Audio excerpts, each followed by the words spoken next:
The boy who was rank 1 got pulled inside the game into a trash 1-star character, and somehow became insanely powerful, strong enough to challenge even the game's owner, who is level 999. His goal is to get back to Earth, and to do that, he had to reach floor 100 first of the tower. Since he got summoned into a useless character with no special power at all, he had to train like crazy, beating monsters way stronger than him, and even teaching people who couldn't even hold a sword properly how to become insanely strong. And all of this with nothing but the knowledge he got from playing this game for years. He kept climbing floor after floor of the tower, getting faster and stronger. He got so strong that even the holy knights got wrecked by him. Nobody could stand against him anymore. He would walk right into a crowd of warriors and just clean house, taking them down one by one, leaving everyone dropped at his feet. This hot redhead is also a 1-star archer. Besides loving to rub the boy's body while he trains, she also turned into a broken archer. She was the only one in the group who leveled up at almost the same pace as him. The boy taught her everything. Strategy, where to aim. He taught her how to use the terrain to her advantage. Every day she got more precise, more deadly, and faster. And the result is that now she's the only one who can actually go toe-to-toe in a balanced fight against him. This story is insane. Now let's go back to the beginning and understand how this boy turned a bunch of throwaway 1-star heroes into the strongest heroes in the tower. It all started when Han Sejinko, the best pick-me-up player out there, was about to pull off something nobody had ever done before, turning his character into 7 stars. But then a demonic presence level 999 killed his character and said he finally found him. Suddenly the boy wakes up inside the game in a completely empty character, and being just 1 star, everyone there was lost with no idea how they got there. A gothic fairy named Yosel showed up saying the dungeon was about to start. One of the lost ones stepped up to face her, saying he wasn't going to do anything. She told him to. In the blink of an eye, his head got cut off. He didn't even have time to react. Everyone got scared, seeing that this little fairy wasn't playing around. When the gate opened, Yosel handed them their weapons and told them to step into the portal. While everyone was still in shock, the MC was just checking out his weapons, all chill. Jenna kept looking at him, seeing how calm he was in the middle of all that chaos. When the gate activated, everyone got pulled in and teleported to the first floor of the tower. When the monsters showed up, everyone ran for their lives. Only Han and Jenna stayed fighting to survive. One of the monsters bit into the MC's shoulder, and right there he thought it was over for him. But in his head he saw the bug monster's face laughing at him, and that turned into fuel to keep going. Once all the monsters were dead, only the MC and Jenna were left standing. One Eye was always watching him, and right there he decided he'd do whatever it took to survive until the very end. The next day the two of them started training, pushing themselves as hard as they could to make sure they got out of this game alive. That was the day they teamed up for good, to help each other through the tower. Hen took the chance to explain to her that all of them are being controlled by a master, basically a player, and he's the one pulling the strings behind the gothic fairy. So they need to get as strong as possible to reach floor 100 and make it back home alive. 3 days later, the master came back into the game and summoned 3 more heroes. When the dungeon gate opened and everyone went in, it was the same story all over again. Everyone froze up scared while the two of them did all the heavy lifting. Wolves, goblins with weapons. The two of them handled everything. A stream of power surrounded them as a system window announced the floor had been secured. Sean and Jenna started walking off, and the other 3 quietly followed. The ground shook. Jenna asked what was happening, and Sean told her they had taken the 2nd floor and were moving up to the 3rd. Sean watched the 3 newcomers. He knew the master would keep forcing them higher. Looking ahead, Sean wondered what came next, and whether they'd be pushed to clear the 3rd floor right away. Then he noticed a system window saying the master had left the game. Ioka stretched and shouted that she was exhausted. Sean looked at the portal and worked it out. They were clearing 1 floor a day, and if time moved 3 times faster here, the master would come back in 3 days. As he put his shield back in the arsenal, Sean checked his changes. His intelligence had dropped by 1, but strength went up by 2, character rose by 4, and his growth speed improved too. He was definitely getting stronger. While the 3 newcomers yelled at Jenna, Sean ignored them and thought the master's slow pace was actually helping. If they kept climbing non-stop, they'd be in real trouble. Watching them, he realized 1-star heroes were just normal people who had never seen war and never fought before. Thinking of Carl, Sean understood why they were treated as expendable. Remembering Monica and how she fought, he saw the difference clearly. High-rank heroes didn't hesitate, while 1-stars panicked. Sean glanced at Jenna and thought Monica must have known something. Jenna then suggested they at least try explaining things to the others. Sean frowned and asked why they should waste time, but Jenna looked at the 3 and felt that if they understood the situation, they might become useful. Sean watched the trio and said they'd probably die soon anyway, so he'd just wait and see. Still, he looked at them and told them to stop standing around. They'd be fighting together from now on. His eyes narrowed. He kept watching Jenna closely. As he walked off, Sean told Jenna he wasn't going to waste time on them, for her sake. Toby suddenly grabbed his clothes. Sean spun around and punched him in the face. Looking down at Toby, he snapped that they had hidden behind their backs while others did the fighting. Then Sean glanced at Jenna and asked if she was happy now. The next day they went back to training. While fighting a scarecrow, Sean realized their next step after physical drills was weapon practice. It wasn't anything fancy, he just swung a wooden sword while Jenna trained with her bow. The other three never showed up. They acted like they had already found a way out. Jenna kept firing arrows, Sean kept swinging his sword. Then gritting his teeth, he looked down and saw an arrow stuck in his leg. Startled, Jenna ran over and asked if he was okay. The wound slowly started healing, and Sean told her this place wasn't like the real world. Injuries recovered fast here. He kept training and shouted for them to keep going. Pain didn't bother him much, it only proved he was still alive. Arrows began striking the shield one after another. A system notice popped up. The master had logged back in. Iolka called everyone to the square at the top of her lungs. Jenna started warming up and said training had her itching for action. Han was surprised by how fast she was adapting to this world. The three complained to the fairy and demanded to be sent home. That pushed the fairy close to snapping. Iolka tossed the heroes aside and yelled that she was sick of them. Han and Jenna stayed back and watched her handle the trio. After getting beat down, the three stood there quietly while Iolka ordered them inside. A system message announced the third floor had started, and new monsters were ready. He got into position and told Jenna their stats and skills were better now, so they should fight the way they trained. A moment later, he charged the goblins and cut them down one by one. When it was over, the protagonist looked at Jenna and said the whole thing was boring. Jenna shot the other three an annoyed look and said they were just dead weight. Han then saw advice from the system: send disobedient fighters through another round. Jenna could tell right away it was too soon to relax. The heroes were sent back to the first floor, and Jenna realized things still weren't that bad. The monsters were the same as before. Smiling, Jenna raised her bow and finished off the last of them. Han looked up and saw the master wanted them to clear the first floor again. So he and Jenna kept moving through the floors, killing every monster and collecting rewards. Barely able to stand, Jenna glared at MC and hoped they wouldn't get thrown into another fight. Later, they came out of the rift. Jenna walked ahead and said she was tired of protecting the others. He calmly answered that the master had no interest in dealing with pests like them. At the center stood a single building. Its doors opened and a system message announced that synthesis had begun. The three heroes stared at it, confused about what they were seeing. Han noticed the system was telling the master to drag in heroes for sacrifice. Looking at the players, he realized they had wasted every chance they got. The map showed the different areas of Pick-Me and where players were at each time of day. Then the gates opened in front of them. The protagonist stared ahead and thought they had been given a chance, maybe more than one. He kept thinking through the game. Even if the screen didn't show every little detail, the master still understood the big picture: who was useful, who fought, who stood around, and what each hero had achieved. Jenna reached out and said they should go to the synthesis room now, but Han told her not to worry, nothing would happen to her. One of the men behind him asked what would happen if they went in there. MC said he'd get exactly what he deserved. The man panicked and screamed that he'd been dragged here against his will. He turned back and said nobody cared, and even the fairy said this was the first time she agreed with him. Looking at the terrified man, the protagonist said he couldn't keep hiding behind others forever. He didn't know how to fight, but he could have at least tried. Iolka, already fed up, told him to get inside. The gates suddenly slammed shut. A system message announced the start of synthesis. The man screamed in fear and begged them to let him out, asking how they could do this. Then blue fire filled the room. After a while, a red-haired girl came out. The synthesis was over. Staring ahead, she asked what had happened, saying the man had just vanished. Han told her this was how useless heroes were removed, and now it was her turn. He glanced at the others and asked which one of them was about to learn the lesson. Then Iolka pointed and shouted for them to move. The guy in front went pale with fear. Han stayed still, head lowered. Then the man stepped inside, laughing as he convinced himself they were finally sending him home. MC kept his head down and said he could believe whatever he wanted. A little later, the system declared the synthesis complete, and the player vanished in bright light. He also got the synthesis reward. His level went up and he gained the cold-blooded skill. As he passed by the next guy, the protagonist said he was lucky. The girl turned and asked if that meant any hero the master didn't need would just disappear in that room. Han asked why she was shocked when she'd been saying herself she was sick of them. Her body shook as she asked what would happen if she became useless too. MC turned back and said there was nothing they could do. As the floors went higher, the monsters and the heroes the master summoned would get stronger.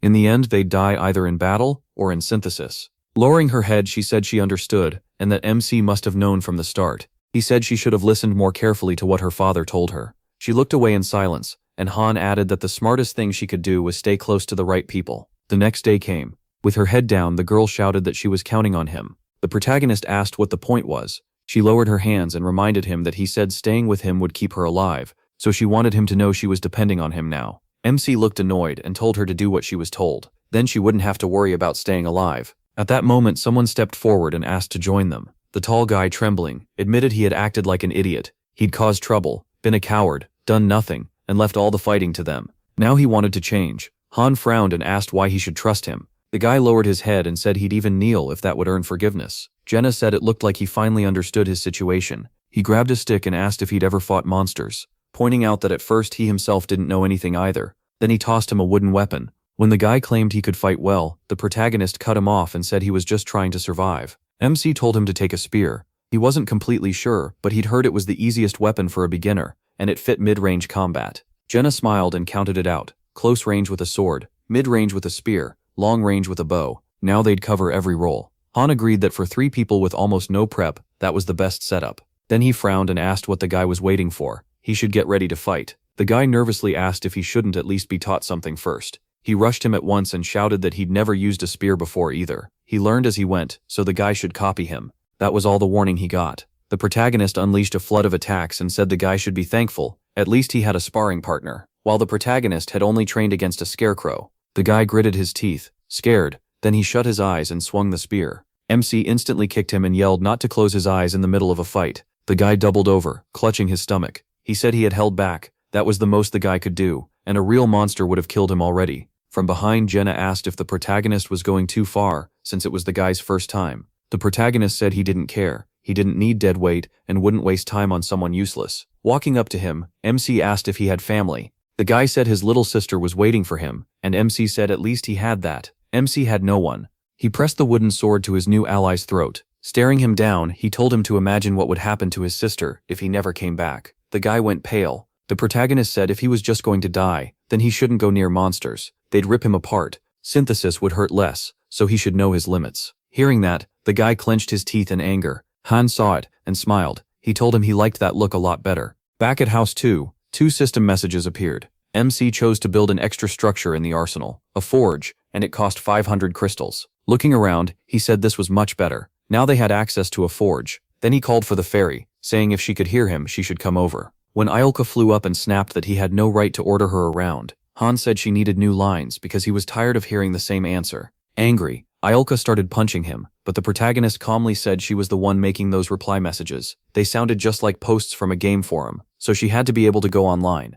Crossing her arms, the fairy admitted she could, and that she read a little in her free time. MC brought up the strategy path from the forum, training center first, then 10 weapons, then the forge. Iolka asked how he knew that. He said why wouldn't he? It came from one of the most popular forum posts, written by Loki. When she asked if he even knew that, he said of course he was a player too. Smiling, the fairy said that now he was just a low-rank character stuck on the lower floors, while Mr. Loki was the master of masters, the god of this game. If he got even one 7-star hero, he'd easily take first place. With a grin, the protagonist asked what she liked about him. She said he could make the impossible happen. She spread her arms, flew off, and called him amazing. Then she suddenly stopped when Han apologized. Surprised, she asked what he meant. Staring ahead, MC answered that he was Loki. A building upgrade list popped up in front of him, and the fairy instantly flew off, yelling that this had to be some dumb joke. Han looked at her and said the account number was 466319113. Frowning, he added that only the owner and server managers should know a game account number. If hacking was blocked, she could check it or ask for another email. The fairy entered the number, then muttered that this was real. It couldn't be. After that, she lowered her head and suddenly blushed, shouting for his autograph so she could become the coolest member of the fan club. Once he signed, Han asked what she was even talking about. She excitedly explained it was Loki's fan club, and an autograph would make her a top member. Still staring ahead, he said he'd never heard of that. Her whole body shook, and she trembled at the thought that she'd been talking like that to the real Loki. While signing, the protagonist brushed it off. He was just a 1-star hero now, so who cared? The fairy suddenly yelled for him to stop. What would happen to the settlement without him? Han flatly said he had no clue. They shift to the settlement, a giant 30-floor fortress built for 20,000 people, with most buildings upgraded to level 22. It was massively developed, and now MC was the dungeon master. Alarmed, the girl asked what would happen to all the residents. He told her to disband the settlement if she cared that much. Her face went pale as she said she couldn't. The protagonist already knew why. She was only a mid-level moderator handling small tasks. Tilting his head, he said the account's master was also from Earth, and the summoned heroes were not AI at all. The fairy admitted they came from different worlds, but every one of them was real. She went on to explain that the creator didn't know. He was just a player who liked the game, and to him the heroes were disposable tools he could throw into danger. Han looked away, unhappy, and asked if reaching the top meant he could go home. She said she didn't know. Frowning, MC asked his next question. Who brought him here? She answered that she couldn't say. While she rose upward, he folded his arms and asked what powers she actually had. The fairy said she could advise the master, open and close buildings, and help with choices. Thinking about the settlement, Han asked if other masters' cities looked like this too. She said there were some differences, but mostly yes. The protagonist frowned and pictured countless islands, realizing there were a million worlds like this. Then it all clicked. The heroes, the summon system, the endless skill combos, the so-called quantum AI, the roguelike content. It had all been sold as advanced game design, but the truth was much darker. The heroes were real people, and the endless content was just countless real worlds. He pressed a button on his phone and realized everything in the game had been real. His careless choices before had sent many people to their deaths. With that bitter thought, MC called the fairy over. Looking at her, he told her to listen if she wanted to keep climbing. Then they moved to the training mannequins. The girl swung her blade, and Han could tell she was a genius. She was improving far faster than anyone at her level. Even though it was her first time using a dagger, she learned almost right away. Then he looked at the tall guy barely defending himself, and thought that at this rate he'd die in a real battle. Pointing behind her, the girl said she had held back, but it still hadn't helped much. He told her not to get cocky. They were leaving. She asked what happened. Was he really done training his #1 assistant? Right then, the fairy popped up and loudly demanded how she dared call herself #1. She was the first assistant. She kept yelling proudly, but Han suddenly grabbed her and said it was time for her to work. Even while stuck in his hand, she kept insisting she was still the first assistant. The protagonist looked at her and thought maybe he shouldn't tell her the truth. Then he headed to the warehouse and told the fairy to open it. They went inside. A message said MC found iron, leather, and boards in the warehouse. After coming back out, he told the fairy to open the forge. The girl pulled over a cart and asked what he was planning. He said he wasn't going to keep using such a lousy sword forever. Looking at the forge, he thought back on their talk and realized he was half hero, half master. As he walked up to the furnace, he wondered if that meant he could enter places meant only for masters. The fairy flew over and asked what he planned to make. Han replied that in a place like this, a system message appeared. No building upgrade. Penalty applied. No master blacksmith. Another penalty. No blueprint. So the success rate was awful. Did he still want to craft? The fairy stared at the furnace and asked if he was making an item. The protagonist said basically yes. Another message asked him to choose a difficulty. The higher it was, the better the reward. The protagonist picked Extreme Hell. The fairy jumped back and shouted that Extreme Hell meant triple penalties. MC calmly told her to just watch. As he looked at the sword-making process, he said this was a minigame for masters. Most people skipped it, even though the rewards were great. A system message gave him 3 minutes. The fairy yelled that she couldn't even figure out the shape. Han reached forward and grabbed a small cube. Lowering his head, he said this was no problem for him. Then the girl stared at the protagonist and shouted that this was the legendary movement of 1,000 hands. MC started grabbing cubes at blinding speed. A message announced absolute success. He had made a cunning longsword. The fairy lit up as another message explained the weapon was durable, light, and sharp, with poor materials used in a smart way. Han kept rearranging cubes at crazy speed. More items and messages appeared: a balanced short bow, a sharp long spear, and a sturdy iron shield. Holding one, he said it was only C rank. The weak materials made that clear. The fairy begged him not to do this again, and he agreed it could draw attention. He didn't want the other masters getting suspicious. Then they moved to the forest. The girl fired an arrow at high speed, and with one clean shot, the enemy dropped. They were on the 4th floor, where they had to wipe out every enemy. Smiling at her new weapon, the girl said the draw strength was way higher, and now nobody would want to steal her bow. Han told her to use the personal weapon function so nobody could take it. Several monsters showed up. The protagonist pointed out how strange the master was for sending only 3 of them, then said they needed to handle the harpies. The heroes got into position. The guy swung his spear and struck at the enemy. MC gritted his teeth and blocked a monster's attack. A message popped up saying his ally was afraid, cutting all stats by 30%. MC called him too unstable. Then his teammate swung his weapon at a harpy, but a few seconds later, the girl punched him in the face and yelled at him to get it together. He stared at the blood running from his nose, shaken, and she shouted that his life was on the line. He dashed at the monster and backed her up, telling him to focus. The guy raised his spear and answered that he would. All 3 attacked at once. A system message declared the floor cleared. Their reward was 10,000 gold, iron ore, and leather. The guy bent over, trying to catch his breath. Looking up again, he said he had only gotten in the way. What would happen to him now? A message appeared saying he had been added to favorites. Han looked up and told him he'd live for now. The master had marked him as a favorite. Hearing that, the guy froze, then clenched his fist and shouted that he had done it. Leaning in, the girl said the first subordinate had made it, and now the second one had too. The protagonist shot back that he didn't have subordinates. After that, he headed for the warehouse. Looking down, Han thought his first subordinate would probably be his ex-girlfriend. Several cards came to mind, and he thought of a 5-person team, 6-star heroes, all level 99, each with divine and other powerful skills. Maybe he could still meet them again. Thinking of his city, MC reminded himself this wasn't a game. The Vice Master could handle things well enough, especially with backup. The two of them were so smart that even he used to wonder if they were really AI. He pictured the tower and finally accepted the truth. Those had always been real people. Then the scene shifts to the tower. A girl asks her friend if she's really leaving, and the answer comes back that every minute matters now. The girl in white says she can't help any further and leaves the research to her. After a brief silence, she watches her friend go and says she hopes she can find the master.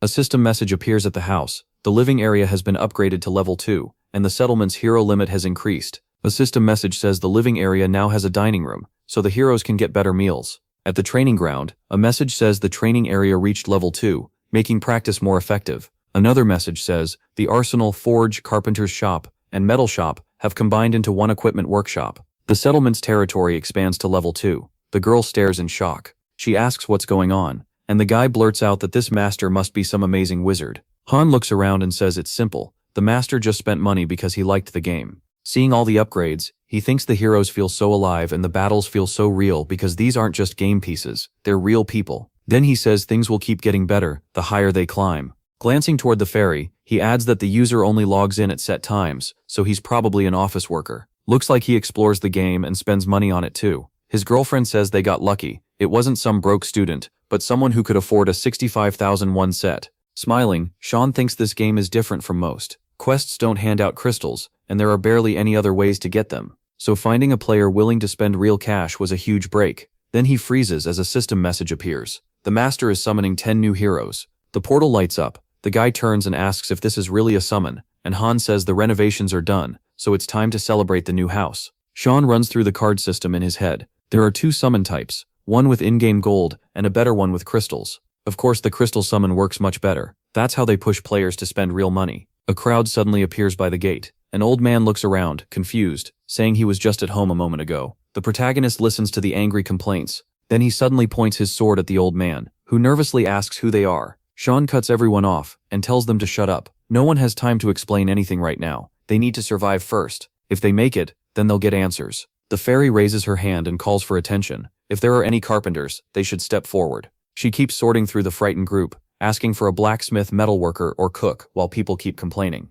Watching this, the girl asks what she's doing. Han closes his eyes and says she's assigning roles. They've got new openings. The fairy keeps directing people, and MC says that if the ones who died before had been summoned now, their futures might have changed. The settlement is finally starting to improve. The settlement now looks fully upgraded. As Sean watches the newcomers, a system message explains how to make a group by dragging heroes into empty slots. He warns them to do their best. Since they have so few stars, useless people won't even earn a raw potato. He goes on to say, the master will decide who's useful. 1 stars will get sent into the dungeon, fail to adjust, and probably die. Maybe starting with this one. The fairy points to the portal and orders them to move faster. The portal opens, and a system message appears saying someone could not return, but his fighting spirit will be remembered forever. Han says it all happened way too fast. The girl argues they should explain more, but Sean says there's no point wasting time on people who can't survive even the first floor. Staring into the portal, he adds that 2 already died, while 2 made it. The frightened crowd gathers around the guy, and one of them says he can't fight monsters and won't survive. Then his comrade steps up and says he'll go with them. The fairy quickly shuts him down, saying not to interfere where he wasn't asked. The girl watches the exchange. With a smile, she asks if he's always like this, and Han answers that he should join them. His skills aren't much better than a beginner's, so he might as well help. Then the protagonist glares at the guy. Eyes closed, he says he appreciates the offer, but the man shouldn't get in the way of them gaining experience. The girl throws up her hands and says she just wants to go home and eat real food. They've been living on potatoes this whole time. MC notices she's completely lost her fear. He looks up and says the sky feels strangely bright, like someone is watching them. Then he adds that it's like a god who can see and hear everything. Sean smiles and tells her not to worry. The master probably doesn't care about every little thing they say. In his head, he pictures the screen and thinks their words aren't heard directly anyway. Everything gets filtered down into short reports. A while later, the guy comes back with the other newcomers. Han sees no one died and asks how many goblins he killed. The answer, 1. Sean steps aside and says it's time to head back. They can finally eat something different. They move to the dining room. Looking around, he says the place already feels better. Now that there's a dining room, meals should get more varied, if the master thinks they're worth it. The girl cheers with red cheeks, yelling that she wants the best lamb steak. The guy walks up and says turkey would be fine too. Sean stares at them and asks why they were even listening to him. A plate of potatoes appears in front of them. The old man panics and says the kitchen has lots of spices, but with the current ingredients, all they can make is potatoes. Sean frowns, remembering that this same man claimed he was a cook. He checks the man's stats. Annoyed, Sean realizes the man doesn't even have a cooking skill. He starts wondering if someone else does. Then he asks a girl for her name and tells her she's the new cook now. She lowers her head, and the man, hearing that, desperately says he'll try to make something else. The protagonist tells him he adapts fast, but he'd better stop lying if he knows he can be exposed that easily. Seeing the man's confusion, the protagonist says he'll let it slide this once. After a while, the table fills with all kinds of food. After tasting it, the girl says it's unbelievably good. She had no idea potatoes could be made into so many dishes. The answer is simple. The kitchen had lots of spices. Sean stabs a potato with his fork and tells everyone to eat and listen, because he won't say this twice. He closes his eyes and adds that the newcomers need to hear the same warning. Their lives depend on it. By evening, the group is still stunned and asks if all of this is really true. The girl tells them she had never fought before coming here either, so they shouldn't panic. They can do it too. The fat man asks about people like them, and she explains that becoming a cook means they can still help in another way. The man nervously says he could also be a carpenter. Han fires back that if he lies again, he'll be the first one chosen for synthesis. He'd be perfect for it. Looking around the table, MC says settlement jobs matter, but no one should get comfortable. Space is limited, and if someone more skilled appears, they'll lose their spot and get thrown into battle. He pictures the settlement in his head. The next day, the quiet life is over. Outside, Sean asks why only 3 showed up. He looks at the people standing in front of him. The girl says the rest were probably scared and hiding somewhere. Han replies that he's bored of normal sparring. They need to try something new. He starts fighting the newcomers and beats them easily. He thinks the gap of 7 or 8 stat points is like the difference between a child and an adult on Earth. A jump in strength that huge would be impossible. Watching the girl fire arrows at high speed, he notes her basic archery has already reached level 5, while her dagger skill is level 2. Sean then looks at his comrade with the spear and thinks his spear mastery is also level 2, but it won't rise anymore. He trains harder than anyone, yet gains nothing. Looking over the 3 new trainees, he sees they all reach the first level of ball control. Their growth is very similar, maybe because of their age, but they're still better than the ones hiding at home. Later, the master summons 10 more heroes, and this time Sean's comrade and the others handle it without him. The girl smiles and says their numbers keep growing. Sean answers that it'll keep going like this, while thinking only one person died during the selection. She turns and asks why the master hasn't sent them to the 5th floor yet, since it's been a long time since the last clear. Sean thinks for a moment that the master isn't stupid. The 5th floor must be much harder. Then he says the master probably hasn't decided who to put in the group yet. In his mind, he pictures the tower and thinks every 5th floor brings a huge jump in difficulty, like a boss stage. In places like that, even he can't be sure he'd survive. He pictured a storm hanging over the city and knew the truth. Training or not, a lot of them would die, and on the 5th floor, things would only get worse. Jenna still didn't understand that. Combat hero cards appeared in front of them. Every one of them was only 1 star. Then the support hero cards showed up. A moment later, they were sent to the 4th floor. The team formed up, and Sean reminded them they were shields first, not attackers. The spear and bow and back would do the damage. Then the fight began. One of the boys blocked a monster's strike. Another knight caught the next attack, and Sean yelled for them to work together. The spearman moved around the side. He thrust fast and hit cleanly, while Sean shouted that this wasn't about solo strength. It was about combining everyone's power. Watching them, Sean knew he could clear the floor by himself. But if he did, they'd gain nothing. No experience, no teamwork. The system message declared the run complete, and they earned gold, iron ore, and leather. The group smiled and shook hands. Sean watched them, thinking about the 5th floor and the kind of mission he couldn't handle alone. One of the boys threw an arm around his teammates and asked what they thought. The girl said they did well, and Sean agreed. Back at the armory, the master started logging in less often. From the second batch of 10 heroes, he pulled a blacksmith, a tanner, and a carpenter. They worked non-stop in the shop, making mostly E-rank swords and shields for the beginners, which boosted their chances of surviving. Meanwhile, the main group got better gear. Checking the player map, Sean saw that 3 useless heroes had been sent for synthesis. They skipped training and kept saying they'd run at the first chance. One of them was the man who lied about being a cook. A few days later, one of the boys stared at his shield in surprise and said they were heading to the 4th floor again. He wanted to go higher. Sean asked if they weren't going to the 5th floor today. The fairy said probably yes, and the girl asked if they were really moving up. He stepped forward and warned them this would not be a normal clear. For now, they shouldn't panic, but they shouldn't get careless either. The boy shouted that he got it. A bright flash burst in front of them. They were teleported into a ruined city. Everything around them was wrecked. 5 heroes landed on an empty street.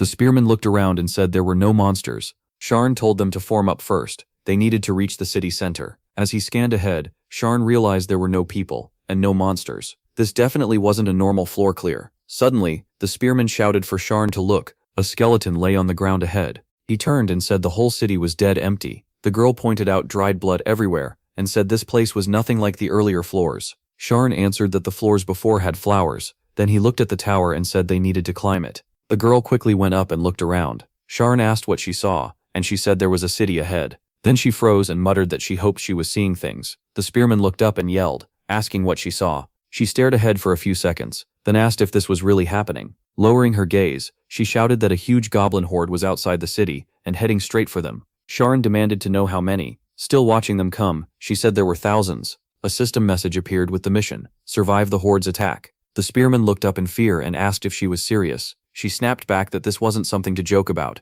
and Sharn ordered them to move. Clenching his fists, the spearman shouted that this had to be a mistake. Sharn told him not to panic. This wasn't a capture mission. It was survival. They only had to endure. One of the boys asked if they could just hide. Sharn said no, they couldn't stay inside buildings. They had to get out of there. They sprinted as fast as they could. The spearman asked how long they had to survive, and Sharn answered, 10 minutes after first contact. Frowning, he knew they had terrible luck. Based on the floor pattern, the odds of getting this kind of mission on the 5th floor were about 9%. He shouted for them to avoid the main roads and cut into the alleys, while thinking how players used to complain that heroes got wiped out in ruined cities with nowhere to escape. One boy looked back and asked if there wasn't a better spot. Sharn said the goblins would break through anywhere, and they didn't have time to search. After setting up in a circle, he told them this was where they'd hold. He explained that the narrow paths would keep the goblins from rushing in all at once. Even if there were 10,000, they could only come through in a thin line. The boy yelled that they'd try. Sharn assigned them to guard the entrances, then said they would rotate in battle and use every second of rest well. He looked at the girl and told her to stay in the center, save her arrows, and only fire when he gave the word. Then Sharn ordered everyone to build barricades before the goblins arrived. If even one side broke, they were dead. He thought about the timer. 30 minutes? He wasn't even sure if that meant game time or real time. Either way, it would start the moment they met the goblins. Suddenly, Sharn spotted a small goblin in the passage. It turned toward them with a grin. The timer started counting down. Sharn cursed. They hadn't even finished the barricade. He cut down the first goblin. Several more rushed in right after it, and Sharn shouted that they were coming. Then he barked out a new plan. If they couldn't build a barricade in time, they'd make one out of goblin corpses. He dropped another enemy. More and more goblins poured into the passage. Watching the flood, the girl shouted that she was ready to fire on command. Sharn knew the plan was simple. Block, then kill. He yelled that the goblins were stupid, so they should fight like it. The goblins kept surging forward, screaming and pressing in. The spearmen shouted back, asking if they really had to last 10 full minutes. Sharn lowered his head and asked if he had ever lied to them. Goblins kept spilling out from every opening. Looking at them, Sharn thought there was no way they could die here. Time dragged on until the sun began to rise. One goblin lunged with its mouth wide open and a blade stabbed into its neck. Sharn shouted for the front line to switch. One boy, breathing hard, insisted he could still fight, but Sharn snapped at him to shut up and obey. He could tell the kid was out of stamina, and it wasn't just level. His technique was bad too. He was too hyped up and wasting energy when one clean blow should have been enough. Raising his sword, Sharn reminded himself of the best method: one strike, one kill. Block, hit, repeat. Then he shouted that these monsters were no stronger than the ones from the first floor. Even so, there were so many of them. Someone yelled, asking if the goblins feared nothing at all, just charging in without care. Sharn turned and ordered another switch. The boy answered that he understood, and Sharn watched, knowing this was their weakest point. He told the girl to move positions and recover any arrows they could still use. She turned and fired, shouting that she was done waiting and would kill any goblin that slipped through. The arrow sank straight into one eye. As the spearman swung, he shouted that Sharn said they only had to hold 10 minutes. Without looking away, Sharn answered that only 5 had passed. A goblin suddenly leaped forward, but something slammed it back. The girl had driven her knee into it and shouted for them to stop crawling toward them. Then, one of the boys suddenly cried out in pain. A system message warned that a squad member was bleeding and would slowly lose health. Sharn frowned and ordered him replaced at once. Forget the wound, take his spot, and stop the goblins. The boy tried to protest, but Sharn spun toward him and barked that he should quit whining. He'd be healed once they got back. The wounded soldier dropped to the ground, trembling. Another message appeared. Fear had set in, cutting all his stats by 30%. Sharn hacked a goblin down with full force, then kicked another away. He yelled at the wounded soldier to get it together, unless he wanted everyone here to die. The boy apologized. Sharn told the girl to stop the bleeding, As she knelt and wrapped bandages, he shouted that if the boy didn't return to the fight, his friend would be the one killed. Suddenly, a goblin managed to come at Sharn from behind, but he turned in time and killed it. He stomped one goblin's head down with his foot and shouted for them to get back. The horde kept crashing into them. One of the boys cried out that his sword had gone dull. His teammate gritted his teeth, stood up and grabbed the blade, saying he could still fight. The boy stared at his blood-covered sword in confusion, and Sharn shouted that he needed to stay alive and fix it. Cutting through the monsters, Sharn thought this was expected. They were stronger than 5th rank, but he still only had a simple iron sword. Then he yelled that goblins could be killed with or without one. He slammed a goblin with his shield and shouted that if their swords were gone, they should use shields instead. Then he told the spearman to switch out, but the man turned back and said he could still fight. The girl cut down monsters and told him to rest while he still could, instead of being stubborn. Sharn frowned and yelled that they only had to last 3 more minutes. To him, that half hour felt endless. Then he ordered the spearman forward. The girl looked scared, but Sharn told her not to worry. 10 seconds would be enough. After that, he told them to switch. He looked at the girl and told her to cover them with arrows. Then he checked her quiver and saw only 4 arrows left.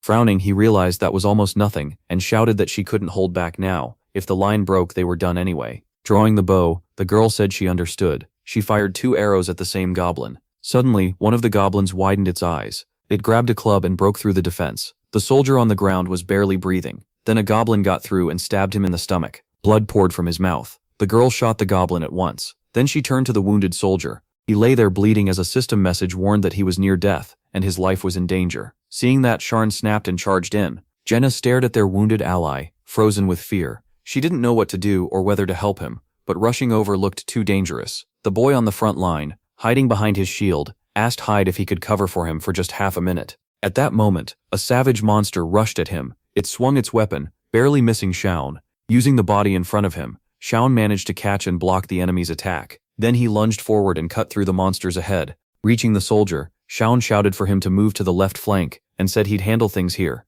The man hesitated and asked about Hyde, but Shaun said he was resting and told him to move. Then a system notice appeared. The wounded boy had returned to the arms of the Lord, and his fighting spirit would be remembered to the end of time. The warrior turned and agreed. As more monsters poured in, Shaun told Jenna their ally was beyond saving. They had to leave him behind, because without her, the rest wouldn't survive. Gritting her teeth, she accepted it. Shaun beat back the monsters with his shield. While fighting, Jenna asked how many were left. At the same time, a system message said her basic dagger skill had reached level 3, and she had gained fast movement. Shaun pointed with his blade and told her to give everything she had to the goblins. If she still had enough breath to ask about time, she could keep fighting. Right after that, another system message said the battle at the edge of death had awakened the hero's soul, raising his sword and shield technique to level 5, pain threshold to level 2, and cold-bloodedness to level 3. Even while blocking with his shield, Shaun couldn't see the point if they were all going to die anyway. Then one warrior got wounded and screamed as the system announced he was bleeding and would slowly lose health. Shaking as goblins swarmed him, he begged Shaun to save him because he didn't want to die. With tears in his eyes and fear all over him, the adventurer cried out Shaun's name again. Shaun heard him, clenched his teeth, and looked away. Meanwhile, the goblins closed in on the helpless boy as he kept begging for help. Ignoring him, Shaun moved the other way and told Jenna and Nate to follow. She hesitated, thinking of the others, but Shaun said he'd mourn them after they got out alive. As they ran through the ruined city, a system message announced that their friend had returned to the arms of God, and his fighting spirit would be remembered forever. Jenna stopped and looked ahead, asking if they were going to die too. Shaun told her to stop talking like that. Shaun suddenly looked to the side. Then he told Jenna to climb the wall behind her. She looked at it and asked if he really wanted her to run first. Shaun said they would come right after her. As angry goblins rushed in, he said they'd have to kill several at once. Swinging his blade, Shaun added that 1 goblin per hit wasn't enough anymore. Then he drove his sword straight into several enemies at once. A moment later, Jenna reached the top and shouted for them to climb. Hearing that, Shaun jumped and grabbed the roof. Pulling himself up, he told his teammate to climb, while Jenna reached down and told him to take her hand. Nate looked over and agreed right away. Then he grabbed his ally's hand tight. Suddenly he screamed. A goblin had driven a sword into his leg. Shaun jumped back down, killed the goblin, and told Jenna not to let go. Then he looked away for a second. Swinging his blade, Shaun said there was no time, they would have to cut off the leg. A second later, his ally screamed in agony, as the system warned that he was bleeding and would slowly lose health. Helping him, Shaun told Jenna to pull him up. Another system message said he was near death and his life was in danger. Looking down, they saw enraged goblins climbing over each other to reach them. Smart, simple, and terrifying. Panicked, the boy shouted that they had to kill Nate with a spear. and Jenna obeyed at once. As Sean fought off the crowd, he added that they couldn't let Nate rise again, they had nowhere left to run. Then Jenna dropped the spear and asked what to do now. Sean told her to kick them back instead. Staring at the hands reaching up at them, she asked how much time was left and said there were too many, they couldn't hold on much longer. Sean shouted that only about 30 seconds remained. His ally said it felt like an hour, and Sean said he was serious. They were almost out of time. As he hacked back the goblins, Sean thought that was true. They just had to hold on until the system timer ran out. Then, one goblin suddenly thrust its arm out. It grabbed Sean's shield and yanked it down. Without hesitating, Sean raised his sword to strike. At that same moment, another goblin stabbed him in the stomach. The goblin stared at him with a smug grin. Sean gritted his teeth, his hand shaking on the sword. He cursed the goblin. Then the monster ripped the knife back out, tearing him open even worse. The pain was so bad Sean couldn't stop himself from screaming. Barely standing, he got a system warning that he was bleeding out and would keep losing health. Jenna was hurt too, and the system said she was also bleeding out. Kneeling under the goblin's gaze, Sean thought this was the end. He lowered his head, thinking he would die here on the 5th floor, a place this shallow and for nothing. Lost in fear, he wondered why he had to suffer through all this at all. The only thought left in his head was simple: why him? Then Sean lifted his furious eyes and asked it again: why? With one savage swing, he killed the goblin and cursed all of them as freaks. As Berserker mode activated, he snarled, asking if they really thought they could kill him here on just the 5th floor. With one eye blackened and a red pupil, he faced the charging monsters, and said there was no way. A crazed goblin rushed him. Sean met it head on, and cut down every enemy that came at him, declaring that he would not die here. A moment later, severed goblin limbs were scattered everywhere. With a wild stare, he told them to come at him as the system announced that Berserker had awakened. Watching the monsters shrink back in fear, Jenna thought it was hard even to breathe. As she watched, every part of her body screamed in pain. A moment later, Sean drew in a breath. Then, full of bloodlust, he told them that if they wanted to kill him, they should try. He swung his blade, killed a goblin, and shouted that he would not lose. Then Sean tore through several more. Charging across the battlefield, he killed every monster in his path. At one point, his blade shattered into pieces. The goblins cheered, but Sean thought that even if he had to fight bare-handed, he still pushed off the ground and surged forward. With pure determination, he told himself he would never stop. Furious, Sean charged straight into the mob. Then the timer hit 0. At once, all the goblins in front of him began to change color. Sean stared in shock. The whole horde froze right in front of him. Sean and Jenna could only watch in surprise. Nearby on the roof, Nate was still alive. A second later, a system message popped up. They had cleared the floor. Everyone leveled up, and Han was named MVP. Their reward was 5,000 gold, plus iron ore, leather, and boards. Then they were moved to another area. The system congratulated them for beating the 5th floor, unlocked daily dungeons, and told them to gather materials to upgrade their settlement and heroes. Their remaining weapons were brought to the room with them too. After all that, Jenna dropped to the floor in shock, while the protagonist just stood there trying to process it. He stayed frozen, still breathing hard. Nate had made it through as well, even though he was badly hurt. Jenna stared at him without saying a word. Then she smiled, burst into tears, and started crying. Han still stood there, unable to make sense of what had just happened. Jenna finally broke the silence and asked him for a hand. She was too weak to stand. As he helped her, she asked if they really survived, and MC said yes. Pulling her up, he explained they were in a waiting room, and the floor was over. When she asked if every floor would be like this, he said no, it was just a special case. Han picked up his broken sword and said missions like that depend on every single person. If their other teammates had been even a little stronger, things might have ended differently. Walking over to Jenna, he added that a well-trained group normally handles this kind of mission fine. They had just been hit with it at the worst time. She understood. Then she lowered her head sadly. Soon they left the waiting room, and a boy ran up to praise them. Grinning, he said Chloe had food ready, and asked where the others were, thinking they were still inside. He answered plainly, they were dead. The boy asked again, and the protagonist repeated it. All of them were dead. That left him completely stunned. As they kept walking, they heard a voice calling for heroes whose names had been selected by the master. When Han got to his room, he went straight to bed. Burying his face in the pillow, he thought that deaths like this stopped feeling shocking on the front lines of the tower. Then he remembered unlocking Berserker. As he sorted through it, one thing bothered him. Cold-bloodedness and Berserker should not work together. He figured it had to be some kind of bug. Cold-bloodedness keeps him calm, while Berserker does the exact opposite and trades reason for power. Maybe that came from him being half hero and half master. Still lying there, Han thought there was a lot he still didn't understand, but not today. Closing his eyes, he told himself the work would only get harder from here. For now though, he just needed some rest. Once the story moved on, they were sent to the training ground. There, Jenna was practicing hard with her blade, MC walked up and pointed out that she usually slept until noon, so why was she up this early? Jenna said it was simple, she wanted to live. He watched her for a moment. After getting a new skill yesterday, she was already handling the blade well. Han could tell she had both talent and drive. Thinking of Nate, he realized effort alone didn't always bring rewards. Balancing on his hands, he thought about his own limit. For now, it was skill level 5. That kind of growth was normal for 3-star heroes. And then a system window appeared, showing that he was level 9 along with his stats. Still upside down, Han noted he was close to the level 10 cap and would soon need to rank up to 2 stars. Then he noticed Jenna poking at his torso and asked what she was doing. She said it looked really cool, and he told her to get her hands off. After getting smacked on the head, Jenna frowned and said his muscles weren't even tired yet. The protagonist pulled on a shirt, denied it, and thought she kept surprising him. He still couldn't believe she had bounced back so fast from yesterday. Holding her head, Jenna said Nate never showed up, and MC said that was probably for the best. He needed time alone since he had been closer to those two than they were. Jenna said Nate usually came to train before everyone else, and Han added that Tom was the same. They both worked especially hard. Glancing aside, he said those two were real heroes compared to the others. Looking over the training ground, he said the rest only pretended to stay busy so they could avoid synthesis, then rushed to training whenever the master was around. With a bitter look, he said their dead teammates had potential and could have become useful, but they ran out of time.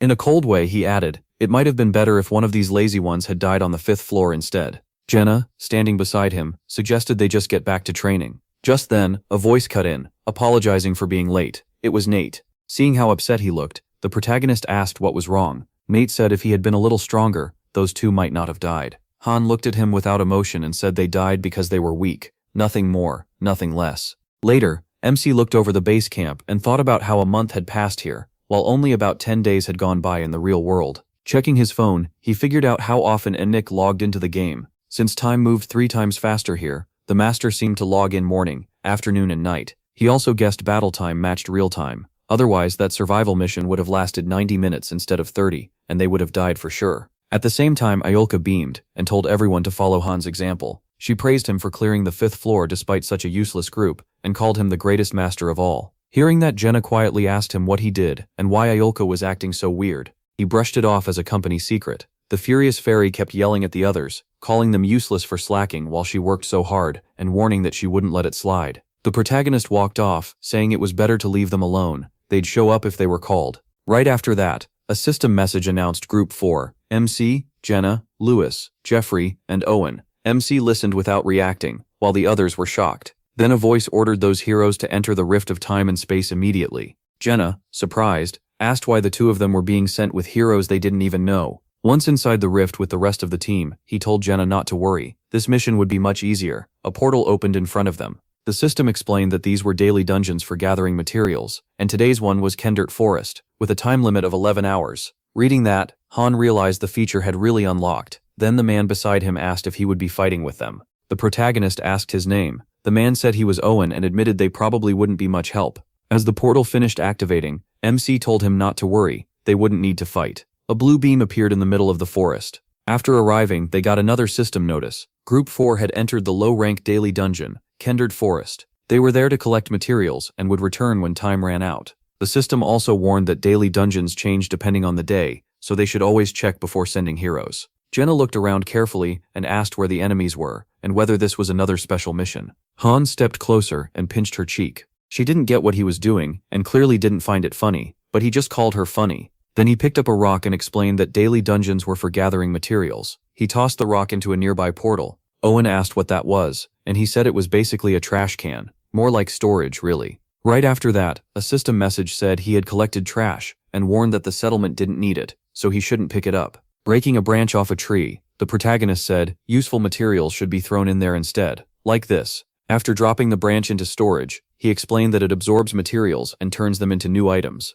The system added that 100 branches make 1 log, which needs a carpenter's workbench. Owen stared at him nervously and asked if that was really all. Jenna asked if they seriously didn't have to fight, while Sharn said she didn't care and wanted to go hunt. Following after him, the girl complained that 5 never let her rest, then asked what they would hunt, boars, deer, rabbits, and got excited that they might finally get some meat. A little later, they spotted a deer in a clearing. Jenna lit up at once, practically drooling. She whispered that she found dinner, and told the cutlet not to move. Then she fired. Her arrow sank right into the deer's neck. Walking up to the kill, Jenna said it already looked tasty. Han asked if she knew how to butcher it, and she said yes. She'd watched her father do it for years. As she got started, Jenna explained the steps. Drain the blood first, then open the belly and remove the insides. MC just watched. When Sharn started to leave, he told her to toss everything into the rift when they finished and not leave a scrap behind. She asked where he was going, but he brushed it off. Less questions, more work. He was sick of eating only potatoes. With that, the protagonist headed deeper into the forest, toward a huge waterfall. Checking the timer, he saw only 30 minutes were left before they'd be sent back to the settlement automatically. Then he spotted a group of animals ahead and was glad he found them.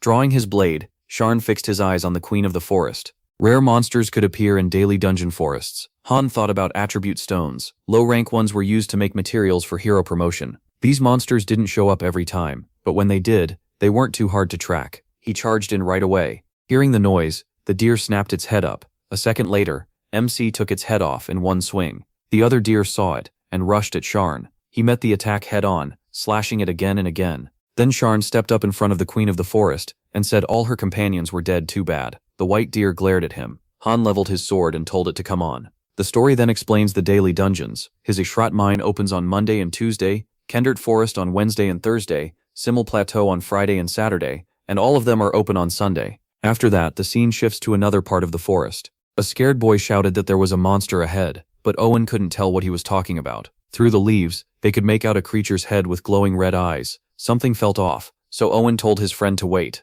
Then he realized it was just Sharn walking over with his catch, and asked if they were really waiting for someone else. As he reached them, Han dropped the queen of the forest's head onto the ground. Jenna stared in awe at how huge it was. The protagonist, worn out, said he was out of strength, and asked for help. While his ally stored the prey, Sharn asked how much she had gotten. The system said she collected the queen's blood, and Jenna reported 2 deer and 1 boar, more than enough meat for everyone. Picking up the queen's head, Jenna asked why he even needed it, if the meat tasted awful. MC, shifting his shield on his back, said he wanted the horn, since it couldn't be pulled out otherwise. Studying the severed head, Jenna said the beast was female. Han was surprised she could tell from just that, and she reminded him she'd lived in the forest a long time. Suddenly, the system chimed and announced that Jenna had gained the forest hunter skill. While humming and cutting up the head, she acted like it was nothing, leaving Sharn surprised by yet another awakening. Looking at the awakening stone, he figured she could raise her rank easily. The system identified it as a low-rank wind attribute stone, one of the elemental items filled with forest energy and used to craft rank-up materials for heroes.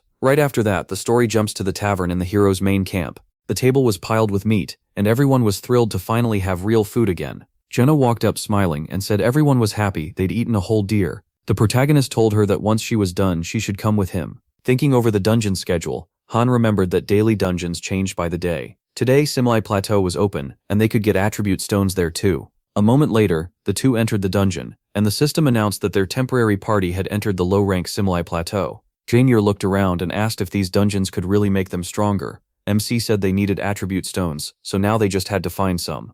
Then the archer slowly walked to the edge of the cliff and stared out in amazement. At that moment, Han noticed something ahead. Flowers of life were growing right at the cliff's edge, and that caught him off guard. Looking closer, he remembered what they were, the base ingredient for health potions. He'd need to gather some later. After a while, the plateau echoed with the sounds of battle. He and Jenna were fighting a huge wolf. In the end, they brought it down. Grinning, Jenna said one wolf wasn't hard to handle. As Han sheathed his blade, he warned that other wolves could smell the blood, so they needed to hurry. Jenna agreed and started butchering the beast. She asked what to do with the fangs and claws, and he told her to cut them out. At the same time, he checked a low-rank water attribute stone. The system said it was an elemental item filled with plateau energy, used for crafting and hero rank-ups. While working, Jenna said the place felt so peaceful. The protagonist told her not to say that until the blood was drained. Smiling, she said if life could always be like this, just hunting and gathering, they'd have food and shelter. That would be paradise. Then she added that it would be perfect if not for the master. Her words caught Han off guard, and made him remember that he used to play too. Jenna said she wished the master would never come back, and MC fell into thought. Looking at her, he figured the people of Nilfheim probably liked life better without the master too, and he asked why she didn't want to fight. Holding the low-rank attribute stone, he said she didn't have to live like that forever, and synthesis wasn't a threat to her anymore. Jenna closed her eyes and asked if he wanted a more peaceful life for her. He said maybe, but it depended on what happened in the settlement. Then she asked why he would suggest that if he wasn't planning to leave the front line himself, and the question shocked him. Han just closed his eyes and smiled. A few days later, the story moves to another forest. The group was teleported again, and the system announced they were on the 6th floor. This mission was reconnaissance, explore an unknown area. It also said Tom had joined Group 1, and he declared with confidence that they could count on him. A nervous Nate pointed out that this wasn't a daily dungeon, and the group leader agreed that reconnaissance was a very different kind of task. The spearman looked around and said there were no enemies in sight, asking if this would be like floor 5. Han cut him off and told him to stay quiet and keep his head down. After that, everyone dropped to the ground. Watching them, the stunned boy muttered that lying flat wasn't really necessary. The protagonist looked at frightened Nate and explained that this floor would be different, but if they did everything right, they could clear it safely. Nate listened. After some time, they found 3 level 8 goblins, and figured they could take them out. MC noticed a horn on one goblin's belt, and said that meant backup was probably nearby. He looked up at Jenna on a tree branch, and asked if she could see anything. She said there was a goblin settlement ahead. When she came back down, Jenna added there were a lot of them, around 100. Hearing that, Han realized it was a trap. If they fought directly, they'd be surrounded. He gave quick orders. Jenna would take the goblin on the right, and Nate would behead the second one once they were distracted. Nate agreed at once. Then he turned to Tom. Pulling out his blade, he told him to cover them if anything went wrong, and Tom nodded. A moment later, Jenna loosed an arrow. It struck a goblin right in the forehead. At the same time, the spearman burst from the bushes and drove at the next enemy. With one clean move, he killed it. The last goblin reached for its horn, but before it could use it, Han was already there. Saying no one was coming to save it, he swung and cut off its head.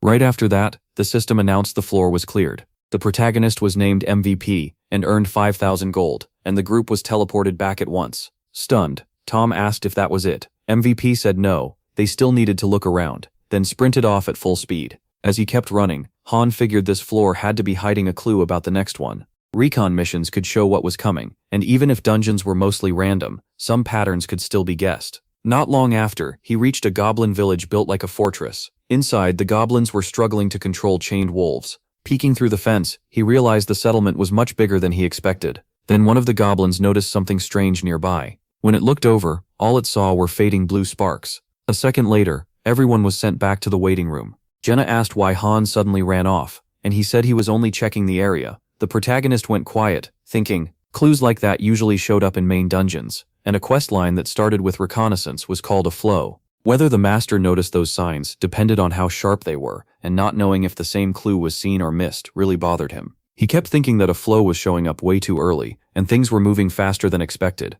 Then Chloe rushed over and said they had a problem. As they went to Sharn, she explained that some strangers had arrived. He first brushed it off. New people came all the time, but Chloe quickly added that these ones were different, armed, odd, and unsettling. Hearing that, Han understood right away. Images of high-ranking heroes flashed through his mind. Then several system messages popped up. They announced that a mercenary group had arrived, the Wolves of Destruction. The notice also said the 5 summons shared a strong link. With large summons, there was a small chance connected heroes would appear together, and they grew stronger when fighting as one team. Then MC looked at Ayolka and asked if the master had spent money again. She happily said he bought a beginner set for 50,000 won, and MC quickly worked out that it meant 2,500 crystals and 50,000 gold. Seeing how scared Chloe was, Sharn figured these had to be high-rank heroes. In the master's place, he would have summoned them just to clear the 5th floor. He told her to go back to the kitchen. They wouldn't hurt her. They were just unusual. Passing Nate, Han said their group could relax for now. Even with the newcomers, nothing really changed.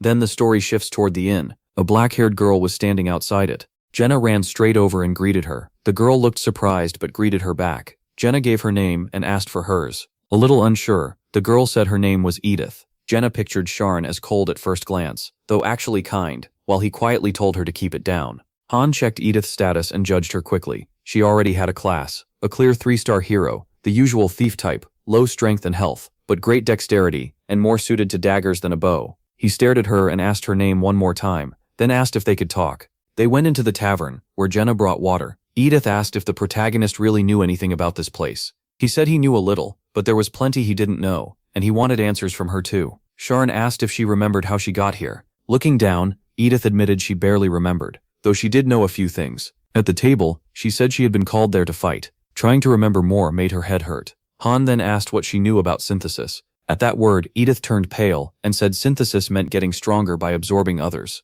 MC thought about how heroes of different ranks knew different amounts. Judging by her gear, he guessed she had been a mercenary. Holding her head, Edith said she belonged to the Wolves of Destruction. Jenna thought the name sounded cool, and Edith added that she remembered being at work in Halcyon before waking up here. Sharn compared her to other cards in his head. She wasn't just 3-star, she had the skills to match. They were mercenaries too, but compared to Calcard, the gap was huge. After hearing her out, Jenna said Edith's story was really interesting. Edith carefully asked if she truly meant that. Edith looked away and said things were different now. Then a fairy called out Diego, Jackin, Kevin, Derek, and Edith, telling them to come out because the master was summoning them. Han glanced at the window and said it looked like time to head to the square. Just then, a muscular man stepped out of his room, annoyed, and demanded to know who called him. Edith stood and told him the master really needed them, so it was time to go. Biting into a chunk of meat, Jackin said he hadn't eaten this in forever and should have guessed what kind of master they had. He slammed the door on the way out. Right after that, Chloe ran into the hall, terrified, saying he had asked for meat, then piled up enough to feed 5 people.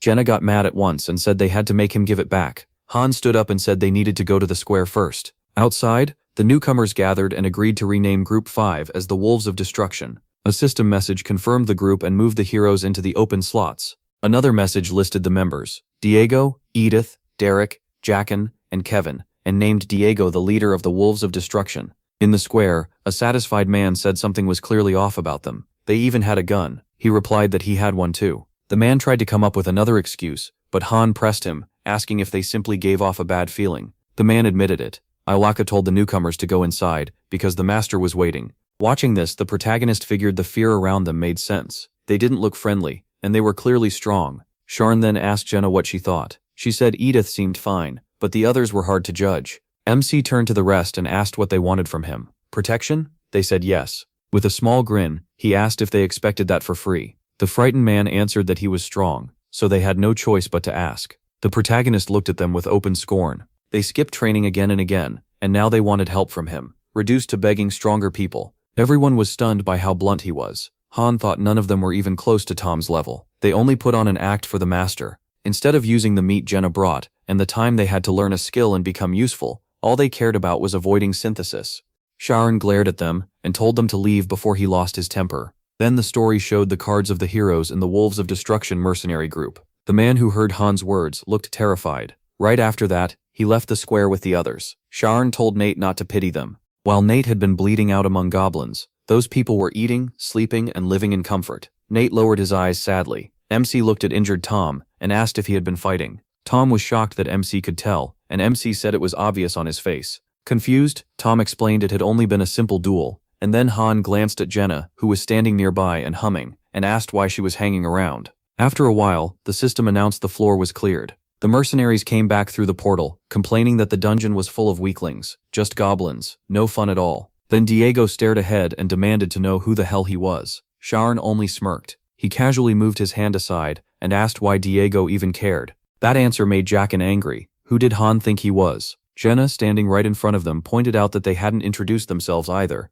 and Kevin asked who she was supposed to be. Then Diego finally gave his name. He said he was the captain of the Wolves of Destruction, and now it was the protagonist's turn. Smiling from where he sat, the boy introduced himself as Sharn. Noticing his weapon, Diego guessed he was a mercenary too. Sharn answered that he was just a farmer. Diego stared at him, clearly not buying that. Ignoring it, Diego gripped his sword and asked if all the locals gathered in the square when conscription started. Sharn said yes, then asked why he wanted to know. Diego looked at him hard and seemed to understand something. Then a system message announced that the master was summoning 10 heroes. Han was surprised. They were really going with 10 basic summons. MC got curious about the master's plan. Just then the gates opened, and a system message warned that synthesis had started. Heroes had to be moved into open slots, or they'd be lost in the merge. A while later, more people stumbled out of the portal, confused about where they were and what was going on. The fairy groaned that the master had summoned another batch of nobodies. Right after that, Yahello called out several names and ordered them into the synthesis room. The scared newcomers asked how she knew them, but she snapped that the master gave the order, so they should stop talking and move. Then Diego walked up to one of them, grabbed him by the neck, and his price started rising at once. Watching this, Jenna said it couldn't be happening. Han answered that anything could happen here, even if they had only just arrived. At the same time, Diego told his man not to forget the second one, and the other mercenary asked, shocked, who was next? After finding the last target, they dragged both of them toward the synthesis gate. He watched in disbelief, wondering if every real money summon would turn out like this. The archer beside him said it was wrong, they hadn't even been given a chance. Quietly, the protagonist thought the master was making a huge mistake. He knew plenty of 1-stars were trash, but some were hidden gems, and the master wasn't even checking. Nearby, a bulky man glowing gold bragged that he'd gotten stronger as a system message, confirmed his level up. Then Imalfa called even more names. The chosen people cried out in fear and begged for mercy. Diego drew his weapon and ordered his men not to let anyone run. they instantly pulled their blades too. Glancing at Edith behind him, Diego barked at her for just standing there and asked if she was part of the group or not. She only lowered her eyes. Then the dark-haired girl shut her eyes, knowing there was no way out. A second later, the thief pulled out her knife. Han suddenly told Imalka to send the master a warning. Don't fuse heroes without checking them first. She quickly typed it out, saying he could lose valuable heroes by merging them right away. MC closed his eyes for a moment. Since coming here, he'd already been through so much that it felt like starting a whole new life. Annoyed, Diego stepped closer and warned him not to interfere. He just smiled and said he wasn't interfering. He was only giving the master advice. Then the protagonist looked at the big man beside Diego and asked if it still felt funny. Now, that set the warrior off. He yanked out his axe, swung it, and cursed Han out. At that exact moment, an arrow shot past his head. Jenna had him in her sights and warned that the next arrow would hit his skull. Diego's man clenched his teeth and spat out an insult. Diego raised his sword and demanded to know if they had just attacked them. Edith tried to calm things down and asked him to wait, but he shut her down at once. Pointing his blade at MC, Diego asked if he even knew who they were. MC said he knew exactly. Then, with a smug look, he called them what they really were: trash. A system message popped up, saying Han had shown hostility toward 4 heroes from the mercenary group Wolves of Destruction, starting a feud. It warned him to watch hero relationships as the whole group glared at him. The fairy jumped in and held out a hand to stop them, saying heroes weren't allowed to fight each other unless they wanted the master's punishment. He looked at her and pointed out that no such rule existed. The fairy froze, then awkwardly admitted she had nothing to say back. Staying serious, the protagonist said they should be honest and called them mercenaries. Diego frowned and asked what nonsense he was talking about, saying they were just normal mercenaries who worked for pay. Han only grinned and told him to quit pretending, because he was looking at nothing more than a gang of bandits. Diego's patience snapped. He said he'd been holding back, and asked if MC really wanted to die. He turned to Ulka in the air and said heroes like them would only drag everyone down. Rank was one thing, but stars didn't decide character. He added that they'd stir up trouble in the settlement and hurt everyone's work, which made them dead weight that should be removed. Imalka stared at him, unable to argue. With a sly smile, the protagonist raised a hand and said they should settle it with a duel. Right away, the system announced that Han had challenged Diego. It explained that duels could settle conflicts between heroes, and extra conditions could be added. Diego stared at him and asked if he'd lost his mind, and what exactly they'd done to him. MC looked back with open contempt and said Diego could think of him as a mad dog that bites first. Thinking back on what had happened before, he said he knew men like them well. They had gathered everyone in the square to see if the settlement had any strong fighters. Once they realized it didn't, they stopped being afraid. Han waved a hand and said the newly summoned people wouldn't be enough for them, right? Diego asked what he meant by that. Standing behind the protagonist, Jenna wondered what he was even saying, but the protagonist laid it out simply. If he won, he'd absorb Diego. If he lost, Diego could absorb him. After hearing that, Diego gave a vicious grin. The system then announced that Diego had accepted the duel, and both sides agreed to the special synthesis condition. It asked whether to begin. Diego pictured the blade already at MC and said this was getting interesting. Han chose to start the duel and reached for the button, which required both fighters to accept the terms. Diego looked thrilled and drew his sword without hesitation. Before he confirmed it, Diego mocked him and asked if he was scared. He ignored that and told Jenna to get everyone to a safe spot. He felt responsible for them. She looked surprised and asked if he could really handle this alone. The protagonist didn't waste time and started loosening up for the fight. He glanced at Jenna, noticed her doubt, and asked if she was really worried about him. Then the button was pressed, and the challenge became official. The two agreed the duel would end only when one of them admitted defeat. Diego understood he needed Han alive for his plans, not dead.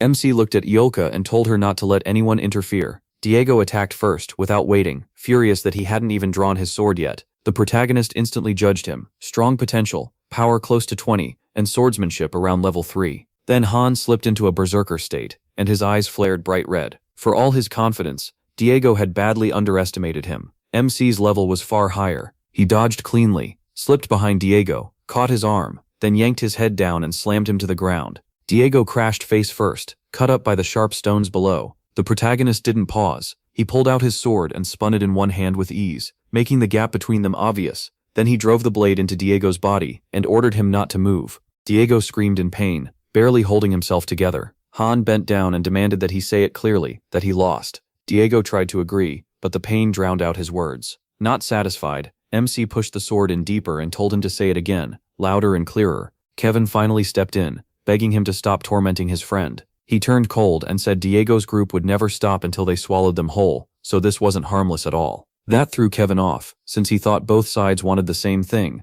The protagonist didn't back down for a second. He shot Kevin a hard look and said that if he was saying it, then it was the truth. He sounded so sure that no one could doubt him. Diego dropped his head, tears running down his face. Shaking, he asked what Han's problem was. They had both agreed to this duel, so ending it should be their choice. Before he could finish surrendering, MC cut him off, clamped a hand over his mouth, and said that as long as the enemy stayed silent, the duel wasn't over. Then he turned to Kevin and said Diego was his prey now, and only he would decide what happened to him from here. With that, he pulled Diego's head in tighter and held him fast. Edith watched them torment Diego and couldn't hide her anger. She warned the protagonist this wouldn't go unpunished, and said Sharon would regret it. But the hero ignored her threats. He kept Diego pinned so he couldn't speak, then asked Edith if their group had really worked as mercenaries. Unable to meet his eyes, she quietly admitted they had. Hearing that, the hero smiled. Then he cut her off and called them plain robbers who would even steal from their own clients. After that, he asked why she still stayed with them. Caught off guard, Edith said she was only there because of her father, and told him not to judge so fast.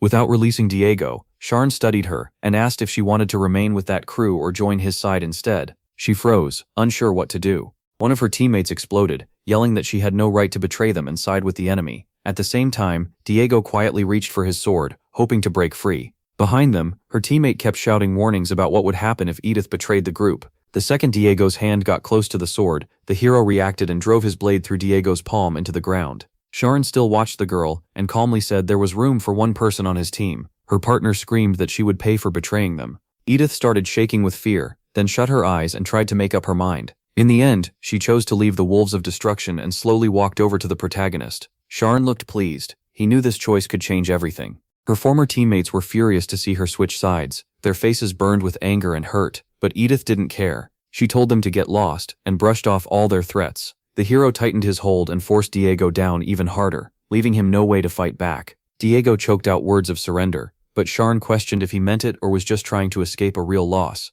Diego only hissed that the hero would regret this, then screamed for his allies. That shout sent Edith's old teammates charging at the main character. Leoka instantly blocked their path and reminded them the duel wasn't over, so they had no right to interfere. They were too angry to listen. Telling her to move, they kept rushing forward, ready to tear the hero apart. The protagonist saw them coming and only laughed to himself, already knowing Iolka would never allow a rule break like this. The fairy glanced at the attackers, her eyes shining wildly, and said she had already warned them. A second later, screams filled the air as their bodies were thrown in every direction. Iolka calmly held out her hand while blood sprayed around her. She reminded them again that she had warned them. They ignored her, and now their fate was sealed. Diego saw all this and went pale with fear. Trapped between two monsters, he started trembling, as if nothing had happened. Iloka flew back to the hero and asked if she'd done well, and Sharon openly praised her. Completely crushed, Diego finally whispered that he surrendered. The hero heard him and saw the floating sign change, showing that berserker mode had ended. His hair moved lightly in the wind. With a faint headache setting in, Sharon realized that mode wasn't worth using carelessly, and decided to be more careful next time. Leaning down with a small grin, the protagonist told Diego that if he had understood the system better, he never would have agreed to this duel. Above them, Iolka warned that the master had already pressed the screen over and over, clearly furious. Then a card with the hero's image appeared before him, showing his skills had leveled up. Sean wasn't surprised, but Iolka panicked. She feared the master might quit the game after this, especially after using a costly hero only once. The boy calmed her down, saying that if the player were that weak-minded, he would have quit long ago after synthesizing the 4-star heroine. The protagonist slowly stood up, hiding a little disappointment. He remembered how many summons had been wasted on synthesis, though he also knew those heroes had only been dead weight. Looking over the bodies, he thought the master might learn from this later, but right now he was clearly furious. Sean, now level 10, knew his stats were close to a 3-star hero, making him valuable in most fights. He also understood that without being kept instead of synthesized, he would never reach the top of the tower. He looked up and saw the player's eye in the sky, watching him. Sean wondered what the master was thinking and feeling right then. Staring back at that eye, the protagonist silently told himself the master shouldn't even think about getting rid of him. The resolve in his voice felt like a warning to the one controlling his fate. Later, out in the city, the hero leaned against a house and closed his eyes, trying to get one quiet moment away from the noise, but people quickly gathered around him, praising him and thanking him. Tom looked thrilled, full of honest respect for the main character. Sean didn't share that mood. He grabbed Jenna by the cheek and asked, with clear annoyance, why she had told everyone what happened. The townspeople ignored his mood and kept thanking him for saving them from the villains. Sean let out a heavy sigh and said they still didn't understand the real problem. One villager tried to thank him even more, saying they would give their lives for him because he had saved them from death. Sean turned away and coldly replied that this had nothing to do with them. A man beside him, confused, asked what he meant. Sean explained that the master controlling their fates was furious, and that was why he had called in more partners. The villagers were confused, but one of them tried to calm the rest by saying everything would be fine. They only had to beat a few goblins. Jenna nervously asked why 6 people were needed when 5 should have been enough to win. The hero ignored her fear and answered coldly that the extra one was for synthesis. Those words hit like a death sentence. The villagers froze in terror. One of them angrily protested, saying they had always tried and always fought to stay alive. Sean didn't argue with him. Instead, he called over Nate and Tom. The two approached nervously. Sean asked if they really believed these villagers had done their best, and what they had been doing while others pushed themselves to the limit. Then he asked Jenna whether the villagers had helped her hunt. After thinking a bit, she said they only helped carry the meat she brought back. Hearing that, he said even animals could do that, and their lives weren't worth more than cattle. That set the villagers off, and one of them started shouting at Sean. The hero answered with a sharp blow that dropped the man to the ground. Just then, Iolka appeared, furious that nobody had listened to her, and ordered everyone to head to the square. One resident begged Sean to speak to the master, saying only he could change things. Sean saw their fear, but he didn't bend. Jenna asked who would be sent first. Sean folded his arms and chose Edith, saying she was new and her level was too low. Hearing that, the girl protested and begged for one more chance, but it was already decided. A card with her image appeared by the gate, showing that the synthesis was done and her level had risen. The villagers watched Edith glow with yellow light and froze in fear. Sean looked at them coldly and warned them not to think they could live off him. If they wanted to survive, they had to prove they were useful. One villager, shaking, tried to explain that he didn't know how to fight and that fear made his hands tremble. Sean ignored the excuse and told his companions to help the villagers learn useful trades. The blacksmith warned that teaching smithing from zero would be difficult, but Han was sure they had enough drive. He added that anyone who thought they could handle close combat should come to him and prove it. He went on, anyone wanting to learn hunting and butchering should ask Jenna, and anyone interested in carpentry could learn from Aaron. They had plenty of ways to survive, they just had to try. Jenna watched him and realized he had gotten a little softer with people. Still, MC brushed her comment off, even though he knew she had a point. If the villagers followed his advice, they might avoid dying for nothing. When they reached the 10th floor, Han realized he needed a second team strong enough to stand beside the main one. The next morning, before sunrise, Chloe was holding fresh buns, and when she saw him, she greeted him. He walked over and asked what they were making. Chloe said it was bread, and her partner used to be a baker. The protagonist tasted some and paused. There was no flour. Chloe explained they had ground up potatoes instead. He liked the idea and suggested growing wheat on the plateau. Just then, the door opened and Han stepped outside. Edith stood in front of MC, and he told her to head to the training arena, which caught her off guard. Jenna was already on the field with her bow ready. He told her to spar with Edith using daggers. Jenna was surprised, since bows were her real strength, but she agreed anyway. She spun the daggers in her hands and moved in with confidence. Edith dodged her attacks and was shocked by Jenna's power. When she called her a kid, Jenna quickly corrected her. She was an adult, and kept fighting. The two moved so fast they were hard to follow. Jenna finally knocked Edith down and held a dagger to her. Breathing hard, Edith asked if Jenna had been a mercenary or came from a warrior family. Jenna said no, she was just a hunter's daughter, and all her strength came from training. Han cut in and said that if the Wolves of Destruction trained seriously, they'd become a real problem for him. Edith was weaker for now, but her potential was above any normal level 1 hero. If she leveled up, she could close the gap. Nate came running up shouting that the protagonist was lying. He trained all the time and still couldn't catch up. The protagonist calmly said it all came down to effort and training, then added that he didn't care who Edith used to be. She wiped her face and quietly said she remembered that. Nate ran in circles, panting. The others kept practicing on the dummies. Watching them train, Han thought that whether they wanted it or not, they had to become more useful if they wanted to live. Then he realized it still wasn't enough. Even if others wanted support roles, only 2 safe spots were left. Someone else would end up in synthesis. MC spotted a guy standing alone, walked over and asked his name. The sweating man said he was Ursher. Some creature called Master had brought them there to fight. He picked up a club from a barrel, noticed Ursher was in good shape, and asked what he used to do. Ursher said he worked as a porter for mercenaries, carrying gear, standing watch and setting up camps. He pointed out that he fought pretty well for a porter. Embarrassed, Ursher admitted he had wanted to become a mercenary someday. The protagonist smirked. Raising the club, he told Ursher to attack so he could see his potential. That evening, the newbie culling began. Master didn't care who wanted to be support, and who didn't. Nate kept fighting but still wasn't chosen to level up, and 2 people died. Ursher's card started glowing. 2 people had been used for synthesis, raising him to level 3, while the rest were sent into the daily dungeon. A terrified guy ran from a monster. We also learned the mine with the fire attribute stone was still closed. Night fell over the settlement. At dawn, a crowd gathered in the street. Han stood before them with his arms crossed and asked if anyone knew why he had called them there. Their expressions changed at once. Tom raised his hand and asked if this was to pick the group members. Jenna was shocked and asked if Master wasn't supposed to decide that. MC said he could still give advice. Holding a cup of lots, Han announced they would draw now. The group was stunned. He just looked at them with a grin. Then he explained they'd be split into 2 teams, 3 people in each. Tom looked confused, but the protagonist told them to relax. Nobody would lose. Each team would have a leader, one with him, the other with Edith. Caught off guard, Edith asked if he really meant her. She had expected Jenna instead. Han looked down and said he didn't like Jenna. Edith asked why they needed 2 teams. MC explained it was dangerous to put all their growth into one group. If that team got wiped out, they'd be in serious trouble. He added that Master would assign the remaining spots himself. He thought back to the 5th floor battle. The gap in skill had been huge, and 2 weaker members had nearly gotten everyone killed. He ran through the possibilities in his head.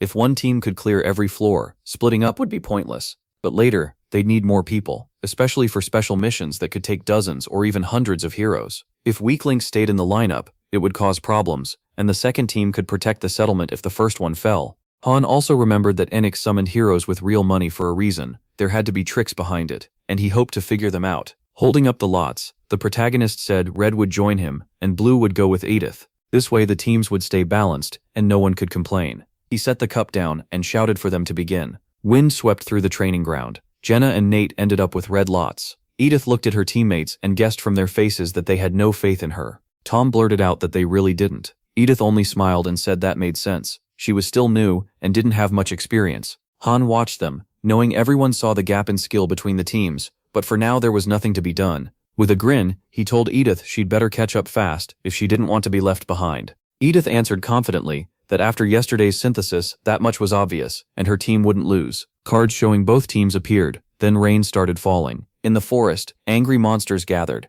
A message appeared. This was the 7th floor, and the goal was to wipe out all goblins. Han and his team stood in the rain, surrounded by monsters. Nate cheered, saying they got lucky and he could handle this. MC drew the blade from behind his back and told them not to interfere. He could do it alone. The goblins charged straight at him. Han took a deep breath, and a message announced he had entered berserk mode. A red aura wrapped around him. He cut through the goblins at blinding speed. He tore across the battlefield, killing monsters one after another. Then he unleashed a brutal combo of attacks. At the end, only one goblin remained, trembling in fear. Han lowered his blade behind his back. From behind him, Jenna asked if he should finish it. The protagonist said this floor probably had clues tied to its flow, so they shouldn't clear it yet. He told Jenna to leave the goblin alone. One monster couldn't hurt them, and it was time to scout. Looking up, MC first noted the heavy rain, then he headed to the river to check it out. There, Han found a broken dam. Right then, messages announced the floor had been cleared, with rewards of 10,000 gold, iron ore, and leather. After leaving the dungeon, Jenna said she wanted to wash off, and Nate said he was heading to the arena to train.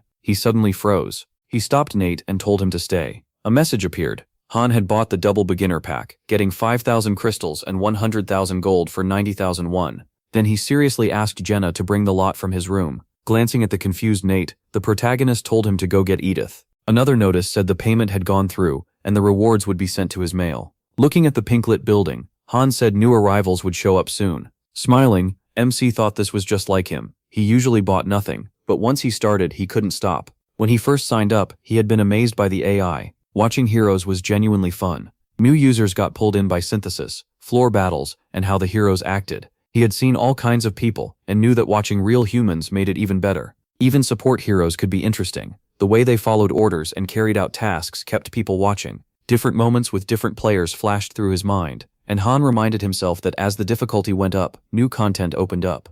No wonder masters enjoyed controlling other people's lives. Then 2 newcomers appeared, and messages revealed they were John and Marie. John frowned and asked who the protagonist was. Marie looked terrified. She suddenly lost her footing and fell to the ground in front of Han. Jenna walked over and asked who the girl was and why she was lying on the ground. MC told her not to worry about it. It was just those awkward clothes. Eddie stood beside him and said the girl was an aristocrat. Seeing how embarrassed Marie was, Edith said she had worked as a mercenary long enough to read people, and now she was wondering why a noble girl ended up here. Morning light covered the settlement. Han looked at John and figured he understood summoning and synthesis, but knew nothing about levels or skills. He was a big city guard who seemed normal enough, aside from his strong sense of duty. John frowned and said he felt pushed to do something, almost like hypnosis, like there was an enemy he had to fight. He said he was right and promised to explain after the draw. For now, John and Eddie's would pick lots. The protagonist saw that blue went to the old man and red to the girl. A seasoned guard and a young noble. He already knew which one looked more useful. Jenna hurried over carrying a glass. Han checked the lots and saw that red would be on the right. He glanced at Eddie's, wondering if she had noticed too. Jenna set the glass down and told them to draw. MC lunged toward the glass. Reaching out, he thought he had to get the left one. Marie watched them closely. Han froze, wondering if that was fire magic. At the same time, Eddie's and he grabbed the same lot. They stared at each other and asked who was going to let go. The protagonist glanced back and asked if Marie was a beacon, holding a small flame in her hand. Marie said that should be enough of an introduction. Now both Han and Eddie's were fired up and refused to release the lot. MC studied Marie and thought this changed everything. Warriors, thieves, and other classes could be found in lots of ways, but mages were different, very rare, and usually only gained through donation summons with terrible odds. Marie, totally confused, asked why they were staring at her like she had done something wrong. Jenna snapped when she realized the boys had peeked at the lot and called it cheating. She snatched the glass away, saying this had to be left to pure luck, while Marie kept asking what they were even doing. He said they were deciding who would get her, adding that she had been slower than the old man. Still stunned, Marie said she had no way to understand any of this when it happened so fast. John told her to think carefully and asked if she had received it. Covering her mouth, she said it was disgusting. Jenna crossed her arms and said nobody was cheating this time. Everything would be fair. Han looked at Eddie's and suggested they settle it cleanly. No hard feelings. The boys drew lots. Each of them held one in hand. The protagonist grinned, saying it was settled now. Then he looked at Marie, said she would join his party, and sent her an invite. A guy was dragged along by the hand by Izel. The terrified man turned to Han and said he had been promised they would not be harmed if they worked hard. MC told him he had failed to learn support skills, then warned Marie to listen to Izel if she did not want to end up the same way. His expression stayed grim. Marie's card started shining, and messages said the synthesis was complete and her level had risen. Han closed his eyes and said the same thing would happen to her if she fell behind. Watching Izel lead the others away, he said synthesis could not be avoided here, so the best option was to work hard and never reach that point. Standing beside John, the protagonist said he was next, and explained that these people were being used as materials for synthesis. A message then appeared saying John had leveled up. Izel stopped at the gate and called for the space-time rift to open. MC said this was a test for the newcomers. Then Izel announced that Team 2 should enter the rift. Turning back with a smile, Edith Carlin said she would lead John, the hero for this fight. Han looked at Marie and asked what kind of magic she had. Arms folded, she asked why he needed to know. He frowned and told her to answer. Marie, caught off guard, asked why she was even here. She shouted that this was disgusting and that she should not have to fight strange creatures for no reason. The protagonist coldly told her that if she refused, she would simply be sacrificed. That answer left Marie terrified. Han faced her again and repeated the question. What magic could she use? Sitting on the bench, Marie said she knew fire magic, and the strongest spell she could make was Third Circle Flame. MC asked if she could teleport or use support magic. Marie replied that any 3-rune mage could learn support magic. With a smug look, she added that he would be blown away by what she could do. The protagonist thought that was unfortunate. He only hoped her power matched her pride, especially since defense magic was far more flexible than pure attack. As Marie sat there, Han thought about how she had no skill window, which meant there was still a tiny chance she could awaken one later, but he doubted it. With a sour look, he asked if she understood that from now on she would have to fight with them. Eddie's and her team came back from the rift smiling. From her face alone, MC could tell John had turned out stronger than she expected. He turned to Jenna and Nate and said it was their turn, so they should get ready. Izel announced that the first group was entering the space-time rift. He smirked and said they were moving out. The group stepped into the dungeon. Han calmly guessed they would probably be sent to the 4th floor. He went over the monsters and explained that later stages were still out of reach for them. If he just wanted to test Marie's magic, the 4th floor would do. There were harpies and goblins there, enough to learn what kind of mage she was. The protagonist said that once the fight started, the others would hang back, since this run was meant to test her skills. Turning to her, he said any one of the 3 of them could clear the 4th floor alone, then asked if she was doubting herself because of her low level. Seeing her stunned face, MC reminded her that she had just bragged he would be amazed by her magic. Marie pointed at him and told him to wait. He was definitely going to be surprised. Izel gave a cheerful wave. A message popped up saying the door would open in 10 seconds.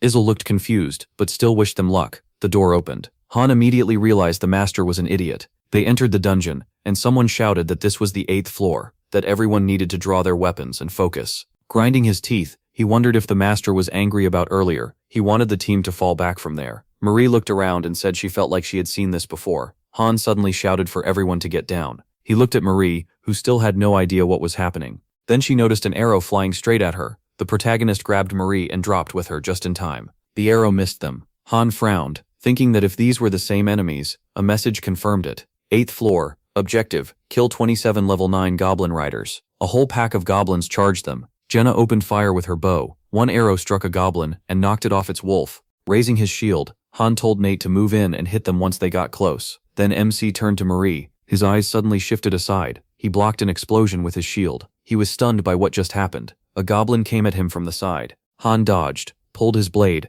and cut the monster in half. Hearing another sound, the protagonist spun around. More goblins were trying to strike him. A wolf lunged at Han, and he called out to Nate. The boy answered by driving his spear through the goblin. Another monster raised a crossbow and aimed. The bolt flew at Nate, and MC yelled for Marie to start casting. Startled, she asked what exactly he wanted. He snapped that she called herself a mage, so she needed to wipe them out. As he rushed the goblins, he asked how long she needed. Dodging more attacks, Han finally shouted for her to cast already. Then he swung his sword, and after a flurry of strikes, cut another goblin down. Marie shut her eyes. Runes formed around her, as a mass of fiery mana gathered in her hands.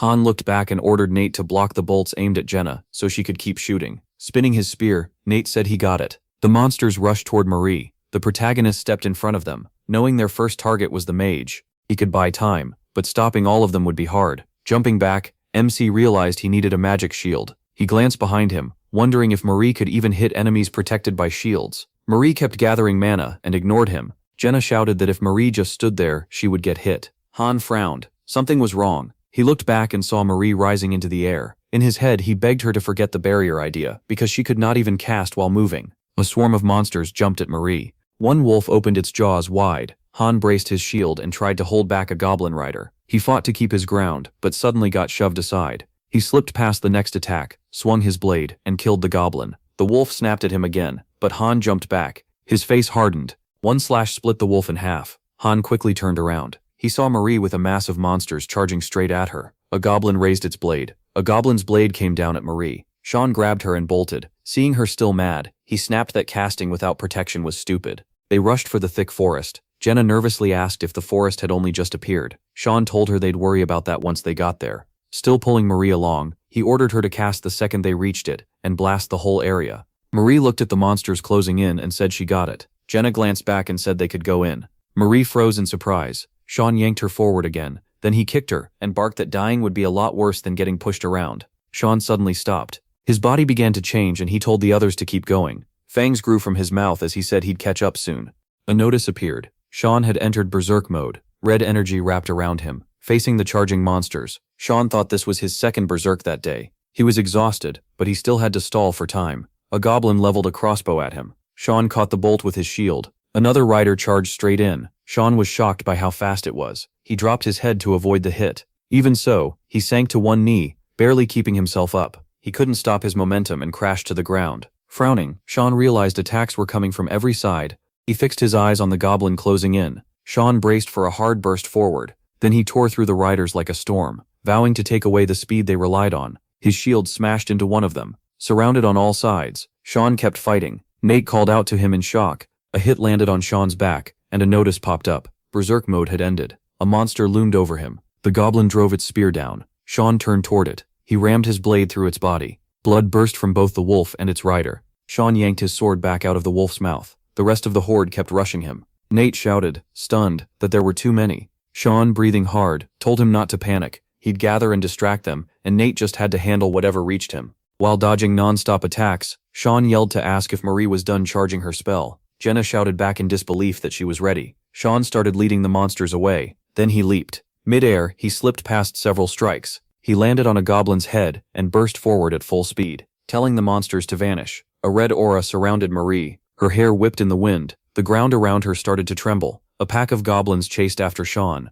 Marie opened her eyes and cast Ignite. Power surged out of Marie as she fired a blazing beam into the monsters. The flames roared right over Sean. A huge blast rang out. Sean looked around, stunned by how powerful it was. Marie fired again, and the second beam tore through everything ahead of it. From behind a tree, Jenna muttered in awe if this was really magic. Sean turned, spotted a few goblins still left, and called for help. He clashed with one of the monsters. Sean realized fatigue was pushing him back. If he couldn't break through by force, he'd have to rely on a skill. He knocked aside the goblin's attack. A swing of his shield finished it off. Then an arrow flew into another goblin. Jenna smiled and asked if that helped. Nate rushed in after her and killed the goblin. Its wolf dropped dead too. Looking pleased, Nate said if Sean was worn out, he'd cover for him. Grinning, Sean said Nate was getting pretty cheeky. More arrows flew at the monsters, as Jenna suddenly sprang up. The enemy's attack missed her. Jenna pulled out a dagger and drove it into the goblin's head. Its riderless wolf bolted away. It ran straight toward Marie. Her eyes were still shut.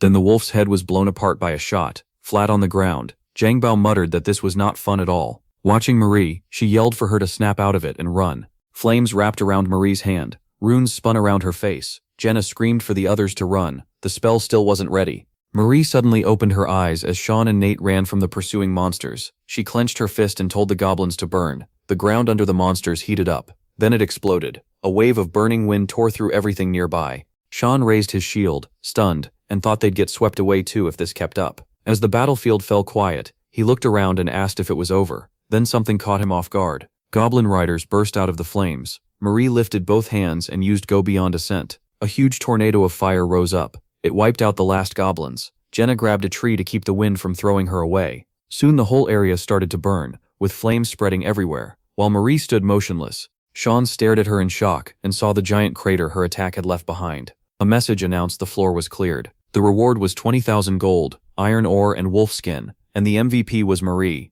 The party then left the floor. Nate said in amazement that more than 20 goblin riders had gone down at once. Marie laughed and bragged that this was the power of great fire. If she really showed what she could do, they'd all be shocked. Hand on her chest, she declared that she carried the soul of the rival witch. Then blood poured from Marie's nose, and she collapsed. Sean checked her and said she was at 0. Looking at her, he figured she couldn't use any magic for about a minute while casting, so the team would have to protect her until then. Sean pictured Marie's card and realized she had no support magic, while her strength, endurance, and agility were only at 1-star level. He'd used plenty of mages before as a master, but never one built quite like this. It wasn't impossible, just extremely rare. In his mind, Marie was like a tank with all its armor stripped away and built only for attack, a weapon made for war. Jenna hoisted Marie onto her back. Smiling, Sean admitted that kind of power was worth thinking about. They came out of the portal in high spirits, and Sean thought the time was getting closer when he wouldn't be the one carrying everything. The story moves to the next day. The first thing Enoch had to do in the game was build a magic center.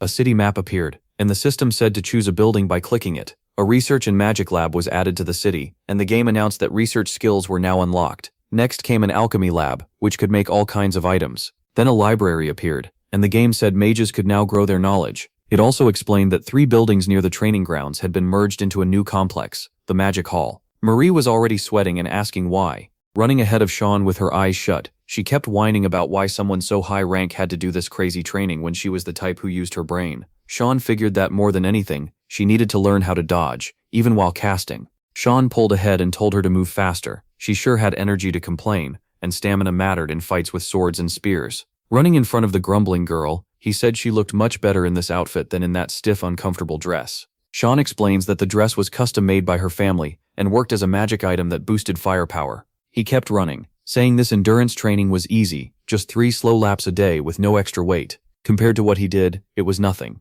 Sean sped up and joked that she must want potatoes for dinner, and he'd make sure Chloe heard about it. Running ahead, he thought he was barely doing anything except watching, though watching Marie struggle was pretty funny. Sean then goes over the magic hall and Marie's role, noting they were lucky to get a mage when they were already close to the 10th floor. Checking the full dungeon map, he thought about how the Hanisrat's mines opened yesterday, letting them gather materials from all 3 weekly dungeons. He pictured the storage room packed with those materials, waiting to be used. Now it was time to make consumables like potions. A notice appeared that Enning had left the game. Jenna raised a hand with a smile and told Marie to keep running and give it everything she had. Sean explains that potions were usually made by high-level pharmacists or alchemists, but like gear, they could also be crafted through a minigame.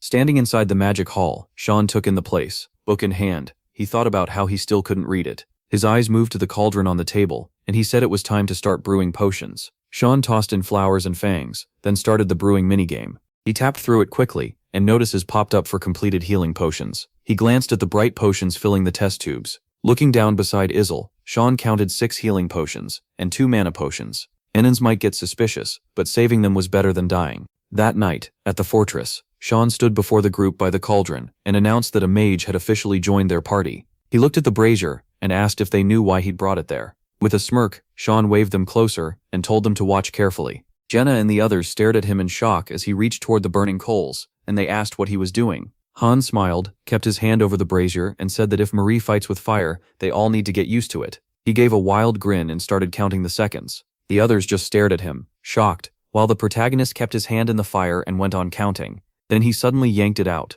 badly burned. Looking at his scorched palm, Han insisted he was fine. Through clenched teeth he watched the wound heal, and said the lobby restores him right away. Still holding his wrist, MC told them that since Marie uses fire, they'll be fighting beside it too. If they don't adapt, they'll burn before the enemy does. Jenna, scared, asked if they had to start now. Frowning, Eren looked down and asked when they were supposed to stop. Han raised his hand and said they stop when they truly can't take any more. In his head, he knew they'd keep this insanity up until they gained fire resistance. Eren gave a weak grin, remembering how the 5th floor punished them for being careless. Gritting his teeth, he reached for the brazier. He caught his wrist. Quietly, he told Eren to do it later, out of sight. He didn't mind setting the example, but he had no desire to watch his friends scream in pain. Jenna clenched her fists and admitted she didn't want to do this. She stayed in the back anyway.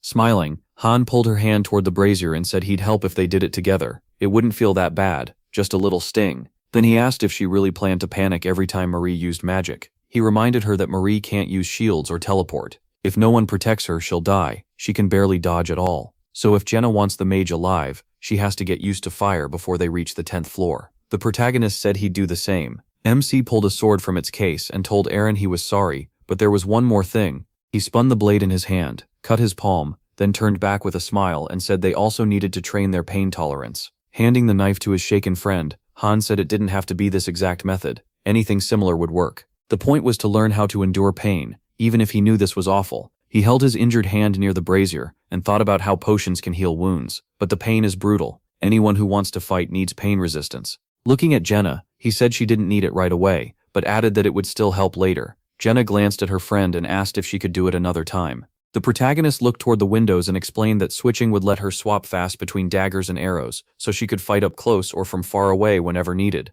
He pictured the team in battle and said they were done using the old close, mid, and long-range setup. From now on, they'd use a triangle with Marie in the middle, and training would start tomorrow. Seeing Jenna's confusion, Han said it wasn't just her problem. He and Eren couldn't protect Marie by themselves. Jenna had to take part too. In MC's mind, they were all guarding the mage like a princess, but to get the most out of Marie, there was no better choice. He also knew the best party would have 2 mages, maybe even a support mage, but they didn't have one. They still hadn't cleared the 9th floor, and going there soon seemed unlikely. More likely, the second group would be sent to gain experience. As he entered the room, he thought that with the quest chain still active, there was no way only one team would matter. Even Enich knew they were building a second group. He set a bucket of water on the floor and ran through the mission types in his head: subjugation, survival, guard, breakthrough, execution, defense, siege, pursuit, and escape. Looking over the team cards for the 10th floor, Han figured one mission there would require at least 2 groups. He tossed a match into the brazier and realized that if it was a joint mission, the danger would be on a whole different level. The protagonist pushed his hand into the fire again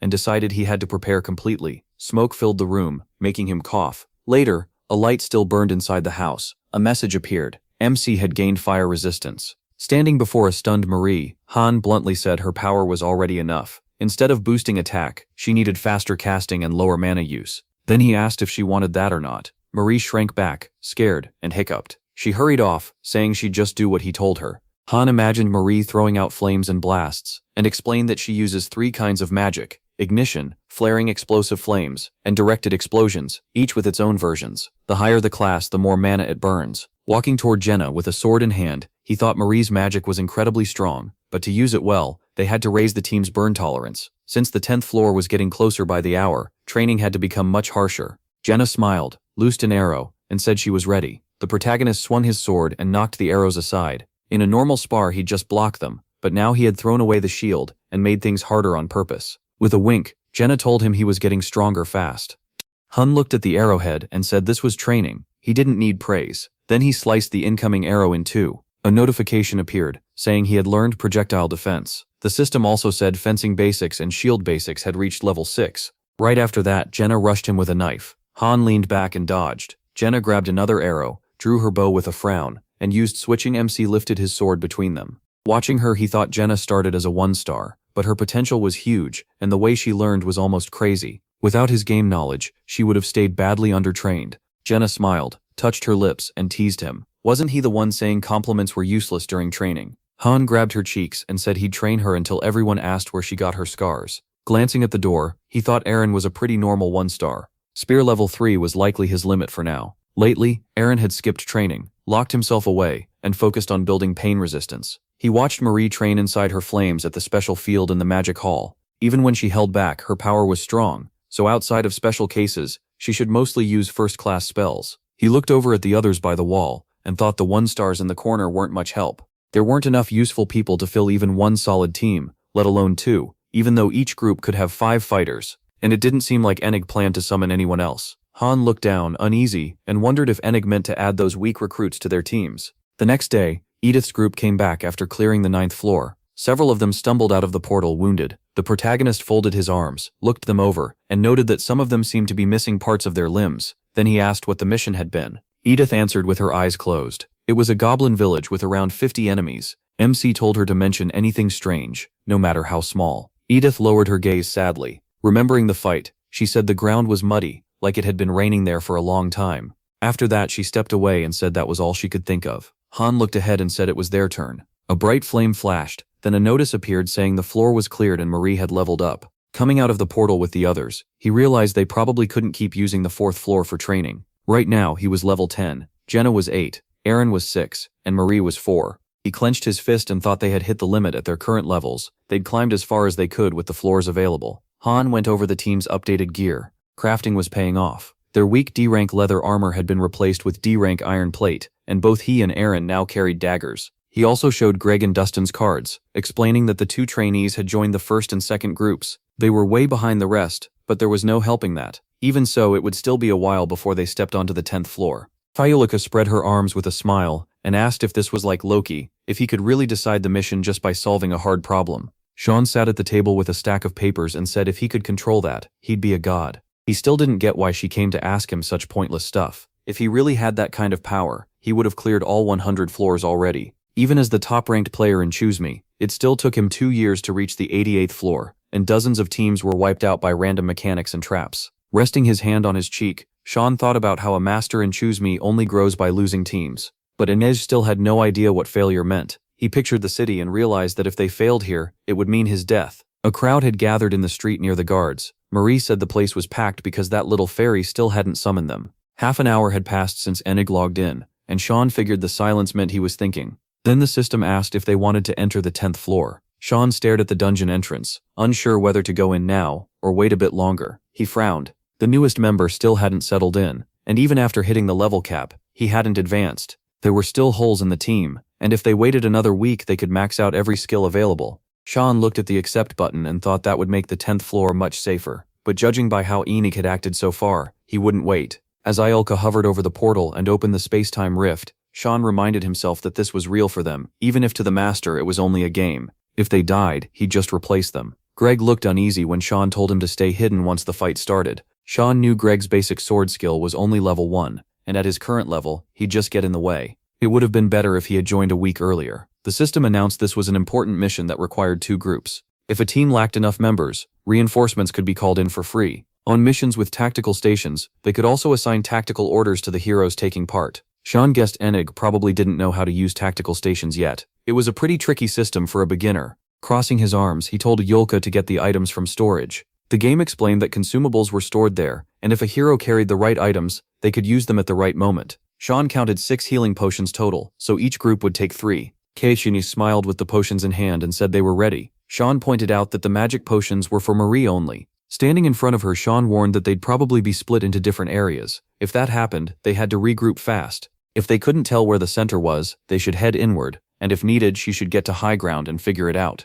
Iolka angrily thrust out a hand and shouted that nobody should touch Sean. She'd be watching. Sean told her not to bother. Then he turned with a smile and said the fairy didn't need to worry. He would climb the tower no matter what. A bright flash filled the air. When it cleared, a man was on his knees in the yard, mumbling that they were all going to die. Clutching his head, he cried that they couldn't beat them, that everyone would die, and no mercy was coming. Sean shut him up with a kick. The stranger fell to the ground, then turned and asked who they were. Jenna watched the crazed man with concern and said it seemed like he couldn't really see them. She guessed he was an NPC. Sean had seen plenty of missions where NPCs appeared. Interacting with them was often clunky, but that was normal. Looking around, he said the city seemed familiar. Aaron's tense voice followed. He'd seen this place before too. It looked a little different, but parts of it were clearly the same, just more Western in style. Sean stared at him, startled, and started to suspect the truth. Then he said it felt familiar because they really had been here before. This was the ruined city from the 5th floor, except now it hadn't been destroyed yet. Jenna said the timeline felt wrong. Sean answered that this wasn't the only strange thing here, but they'd talk about that later. Facing the team, he said what mattered now was simple. They'd already been summoned, so they had to clear the mission to survive. Since it hadn't started yet, they probably had a little time. Better to use it gathering information. Sean told everyone to scout for 5 minutes and meet back here. If anyone was late, nobody would wait. Storm clouds started building over the tower. From a window inside, Sean decided this was the best place to watch the battle. What worried him most was the soldiers' broken morale. He studied the army moving through the streets. There were thousands of goblins in the northern forest, maybe with assault ladders, but thankfully no battering rams in sight. To the east was the river they had encountered on the 7th floor, along with even more goblins. At least the enemy had no real siege weapons. Sean kept watching in silence. Less than half of the knights outside the castle were actual human troops. Against the goblins, the numbers looked like at least 10 to 1, maybe worse. Even at a glance, it was a nightmare setup. As he headed downstairs, Sean noted that the mission objective still hadn't appeared. If the goal was just to survive, their odds would be much better. If they only had to last for a set time, this floor might even be easier than the 5th. There were tons of NPCs who could act as bait, and they had a mage who could focus on defense. Sean watched the team gather and felt like fate was about to start turning. Then 3 notifications popped up at once, and his face hardened. A triple notice meant the highest difficulty. The system revealed the mission. They had to stop the city from falling. Even with both groups together, they only had 10 people. Add the roughly 350 NPC soldiers, and that made about 360 defenders against thousands of goblins. Sean said they should first share what they found, then sort out the mission details and everyone's roles. Jenna reported that she tried talking to the townspeople, but no one answered. They could see and touch the people, yet the people couldn't hear or notice them. Aaron showed them a map, and said the goblins were coming from the north and east gates. The south and west had no exits, so there was no escape route. If the outer wall fell, everyone inside would die. Edith frowned and asked what they were supposed to do. Sean lowered his head and gave the blunt answer: defend. The mission was to protect the city and stop the enemy from breaking through. In other words, they had to wipe out the attackers. Edith looked at him in fear and said that was impossible. Grit raised a hand and asked about retreating. If they left the city, they could watch the situation and use hit-and-run attacks instead. Sean frowned and said the win condition was probably destroying the invading army. If not, they'd fail. His eyes shifted to the central tower. There stood a glowing statue of the twin goddesses, an object that sometimes appeared in special missions. Sean warned them that killing goblins might not even matter. If that statue was destroyed, they were done. Grit folded his arms, shut his eyes and muttered that it was insane. Did they seriously have to hold off the enemy just to protect that thing? Sean said yes, otherwise all of them would die. He faced Grit and made it clear, there was no escape here, no loopholes, no exceptions. A bead of sweat slid down Sean's face. The conditions were absurd, but since this was still part of the game, even an impossible mission had to have some kind of strategy. Gritting his teeth, he spread out the map and said the goblins had numbers, but only ladders for siege gear.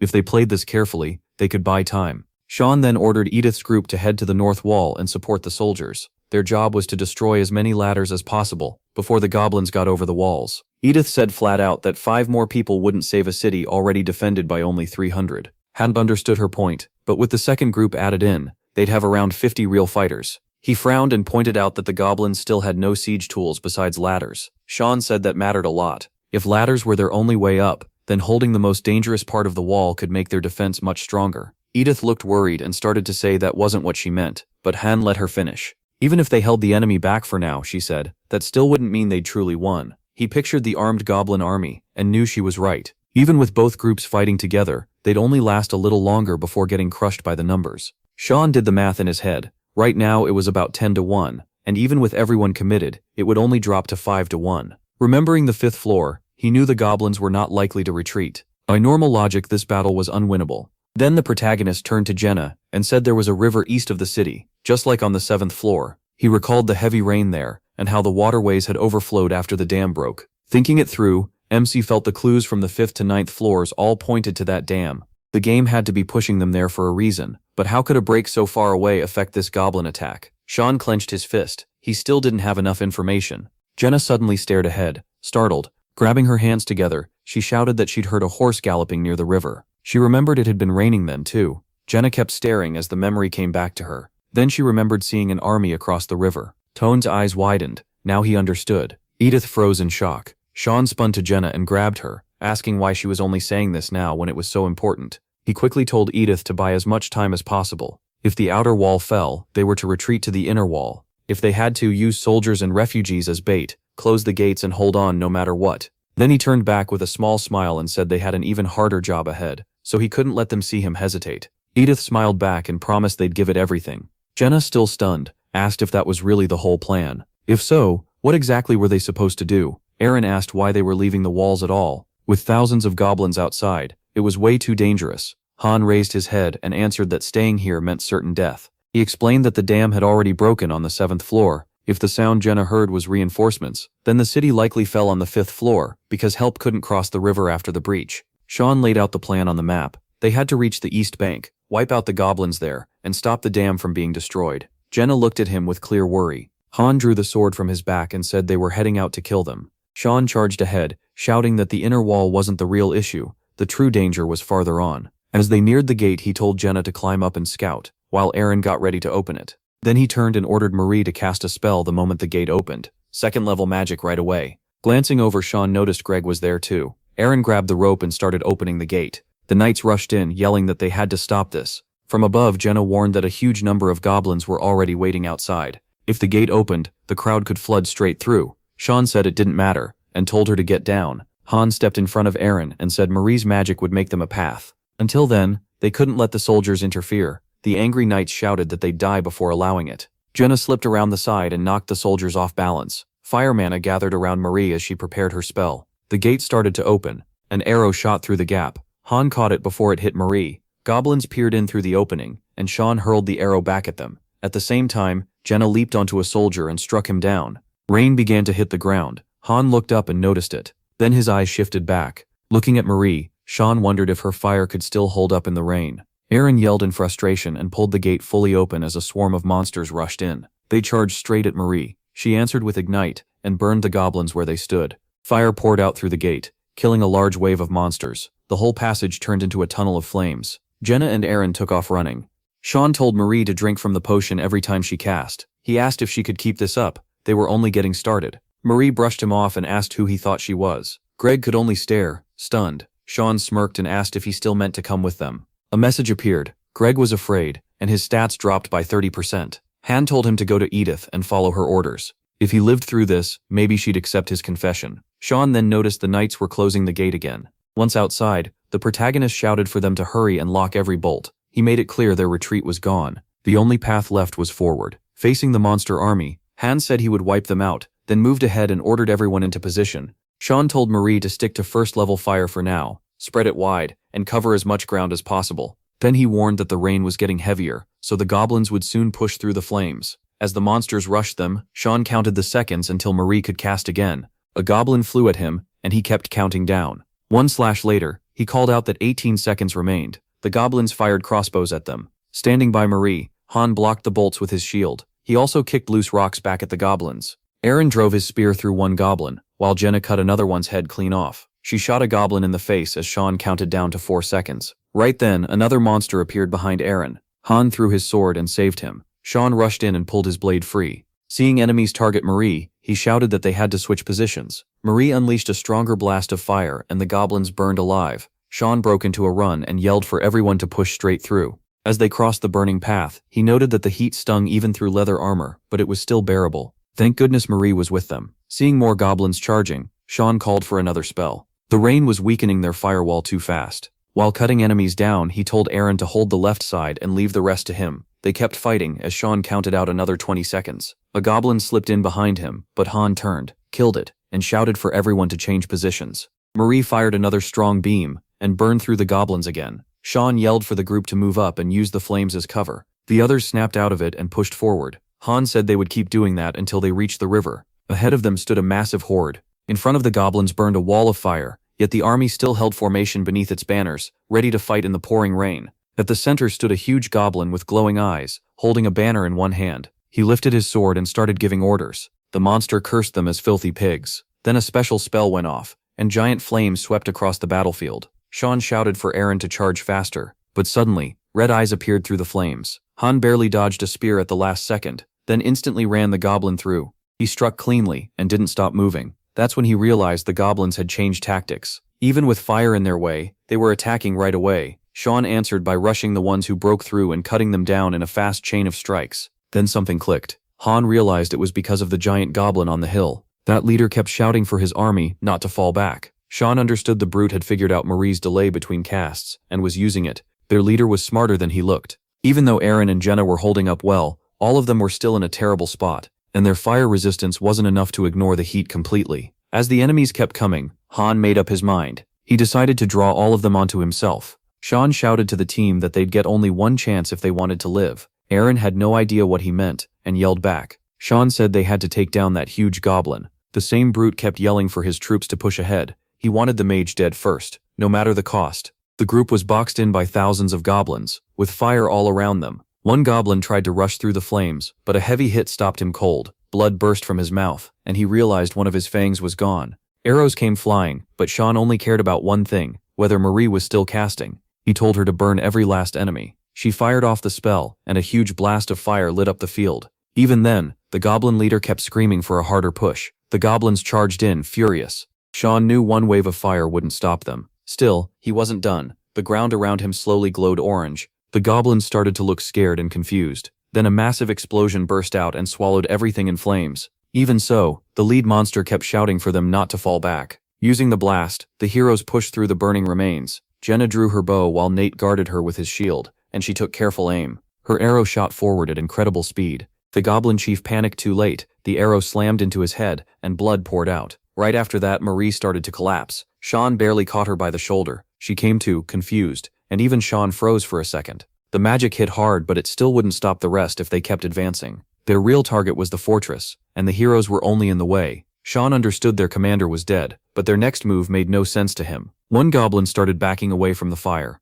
A few others appeared near him and formed up, moving away from the group. Sean realized the goblins had decided to attack the fortress instead. The heroes moved closer to the forest, and the goblins stopped caring about them. Sean knew they were only alive because the enemy leader had been killed. He told everyone to rest, then use their healing potions. At the same time, the goblins were attacking the northern wall. For the heroes, this was only the start. Ahead of them stood a large wooden dam. The goblins marched over the wet ground in anger. Sean knew they weren't going to let the group breathe. The enemy showed up again, so they had to get ready for another fight. Heavy footsteps pounded across the soaked earth. Nate looked at Sean in fear, but Sean told him the battle was just getting started. In the dark evening, enemy eyes glowed. Then a level 23 ogre appeared, growling in rage. Sean quickly gave orders. Marie would make a wall of fire, and Nate would hold the line. But they all knew the big monster wouldn't be stopped by fire alone. Sean told Marie to cast faster. He'd handle the ogre himself. The ogre swung its axe-like weapon and smashed the ground, but Sean dodged. He knew one direct hit would kill him. The monster lifted its weapon again.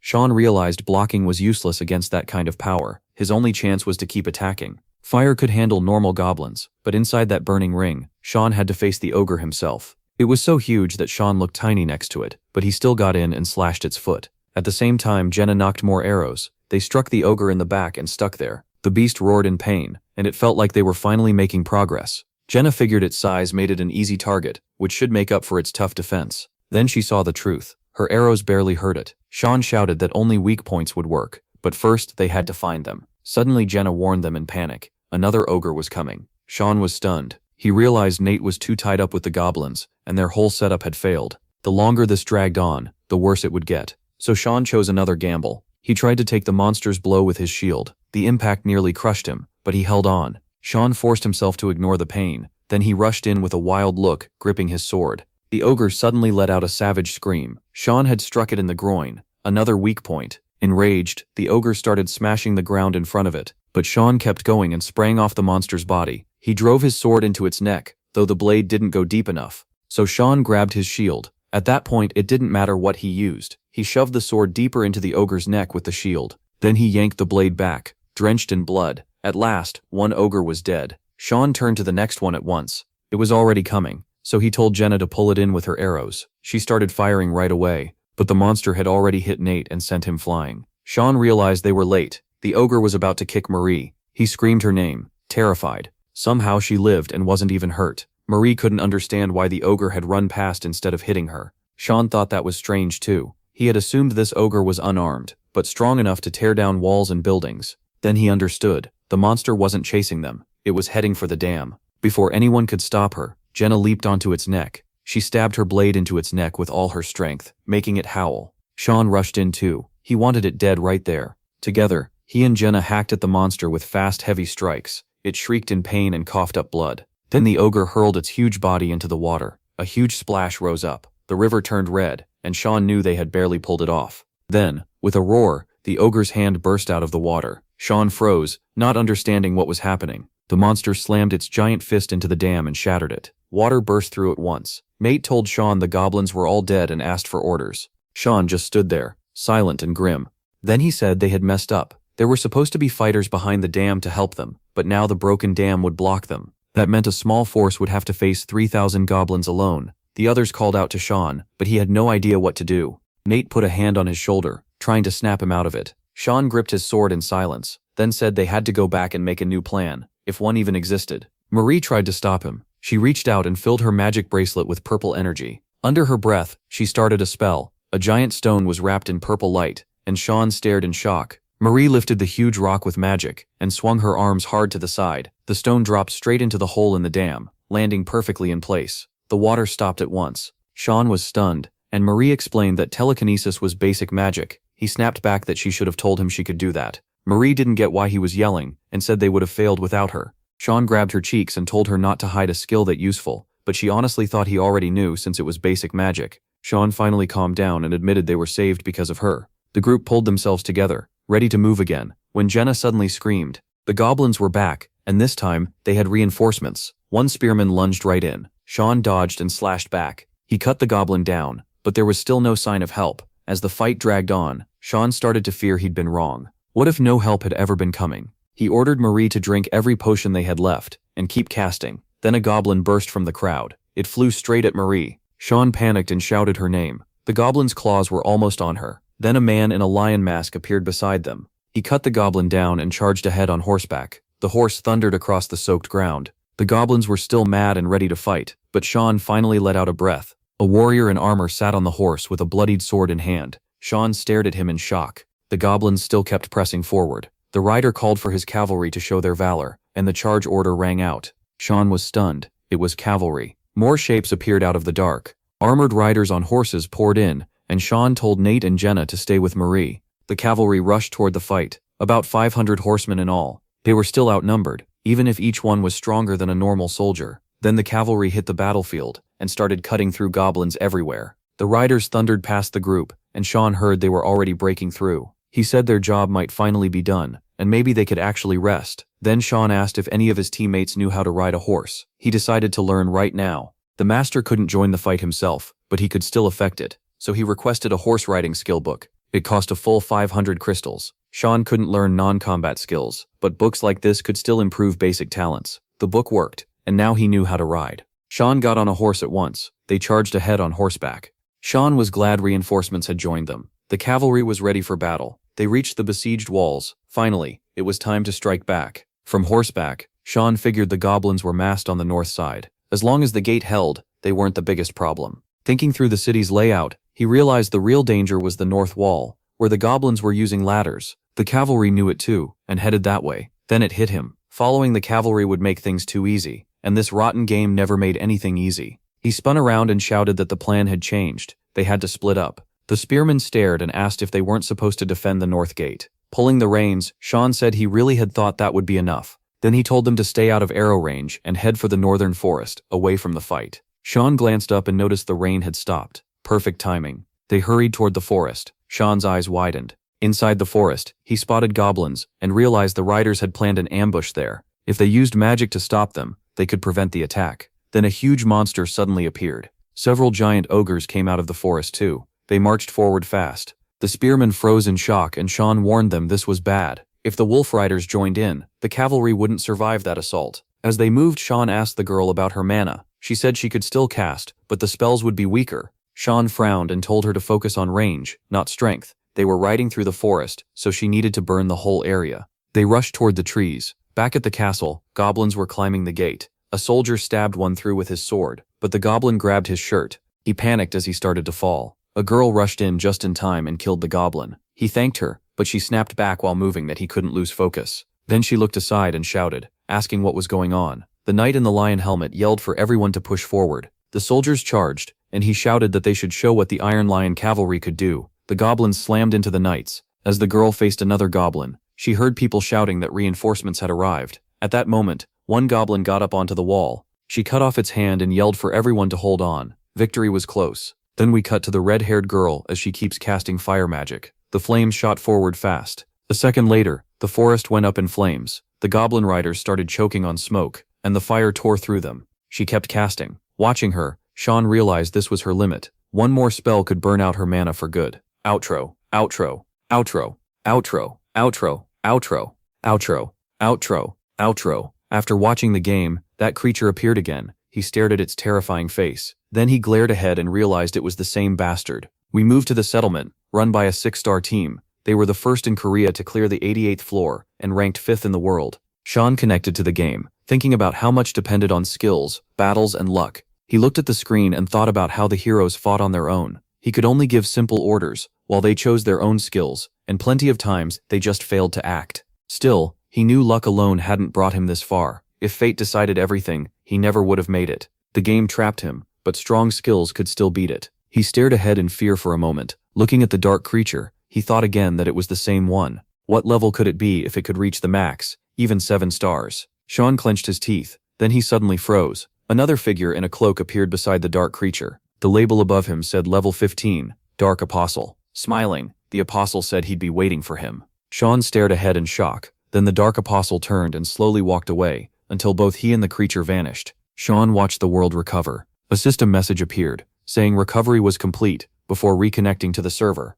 The girl asked in fear what had happened. Sean's eyes went wide, and he shouted for everyone to hurry back to the castle. The girl still looked shaken as Sean climbed onto his horse and yelled for them to move. Then he took off at full speed. A confused guy shouted, asking what was wrong. Sean frowned and answered that nothing was over yet. Thinking back, Sean realized the Dark Apostle had never shown up this early before. There had been no sign that monster could appear on lower floors. He remembered the restored hand and thought about its trait. The knight looked away in shock. A strange mass covered in growths appeared before him. Then the monster rose from the dead. The man stared at it in fear. A second later, it lunged at the knight, and he screamed. All around them, dead goblins began to rise too. Someone turned and screamed, asking what was happening. As the corpses stood back up, Sean shouted for everyone to ignore it and run to the place they had come from before. Clenching his teeth, Sean realized what this was. Resurrection of the dead. They could raise corpses that met certain conditions. Watching the zombies kill the knights, he understood they wouldn't stop unless their skulls were crushed. From the wall, a girl shouted for someone to open the gate. The gate opened, and Sean thought that no matter what, this kind of monster should not exist on the 10th floor.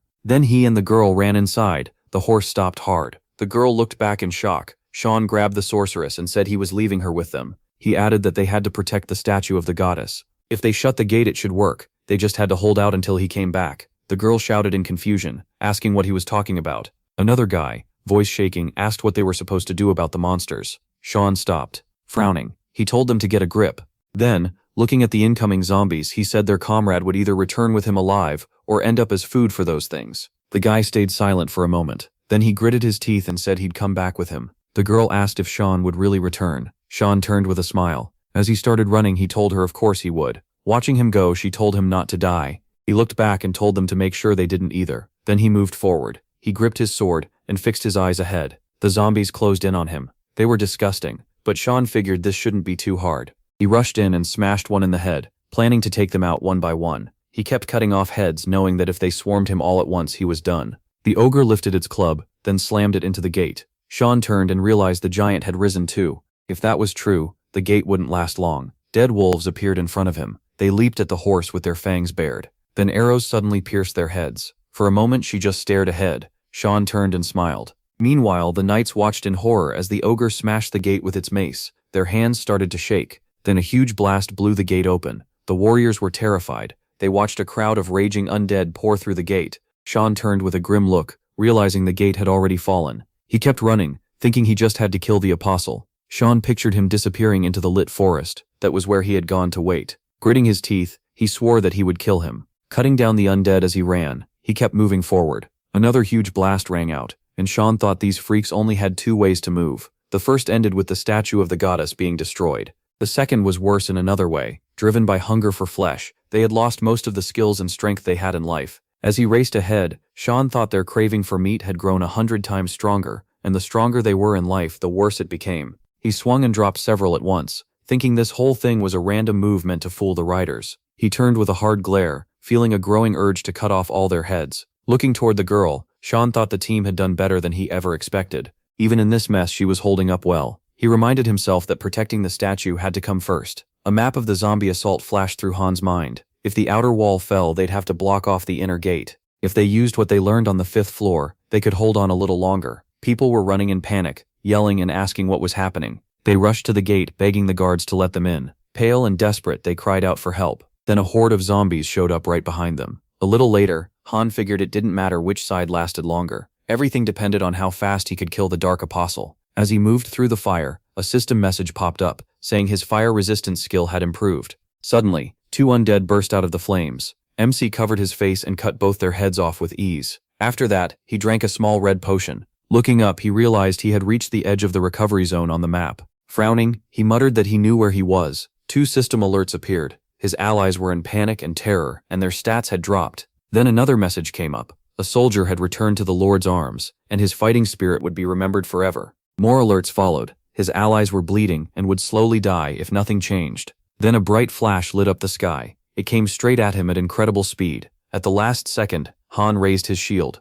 The arrow punched through it and tore into his shoulder. Getting back up, he thought the Dark Apostle wasn't much in close combat, but it was still a monster meant for the middle floors. Since they were still on an early floor, that made it far stronger than them. Another flash burst out. Han barely managed to dodge. The arrow skimmed right past his shoulder. Then the Apostle unleashed a storm of projectiles. He answered with a flurry of strikes, but one attack suddenly came from the ground and slammed into his arm. He glanced around and realized he'd be dead already without his defense skill. Then another alert warned that a teammate was bleeding and slowly losing health. Sharn frowned. Things were getting worse, and he kept breathing in the smoke. He stepped forward, thinking he'd pass out before long, and before the whole team died. He wanted to try talking. Sharn stared ahead. Someone behind the smoke said he wanted to talk. Han glanced over and answered, "Fine, then what?" As he swung his sword, the stranger replied that the protagonist was different from the others. The enemy's blow hit with enough force to send him flying back. Sliding away through the smoke, he shouted. Sharn spun his blade in one hand.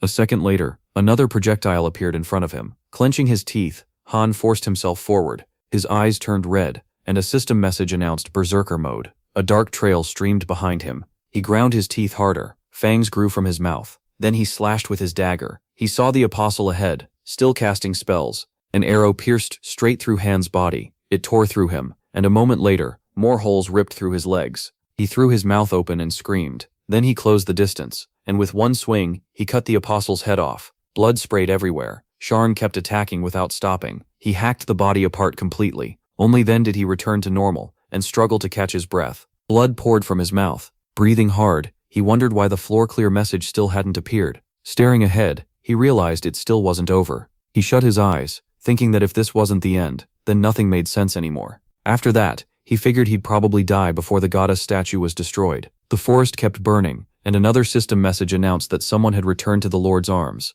Their fighting spirit would be remembered forever. Lying under a tree, Han thought this was the most pointless death of all. After everything he'd been dragged into and all the effort he'd spent, he was going to die like a dog. He lowered his head. Images of his allies fighting zombies filled his mind. Then he pictured them dying. He imagined his subordinates torn to pieces on the ground, their bodies scattered everywhere, the gray-haired man still trying to protect the statue, and the girl struggling to finish the mission. The statue itself appeared in his mind. Then it suddenly began to glow. That light appeared beside Han, and his body slowly started to fade. A system message appeared. The floor had been cleared. The whole game world froze, and rewards were given out. They earned 70,000 gold, and a common fire elemental stone. Then, Han's card appeared with more system notices. One of his heroes was ready for ascension. All ascension stones could be combined, and if they gathered enough materials, they could get a forgotten memory fragment. An epic adventure dungeon had also unlocked, and they were told to collect evolution stones and other rare items. Back at the settlement, another message confirmed that the 10th floor had been cleared.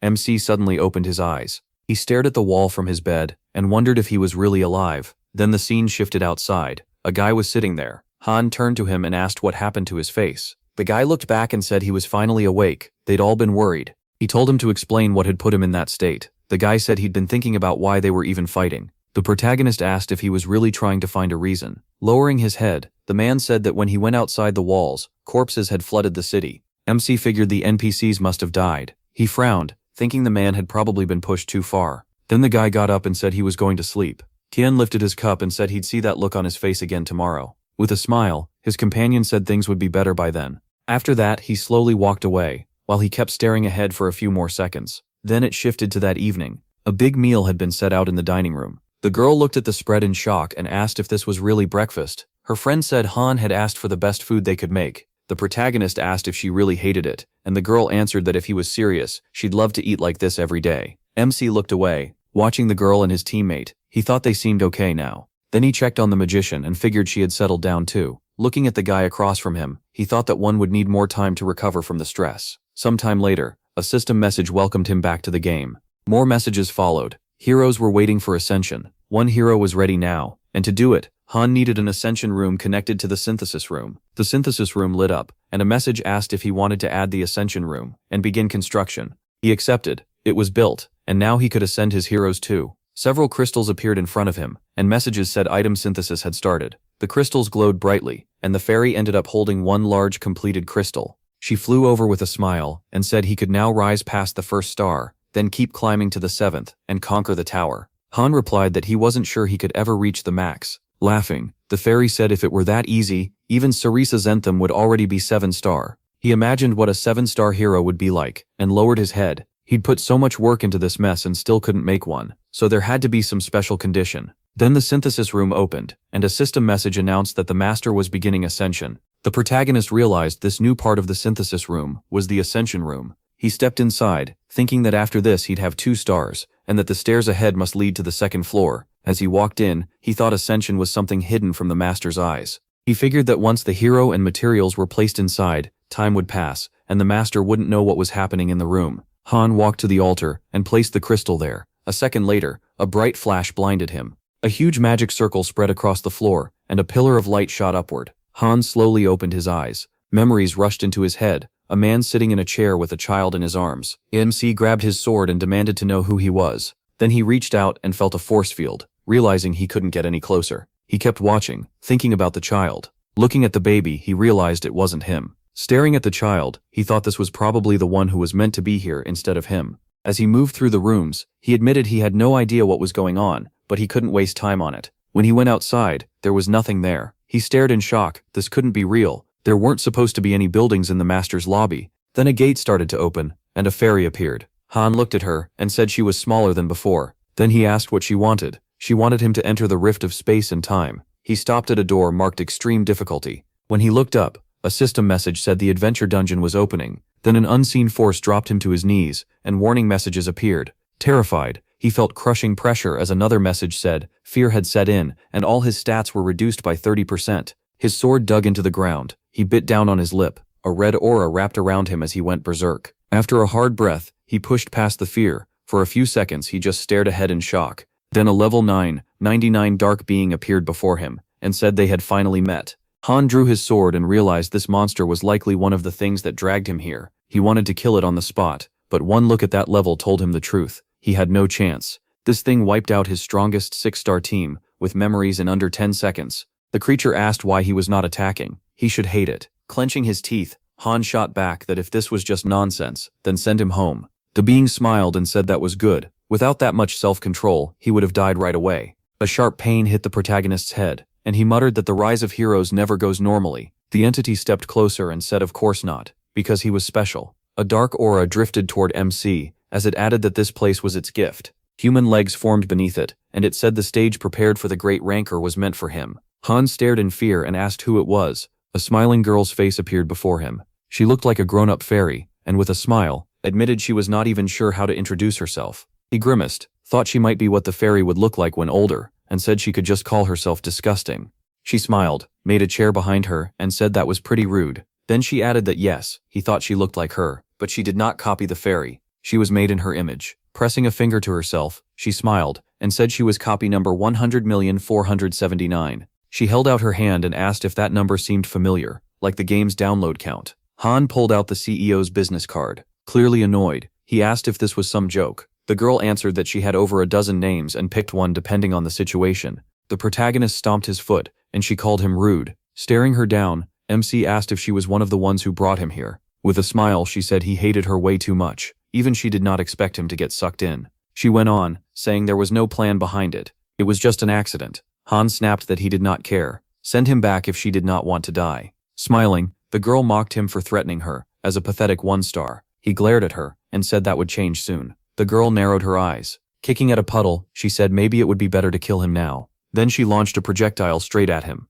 It slammed into Han and shattered his armor, then suddenly stopped. The arrow froze in mid-air, and would not move any farther. The protagonist's face went pale. She snapped her fingers and said he did not even blink when the spear reached his heart. So his guts were not just for show. Han lowered his sword and asked what she really wanted. She had plenty of chances to crush him, so there had to be a reason she called him here. That meant she had another goal, and she answered that it was simple, she just wanted to talk to him. Stepping closer, she called him the world rank's 5th place, the unbeatable Master Loki, and admitted she was a fan. She had watched his play from headquarters, and once they started monitoring his city, ignoring him was impossible. Smiling, she said she came to tell him the truth about this world. Then she asked what he thought about the game's story. Lowering her head, she said most users never cared much about lore in a gacha game. They cared more about content. She raised a hand and said the story was also way too basic. With a snap, she added that after climbing a few floors, most masters stopped caring about the open world at all. The space behind her shifted, and she asked if he could tell where they were. Arms crossed, Han said he did not even want to know. Looking away, she said sorry, she liked to overdo things. Then she explained this was the city on the peninsula, the same one where they met on the 10th floor. Now it was nothing but ruins. Then she showed him more places. Every one of them was wrecked. She kept naming ruined cities and fallen castles. After several more, she said every region had ended up like this. Turning back, she smiled and asked why he thought this region would be any different. She stepped forward and said the whole continent was the same. More than 100 million worlds had all ended like this. She pictured a gate and said there was a book that foretold this world's end. A bad ending. Everything would be destroyed. The heroes wanted to change that fate, and the answer was simple. Summon people from outside. She pictured Han sitting there with one arm torn off. Lowering her gaze, she said they had to force those outsiders to rewrite the story, even if it broke the setting and twisted space and time. Looking at MC, she added that a higher being could change history just by watching it. That was the whole reason the game existed. He stayed silent for a few seconds. Then he smiled and said he expected something more dramatic. He looked at her and asked why she was telling him all this. She reached a hand toward him and said she wanted to work together. Before she could finish, a dagger flew into her head. Han started drawing his sword and said he had wondered what she was getting at, but in the end it was just insane nonsense. Smiling darkly, the girl told him to think carefully. Was that a yes or a no? The protagonist glared at her and told her to get lost. He took his stance furious. She dragged him into this pit, made him suffer, and now wanted his help. No chance. He said he would never work with people like her. If she wanted him dead, fine, but he would blow her head off first. The girl stepped forward, laughing that he was insanely aggressive, and honestly, it hurt her feelings. Han looked at her and knew the truth. She could say whatever she wanted, but he could not kill her yet. Not as a level 10 1-star. Not now. He needed to get much stronger first. So he told her he did not want to talk anymore and demanded she send him back. The girl smiled in a threatening way and said he was disappointing her. She had gone through a lot to bring him here. Then she said she valued him more than any other master in the game. Rankers, hidden players, all of them meant nothing compared to him. Did he know why? Smiling, she said it was simple. Masters mattered, but the best masters mattered most. She was sure he remembered the system message, telling him to trust the bonds, tying him to his heroes. MC frowned and said that message appears after the tutorial. She replied that out of hundreds of millions of masters, he was the only one who took that advice seriously. The space around them began to shift. They appeared on the first floor, and the girl asked if he recognized it. This was the 80th floor from 6 months ago. Out of hundreds of millions of users, only he and 4 others could protect it, which was why everyone rank 6 and below had gathered on the 79th floor and under. Han looked around and thought of the floor that had nearly made him lose his hair. Then he asked why she was showing him this. She made 2 chairs, sat down in one, and said it was simple. First, she wanted him to see what happened to her. Looking aside, she told him to sit. No point standing the whole time. Smiling, she asked what he thought, now that he was seeing all this with his own eyes, instead of through a screen. Wasn't it amazing? Looking at the spreading magma, Han remembered the 80th floor was the first conquest-type stage. It did not even give a clear main objective. The order and difficulty changed with luck, and every ranker who reached it got crushed. Players called it the Executioner's Wall. Frowning, he said he already knew how to clear the 80th floor, so why was she showing him this recording? She smiled and said that was not the point. He just had to keep watching and understand. Holding a cocktail, he frowned and remembered that after clearing the 59th floor, he boldly challenged the 80th and most of his heroes, including his main team, died. He looked at the endless monsters and thought there was only one word for this place: hell. A place where surviving felt impossible. That was the 80th floor. There were 2,755 chaos units at level 113. Then came 3,164 shards of despair at level 108, along with 2,348 shards of hatred at level 121. Seeing that, Han frowned and said those shards were the reason the 80th floor was so absurdly hard. The girl smiled and said he was right. Then she asked if he knew that in this game, floor difficulty depends on the account itself, and even summon rates are tied to the account. Hearing that, the protagonist stared ahead in alarm, and she added that his failure to pull even one 5-star hero was not just bad luck, it was not simple backlash. She said the level 322 chaos crystals proved one thing: there were almost no heroes left in his world. Then she pointed to the one-eyed monsters and said that even under the company's set difficulty, his world was still one of the few accounts with S-rank heroes. Glancing at the hatred crystals, she added that his account was the worst in every way. Han lowered his head, and she said it was still a mystery how he even made it to the 88th floor. A bright light suddenly appeared on the island. MC stared at it in shock. Several people appeared there. Seeing them, he wondered if these were the greatest 5. The monsters started closing in around the island. Then they charged at full speed. The girl stayed still and watched. A string of system messages popped up. Tactical command was active. Object levels were maxed. The tactical map was available, and the hero's order could be changed by dragging them. The heroes were repositioned at once. They leaped from island to island with amazing speed.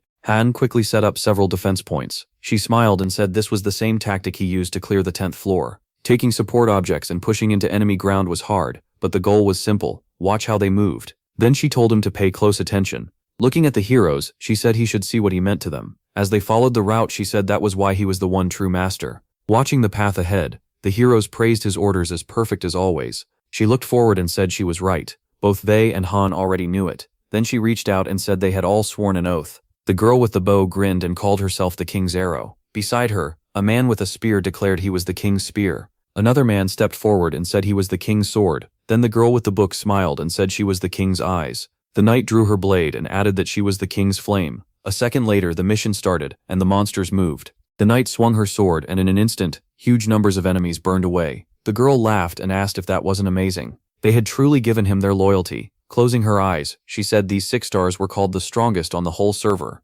Only 7 stars could beat them. Han had raised real monsters. Then she asked what that meant to him. Smiling, she answered her own question. Raw skill was not the most important part. What mattered more was how heroes saw their master. She told him to picture a tower. Heroes climb it, learn the truth, and fall into despair. Who would stay loyal to someone who treats them like toys or pets? Narrowing her eyes, she said he was different. The only one who truly ruled the lobby. To them, he was their king. Lowering her gaze, she went on. Even now, his heroes were desperately looking for him, because they knew he had come here too. She asked what kind of hero would search the whole world for months just because their master vanished. Would heroes in other lobbies ever do that? Then she said his playstyle was unique and super precise. Nothing like anything she would have thought of herself. She added that strangely enough, he never used synthesis. Hearing that, Han frowned. She said most players used synthesis to control their numbers. If a hero was useless or disobedient, they got rid of them without mercy and scared the rest into obeying. The protagonist thought about how low-rank heroes with potential were usually turned into fuel for higher-rank ones. Since he never had a 5-star hero, he couldn't play that way. He remembered that he had only one 4-star girl. Everyone called his account a failure and told him to quit, but he kept going. He was used to unfairness. A memory of his childhood flashed through his mind. Watching a father smile at his son, Han muttered that wasn't true. He did use synthesis, just as little as possible. She smiled and said other masters used it several times a day, but not him. Compared to them, the difference was obvious. She went on. Before MC became famous, most masters treated heroes like toys and threw them away the moment they got bored. He thought of his own team. Even when they were low rank, if they had potential, he kept them. A lobby ruled by fear was bound to fail. He remembered how he ran things. Useful heroes were rewarded. Useless ones were punished. The girl looked at him and asked what he really knew. Smiling, she said every hero here was a living person. Looking at Han, she said she didn't know how, but no one could come up with his methods unless they somehow knew that. With wide eyes, she added that this was just the conclusion she had reached. The protagonist rose from his seat, and Kate called after him, asking if he knew something. Still smiling, she repeated that all the heroes here were real people, and that no one unaware of that could have acted the way he did. He turned back and stared at her in disbelief. Kate met his gaze with open contempt, and said it was only her guess. Han pulled out his device and studied the heroes, remembering how hard it had been to believe their behavior was just programming. He also remembered that each one reacted to the same command in a different way, and carried it out in their own style. The system was unbelievably detailed. Even so, he had never guessed they were real people. He thought he was only building the best strategy. Folding his arms, MC asked if that was why she liked him. Kate said she had wanted to meet him face to face for a long time, but that was hard to do on Earth. He smiled, saying he understood her frustration. Then his face went cold, and he said that if so, he'd dig her up from the nearest forest. Anger took over as he walked toward her, saying she filled him with nothing but disgust. He said he would never forget this, especially after how badly she had let him down. Kate lowered her head, resting it on one hand as she set down her glass. Nid leaned over her and shouted that he had nothing to do with any of this. He was just an ordinary person from Earth. After venting, he turned back toward his chair, but she stopped him. Laughing, she said his heroes would be heartbroken to hear him say that. Without turning around, he said he didn't care. He knew she hadn't brought him here just to climb the tower. The team was already doing fine. He had almost no losses until the 88th floor, so he saw no reason to work with her. He still didn't know why she had called him. Han glared at her and told her to get away before his patience ran out. Kate spread her arms and said she saw something in him, something that could make him the hero who saves Mobius. Then she brushed that aside and said she simply wanted him to reach her floor, so she was willing to put up with his attitude. The protagonist shot her a hard look and asked if she was behind the Dark Apostle on the 10th floor. Kate answered with a cold stare and asked what he'd do if she said yes. Crossing her legs, she told MC not to be so angry. She claimed she would have stopped interfering after the 15th floor. She added that Tianya would have welcomed him warmly even without her. Resting her head on one hand, Kate said her floor had the same S-rank difficulty as Nilfgaard. No matter what he did, she said, there was about a 90% chance the master would give up everything. But Han could change that if he accepted her help. He stayed silent, waiting for more. Kate reached out her hand and swore on her name that if he climbed to the top of the tower, she would send him back where he came from. She also promised him half of the Mobius owed to her. She said that would make him one of the corporation's biggest shareholders. Then Kate offered him the chance to become the majority shareholder and asked if they had a deal. Han looked at her with distrust and told her not to play games with him. He brought up her promise to return him to where she had taken him from, not send him back empty-handed. The whole offer sounded too good, and he searched for the catch. Kate seemed surprised that he still hated her and asked why he treated her that way. The protagonist answered by hurling his blade at her head before she could finish. He believed he could climb higher and find the truth himself, so he refused to rely on trash like her. This was his final answer. He would get home on his own. She pulled the blade from her head as pixels spread over her body, saying that without this kind of will, no one could ever reach the top. Repeating that she forgave his rudeness, Kate decided to show him his goal directly. As soon as she said that, a huge golden door appeared nearby. The girl called this the true prologue. The golden doors opened, and a bright light shone from inside. She said she had made this ending just for him, then let the light swallow him. A second later, Han saw a different place. It was a world where humans and other races lived together. He watched Tanya's children running around and playing. Kate said this peaceful land was attacked by a terrible new enemy, and darkness ripped the nation apart. Then she asked Han if he knew why this ending was so hard. She explained that he would have to turn around a war that was already lost and fight against fate itself. Still, she said there was hope. Showing him the master, she said that if he wanted to save this world, he had to conquer the tower. MC heard that many heroes would stand with him, and that he had to trust the bonds between them. Kate told him this world's future rested in his hands, and in the power she believed he had. She showed him many heroes again, people whose lives would depend on Han alone. Then came the enemies waiting on that path. She asked if he could really reach the top, warning that powerful foes were hiding in those unknown lands. He answered with anger and suspicion. Kate pushed him once more to climb the tower and showed him the road ahead. She promised to help him, said they would reach the goal together, and swore she would be waiting. Han turned to her and told her to leave him alone. Right then, a message appeared. His forgotten hero memories had awakened. A black notice said his card had changed, and his rank rose to 2 stars.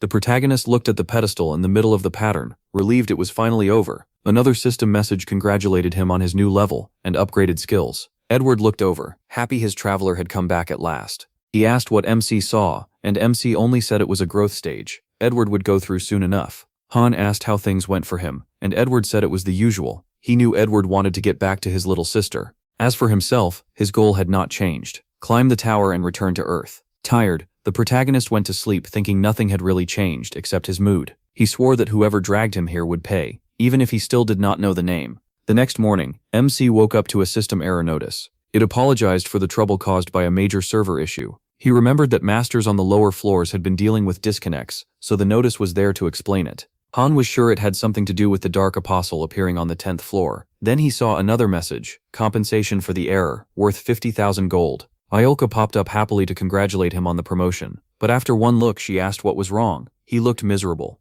He tensely said he had met her original. That shocked the fairy. When she asked what he meant, The protagonist guessed it was the CEO of Mobius and asked if that was right. Iolka was both angry and confused, wondering how much her original had told him. Han brushed it off and said it changed nothing. He was only venting. He made it clear he was climbing the tower, and she just needed to help. She agreed and said she would support him. Then Iolka handed MC a gold coupon he had never seen before. She was surprised he did not know about gift cards that could be used to buy anything. He looked at it and asked who sent it. The fairy said it came from the master, who had clearly noticed how amazing he was. She explained that these were reward gifts for heroes who performed well, and their value matched the item's cost. The protagonist knew coupons like this usually came from events, so he was surprised the master was this impressed. He guessed the master was just shocked. The heroes kept climbing on their own, while doing almost nothing himself. Then the protagonist handed it back and said to give it to someone else. Iolka could not believe he refused. She said he could ask for anything, but MC reminded her that 10,000 gold bought almost nothing useful in the item shop.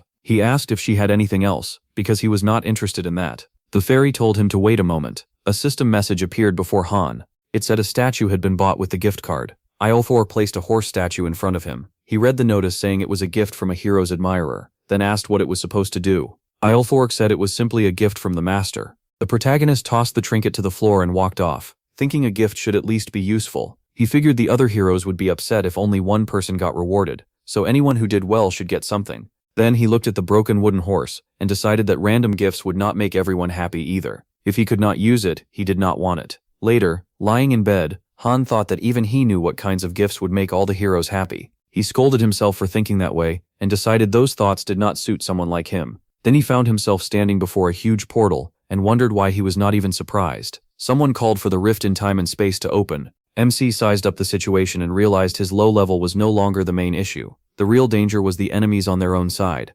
Looking ahead with annoyance, he told them to get this over with. The group was still thinking about the master's power and how recently he had arrived as a newbie. His attention shifted to Marie, who looked very nervous. That made sense after all the repeated training and what happened on the 10th floor. When she asked where they were going this time, he thought that at this rate they would never clear the coming floors. He also knew nobody really understood how the Choose Me ending worked. Then he saw an entrance marked with a call to climb the tower and save the world, and the words made him furious. Suddenly, the protagonist froze when he saw a new notice. It said this was the main dungeon of the current stage, the 11th floor. Another alert followed, telling them to get ready to enter the gate in 10 seconds. Han frowned and told everyone to prepare for the 11th floor. Marie stared at him, confused they were going in right away. He remembered a common idea among some players. They trust their heroes to carry everything, and think skill alone can clear the tower. MC believed heroes should be trained on lower floors first, so being pushed ahead like this only proved how stupid their player was. A new message announced the start of the 11th floor mission. Eliminate all enemies. He was furious.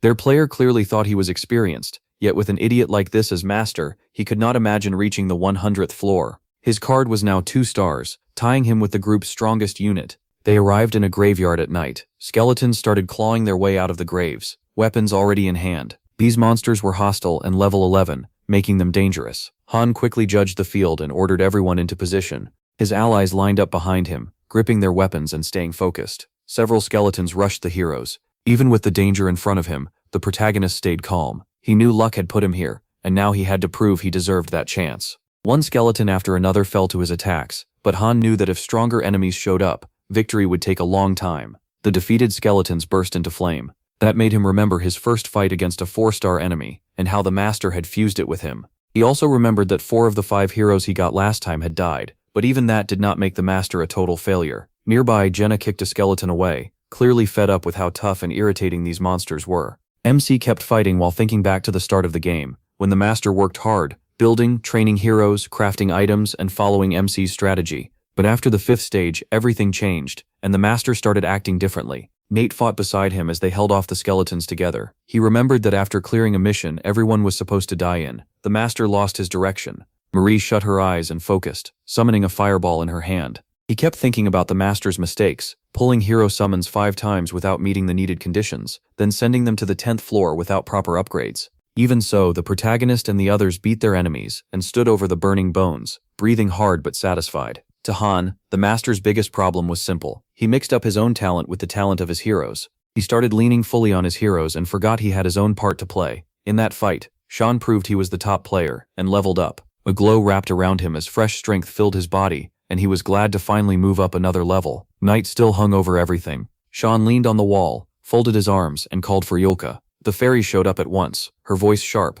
Looking straight at her, he told her to answer every time he called. Yolka agreed and asked what he wanted. Sean grew serious and said he had a few questions. A little uneasy, Yolka warned that some things were off limits. Sean wasn't surprised and asked for rough answers at least. She shut her eyes, got nervous, and blurted out that she'd answer him, but only this one last time. Sean immediately asked for the original fairy's name. Caught off guard, Yolka thought it over, then said the director had more than 100 million names. She used a different one in every world. And in Tanya, she went by Kate. Sean repeated the name and guessed that in Nilfheim, it would be something else. He already knew that after clearing the 10th floor, each master gets a personal lobby name, and the world's name changes with the rating. If Yolka was telling the truth, then each world's fate rests with its master, and there are already hundreds of millions of worlds, with more still being made. Then Sean moved on and asked what Mobius was. Yolka hesitated and asked what part he meant. The company? Sean said he meant the spiral galaxy with an endless chain of listening. Closely, Yolka admitted that every master really does have a one-of-a-kind world, separate from the others, with its own heroes.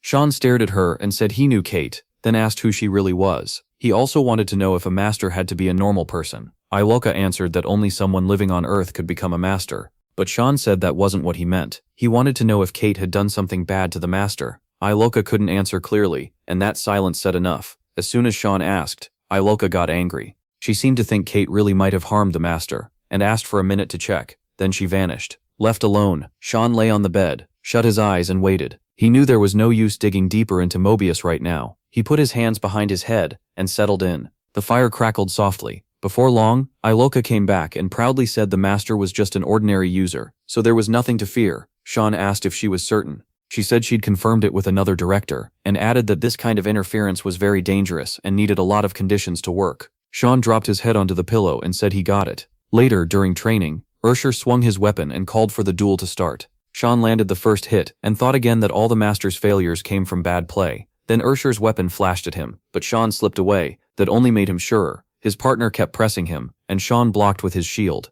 At the same time, he realized the master was infected with the idea that he was the best. Ursher sped up, but Sean still dodged. If that problem got worse, he knew something terrible would happen sooner or later. Another strike came from Ursher, and Sean caught it on his shield. Then Edith appeared behind him with daggers. She rushed in and cut his face. Fighting three at once was hard and unfair, but Sean also knew the master's condition was still early enough to fix. If someone acted now, another opponent came at Sean. Jenna and Aaron stepped in too, ready to fight. As the clash went on, Sean realized the only way to cure the master was to remove the hero he relied on most, and that hero was Sean himself. After that, he moved back toward the others and kept fighting. By morning, the city was bright with sunlight. Sean and the others walked down the road. When Jenna asked Aaron if they were really heading straight to the 12th floor, it felt way too fast. Aaron looked unsure too and said it was too soon. Walking behind them, Sean could hardly believe they had only cleared the 11th floor yesterday by Earth's time. Not even a full day had passed. Yolka appeared and asked to open a space-time rift. As the entrance to the next floor formed, Sean realized that clearing the 12th now would mean passing more than 2 floors in a single day. Jenna stopped at the entrance and asked Sean if he was coming.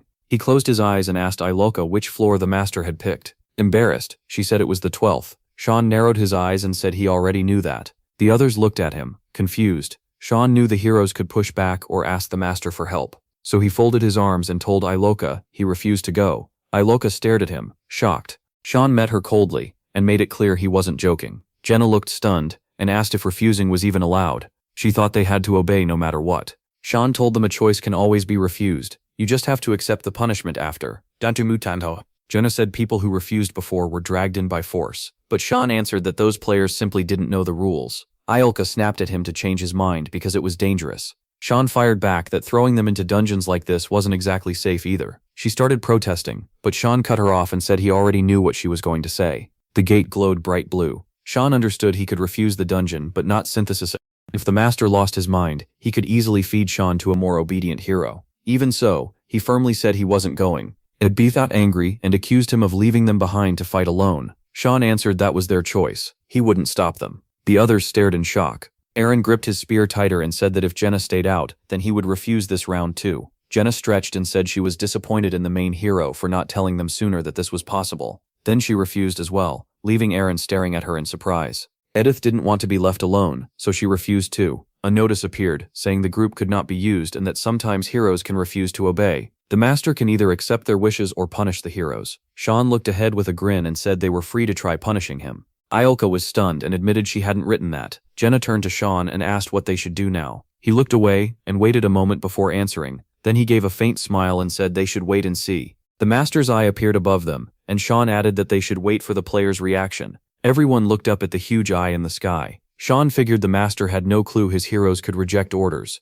He was also pretty sure the guy never bothered to read the manual, which was exactly why this happened. Sensing the tension, Iolka called over the rest of the team, and Sean and Jenna's allies came closer. Edith looked at them curiously and asked why she had been called over. Sean explained that they had decided not to take the mission. She was shocked and asked why. A little later, Sean sat on a bench and calmly answered Edith's questions. She was upset, knowing how dangerous this was if he failed to prove his value to the master. Sean stayed calm and said he knew the risk. He could die for this. Edith kept warning that the player would never like him resisting orders. Sean shot her a hard look and asked if she would obey every order blindly. He reminded her they were fighting to survive, not to be slaves. That made Edith stop and think. Then she went to the others and started explaining it to them. Watching her, Sean realized the heroes weren't truly loyal. They fought because they wanted to live. Edith finally turned to Aaron and said they should still go since they needed to get stronger and she didn't want to end up in synthesis. The others headed for the portal, leaving Sean and Jenna on the bench. Jenna sat beside Sean and asked what would happen to them now.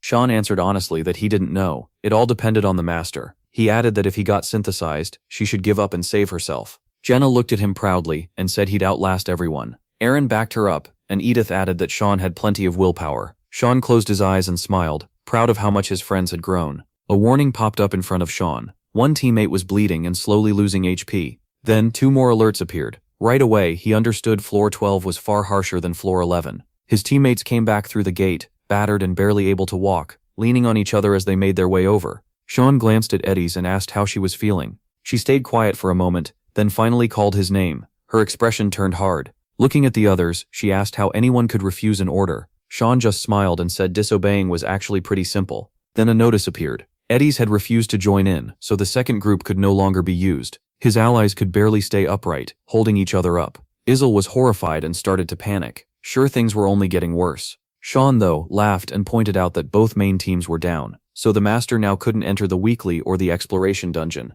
He told his allies not to make their defiance obvious. They would act normal and keep training like always. Sean figured they needed more potions, and Jenna and Nate still had to level up. Since they could clear daily dungeons alone, he planned to go there with his friends. Izel was furious, warning that the master might quit after this stunt, but Sean looked up and said he wasn't worried. If the master broke over something like this, they were never reaching the top of the tower anyway. Izel shouted that the player might try to synthesize him. Sean didn't flinch. He said he'd rather die normally, and added that this could be fixed easily enough by synthesizing the hero who started the rebellion. Fighting back tears, Izel hid her face behind her hair. Sean went on, saying the master's stress would probably rise and his spirit might drop, but after that the others would likely start listening to him. He reached out to comfort the fairy, and said the master could calm everyone down, and raise their mood by strengthening their bond. Then Sean and the others turned and left. On the way out, he added that the player wasn't much of a thinker. Izel watched them go, still worried. The next day, they headed to the weekly dungeon to gather elemental stones for ascension. The gate showed the mission and event location, and Sean chose to split the team so they could take 2 different dungeons. They got a normal fire elemental stone. Jenna and Nate took the forest route, while Sean and Marie headed into the crystal-filled ravine. After that, training continued. Sean's shield and sword handling reached level 6, and he realized he'd need tougher drills, or equal-level sparring partners to improve more. While dodging his friends' attacks, he told Marie to focus on telekinesis training so she could unlock that skill. The girl protested, saying she could only use fire magic. Sean pushed back by joking that otherwise she'd be eating nothing but potatoes for the rest of her life, and he'd make sure of it. Later, the weather turned rough. The master didn't log in that day or the next. Leaning lightly on Sean's shoulder, Izel admitted she was scared the player had really abandoned them for good. Sean took a sip from his mug and said he didn't know anything for sure. Then a notification popped up in front of them, saying the master had logged in. Izel lit up with relief. He hadn't forgotten them after all. Edith Carlin, standing nearby, guessed the player might have finally come to his senses. Sean wasn't convinced. He took another drink, thinking that if the master's condition were that easy to fix, it wouldn't be so well known. Setting the mug down, Sean figured the master's plan was obvious. He would probably use the compensation currency to swap out the raid group. A notice appeared saying the master had begun an advanced summon for new heroes. The poll gave him the rare cards Edward, Bella, and Robert. Eddie's looked at Sean and said that if the newcomers were anything like their current allies, they might have to draw lots. But Sean stood up and turned away, saying that wouldn't be needed. None of the new heroes would be joining their party. Ediz was confused, and Sean only told her to watch. The new arrivals were already arguing near the stairs. Bella complained that Robert smelled awful, while Edward tried to calm things down. It didn't work. Robert snapped at her, saying she had no right to act superior, and turned openly hostile. Bella fired right back. The tension rose fast. Walking up to them, Sean noticed they'd barely entered the game before starting a fight. Edward spotted Sean, ran over and asked if he had really arrived earlier than them. Sean said yes. Behind him, the arguing kept going. Edward introduced himself as a knight in training, and asked Sean to stop the other two, since they weren't listening to him. From behind Edward, Robert said he had no intention of listening to a weakling. Sean turned in surprise, and Bella backed Robert up, saying she wouldn't listen to some young master who only got by thanks to rich parents. That set Edward off. He said he could overlook insults aimed at him, but not at his parents, and his anger shifted toward his new allies. Watching the mess, Ediz asked Sean what was wrong with him. Sean said the three of them clearly couldn't stand each other. He knew some hero combinations gave buffs when friends teamed up, but others did the opposite, and dragged everyone down. Edward finally snapped and charged with his sword. Sean knew this kind of thing was rare, but these three had turned their summoning into armed chaos almost immediately. Robert attacked too, saying he'd teach Edward some manners as he threw knives at him. Edward raised a shield and knocked the attack away. Isil had enough, and angrily called them insane, saying they looked like they wanted to die. Startled by the fairy, Robert asked who she was. Hand on her chest, Isil declared that she was the master's confidant, and warned them she was stronger than all of them put together. Edward covered his face with one hand, and asked again. Crossing her arms, Isil ordered everyone to stop fighting in the lobby, and warned that this was the last time she'd forgive them. Bella told Isil to get rid of the other two, because she couldn't work with them, or with the heir. Then she pointed at them. She swung her sword toward Sean and said that if she had to join a party, she'd pick a hero. Isil answered coldly that they didn't get to choose. The master was the only one who could decide. At that moment, a new group selection notice appeared before them, and a time rift portal started to open. Ediz noticed Sean leaving, and asked where he was headed. Without even slowing down, he said he was going to sleep. He added that the new heroes weren't coming back. Sean sat on the bed, and soon alerts started flashing. Robert had gone mad and launched an attack. Sean lay back with his hands behind his head and ignored the notices as more of them kept coming, reporting the hero's HP dropping. Sean got annoyed when the non-stop alerts kept him from sleeping, so he rolled onto his side and propped himself up on one arm. Before long, another message said all three had died in battle, and the master had lost. Isil hovered over Sean as a system prompt asked whether the master was sure he wanted to quit the game. The fairy screamed and threw her hands forward when the system said goodbye to the player. Flying over Sean, Isil frantically asked what they were supposed to do and what would happen if he never logged in again. Sean admitted that could happen, and she immediately asked what that meant for her and everyone else. Isil yanked Sean's hair and cried that if the master stayed gone for 6 months, the account would be deleted. She reminded him he already knew that, and insisted the user couldn't just abandon them. Sean answered that those 6 months would feel like a year and a half in the lobby. Tears filled her eyes as she said they couldn't build anything without a master. She would lose her power and vanish like she had never existed, and she'd barely even lived. The boy kept his eyes closed, called Isil a drama queen, and told her to calm down since they still didn't know if the master would really leave. Isil wiped her tears away while Sean told her to relax. If the master were really that weak, he would have quit long ago. She asked if he really meant that. The protagonist looked at her, and Isil said she believed him. Sean then asked why she was panicking so much in the first place, and whether she'd die if they failed to climb the tower. The boy's eyes narrowed when the fairy answered yes. Sean stared at her and asked again. With her wings spread behind her, Isil said she would disappear. Sean froze in surprise. Sweat formed on his face as he thought about half a year. He looked out the window,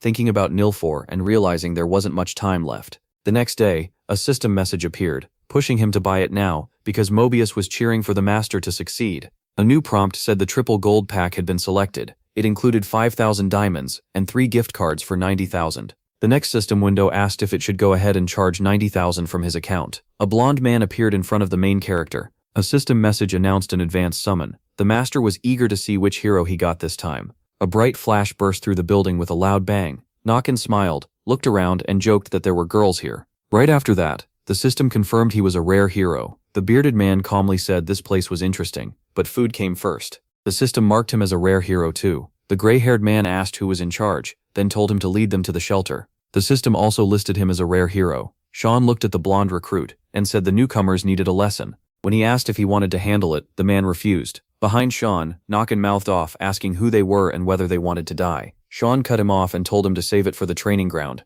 The red-haired girl glanced at Edith as Sean ordered her to stay on standby. Jenna noted this was way more touchy than when her own group arrived. Nokken raised his sword at Sean, furious that he was being talked to like that. Someone stepped in and said the problem wasn't the new arrivals, it was Sean's attitude. Sean answered by landing several punches on Nakin's face. The dark-haired girl hit him too, thinking 3 spins in a row was a terrible plan again. It looked like the master wanted to fill the team with a couple of 1-stars. As Hedges kept beating the player and Sean held the battered man, he thought about how some masters mixed weak and strong heroes, but your plans had to match your skill. Blowing 5 spins at once was the easy way out. A system notice announced that Nakin, Winard, Jilin, Robel, and Giant had joined the third group. Sean rested a hand on his belt, welcomed them, and apologized that they'd have to learn on the spot. In a few seconds, they'd be in a real fight. Then the rift of time and space was ordered open. The battered heroes filed forward, one by one. Sean noted it was good, the 3 hadn't killed each other, and even with one badly hurt, they still passed. Iolka handed them money, praising their work and calling it a gift from the master.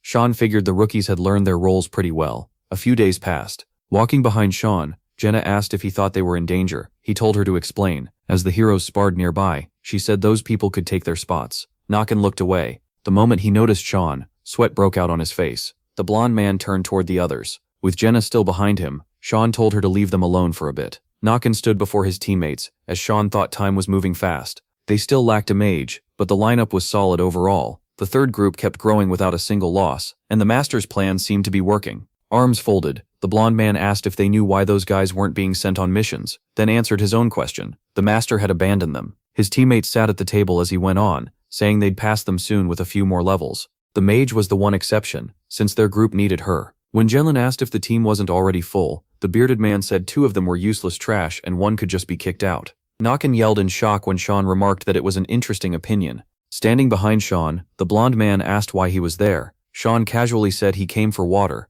then told them to keep talking and not get shy. Nakin quickly denied they were discussing anything and said it was bedtime. Looking back, Sean thought they had no idea what teamwork was. To them, 1-star members weren't even people, and their master clearly approved. Sean pictured the tower as he thought about their push to the 14th floor. It hadn't been smooth, but they made it. Strangely, floors 13 and 14 were easy, while the 12th had been brutal. Maybe they were just lucky. He thought that no one in the third group had even reached level 10, but the master would still send them out. Once they cleared the 15th floor, that group would be synthesized. Jenna ran after him, asking if they were really going to keep circling around like this. At this rate, the others would catch them soon. Closing her eyes, she admitted she had no idea what to do, and said all their hope was on him. Sean answered that he was doing what he could, and if she wanted to move to the third group, he wouldn't stop her. Jenna shot that down at once, saying she didn't want to join them and didn't like them. Sean told her to wait until their chance came. Running ahead of her, Sean asked if she had mastered telekinesis. Jenna said yes, and fired back, asking who he thought she was.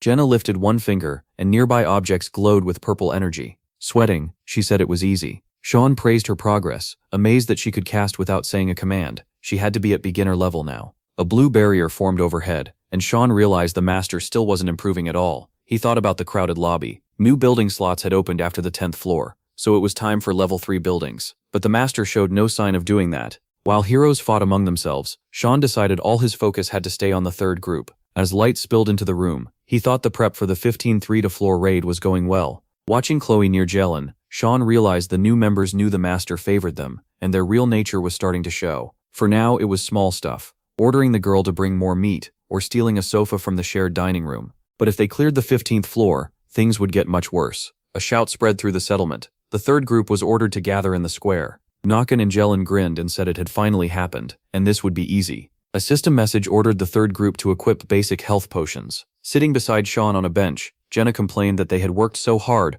only for the master to hand everything to that group. Sean replied that supplies could always be replaced. People were sweating as someone pointed out that nobody had shown up when they went to the 10th floor, but now the whole square was packed with watchers. Another voice answered that it was a good thing. The rift of time and space opened in front of the gate. Pointing ahead, the blonde man called the others arrogant bastards and said that when he came back, he'd ask the master to have them beaten properly, so they should look forward to it. Edith stood nearby. Edith, behind Sean, teased that he was popular. Sean thought Nakin would only do that if he came back at all. Then someone asked what would happen if the mission succeeded. Jenna looked away as Sean answered that if they cleared the 15th floor, everyone would have to obey the master or die. As white light wrapped around Nakin, Sean thought the third group really might clear the 15th floor. Sometimes teams survived stages that looked impossible, but if they made it, the master would only get more full of himself, and the gap between the groups would grow. So Sean told his comrades that if they returned, they should obey the master, and not resist. Blue light swallowed the third group, and Sean realized they'd be thrown straight into synthesis if they won.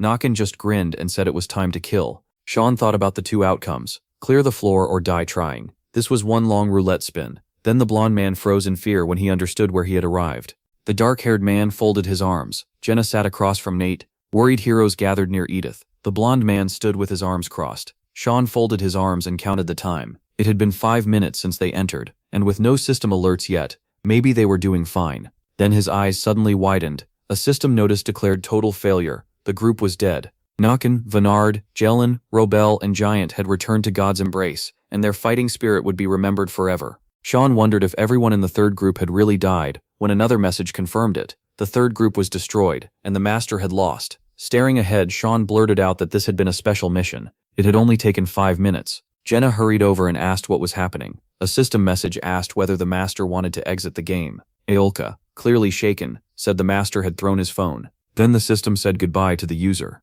The fairy grabbed Sean's clothes, panicking that they were in serious trouble and asking what to do. Sean told her everyone was watching and asked her to let go. The protagonist got up beside Jenna and said they should head back. There was nothing else to watch. When she asked about the third group, he told her they were wiped out. Looking at Sean, Jenna pointed out they had only just gone in. He figured they were beaten before the real fight even started, and didn't even earn points, then said that proved how weak they were. After that, the master stayed out of the game for a long time. Then a loud scream rang out near the training dummies. Someone grabbed a weapon with both hands, and then spoke to the protagonist. With Aolka behind Sharn, she asked what they were supposed to do now, and how they should live from here on. He said he was training, and told her to get some sleep. He added that life goes on. They'd wake up, eat breakfast, train, eat lunch, train again, and keep going until dinner. Aolka blurted out that it had already been 10 days, and the other one-stars were starting to get lazy. She explained that a lot of them thought their hands were free now. With no master around and no synthesis, they felt safe,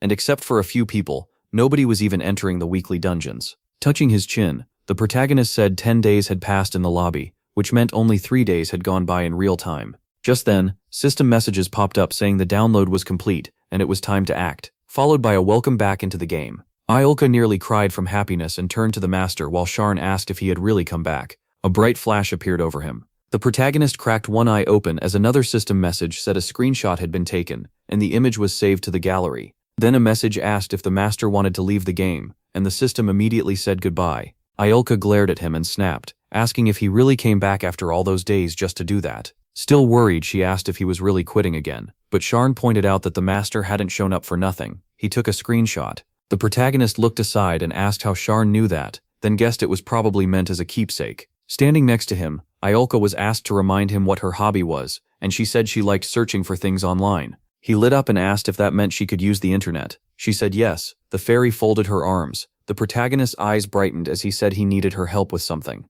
Aolka told him to wait, and asked if he really wanted to connect to the network from here. From the bed, Sharn told her not to say she couldn't do it, and she fired back that of course she could. Looking at the protagonist, Aolka explained it wasn't easy to interfere with another dimension, and there were penalties for it. She went on to say they'd have to gather all the traces of influence the master had left behind. If Sharn only looked around, they'd get about an hour, but if he wanted to post or comment, the time would drop a lot. The protagonist put his hands behind his head and said it sounded rough. Aolka complained that this always annoyed her, and she hadn't even visited Ragnarok's blog in forever. Sitting on the bed, he said he still had to do it. When asked if he'd handle it himself, he said yes, if it was possible. Sweat formed on the fairy's face. Then she slapped her cheeks and yelled. As she changed into a dress, Aolka shouted that she was only doing this for Sharn. A laptop silhouette appeared as she used fairy power. The protagonist looked at Aolka as she apologized, saying she couldn't keep this up for long. He asked if she really had to stay in that pose, and she said it helped her focus. Hovering over the screen, the fairy told him to hurry. He said if she was tired she should stop talking. He'd be quick.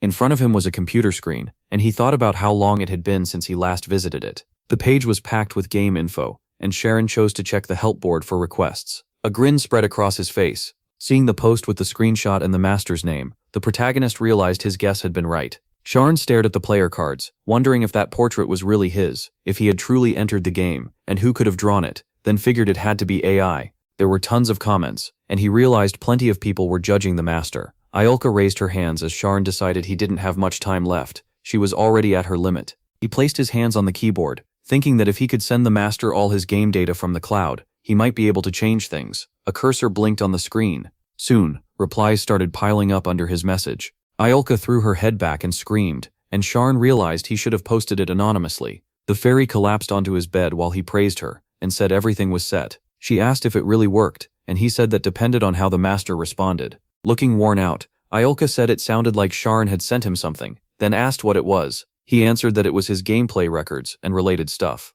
Iolka's hair was tied back in a ponytail. The protagonist looked at her, confused, and asked again after she brought up a heavenly book. Steam puffed from the fairy's nose as she said there was a rumor that the public tactics were incomplete, and the real raid guide had been hidden. People said that book held all the game's knowledge. If he had really sent it to the master, then it had to be that. Sharn told her to leave him alone, then admitted she was partly right. He sent his play records and the analysis he'd spent 2 years making, almost like a thesis. That made Iolka insist the book really did exist.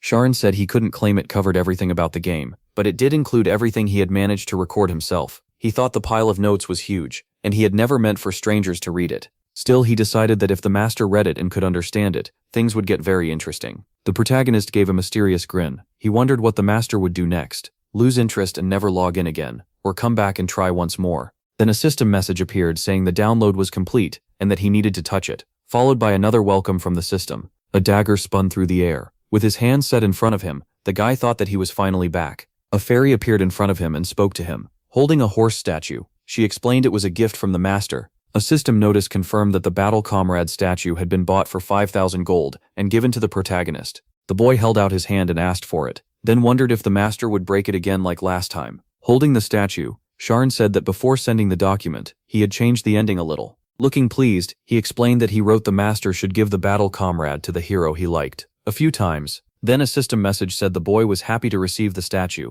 and that their bond had grown stronger. He took a step and realized the master had read it from start to finish. Sharn thought he didn't need a careless master. If the master really wanted to reach the top of the tower, he had to be on Sharn's level, or at least not below it, or Sharn would never be able to follow him. Holding the statue, the protagonist guessed the master still might not fully understand his research. Standing before his teammates, Sharn said that if the master had the will, he would become his compass. Then a system message announced that the first group was loyal again. He was asked what would happen if the master still didn't change. Sharn answered that it probably wouldn't come to that. When asked when they might get another chance to go online, he said it depended on how fast interference points built up. Sharn asked what those were. The fairy explained that the main office uses them to keep contact with cause, effect, and the rules. When the master is online and active, the points build up, and they rise even faster after going up a floor. Added with a big smile that there were diamonds too. The physical form of those points, precious stones filled with the power of creation. Without turning around, Sharn asked if this was the same power you could buy with real money. The fairy said human cash carried strong desire, so while game money worked, real money was better. If you paid it in, the system even gave a 1% bonus. He frowned. Only 1%, that's pretty stingy. Then he told his team to loosen up a little. They'd been sitting around long enough to gather dust. Moving ahead of them, Sharn said they were taking back their refusal to fight. Right after that, the system announced the first group was active again, and praised the master for changing the heroes' minds. Walking behind Sharn, Jenya said she didn't care much either way, but at least they weren't stuck doing nothing anymore. When someone asked if she was fired up, she quickly denied it. Then, sweating a little, she immediately changed her tune and claimed she'd been ready for this the whole time. Aaron pointed out that even if the master had changed, their party still had only 4 people, so one spot was empty. Sharn told him not to worry. The dark-haired girl looked away when he said the master wanted her to join the first group for now. Edith came down and asked if they had really cancelled their refusal to join in. Sharn told her to look for herself. When she asked about the master, he said she'd find out later, and the system announced the second group was now available. Edith smiled and said that was fine by her. A message followed, confirming she had joined the first group.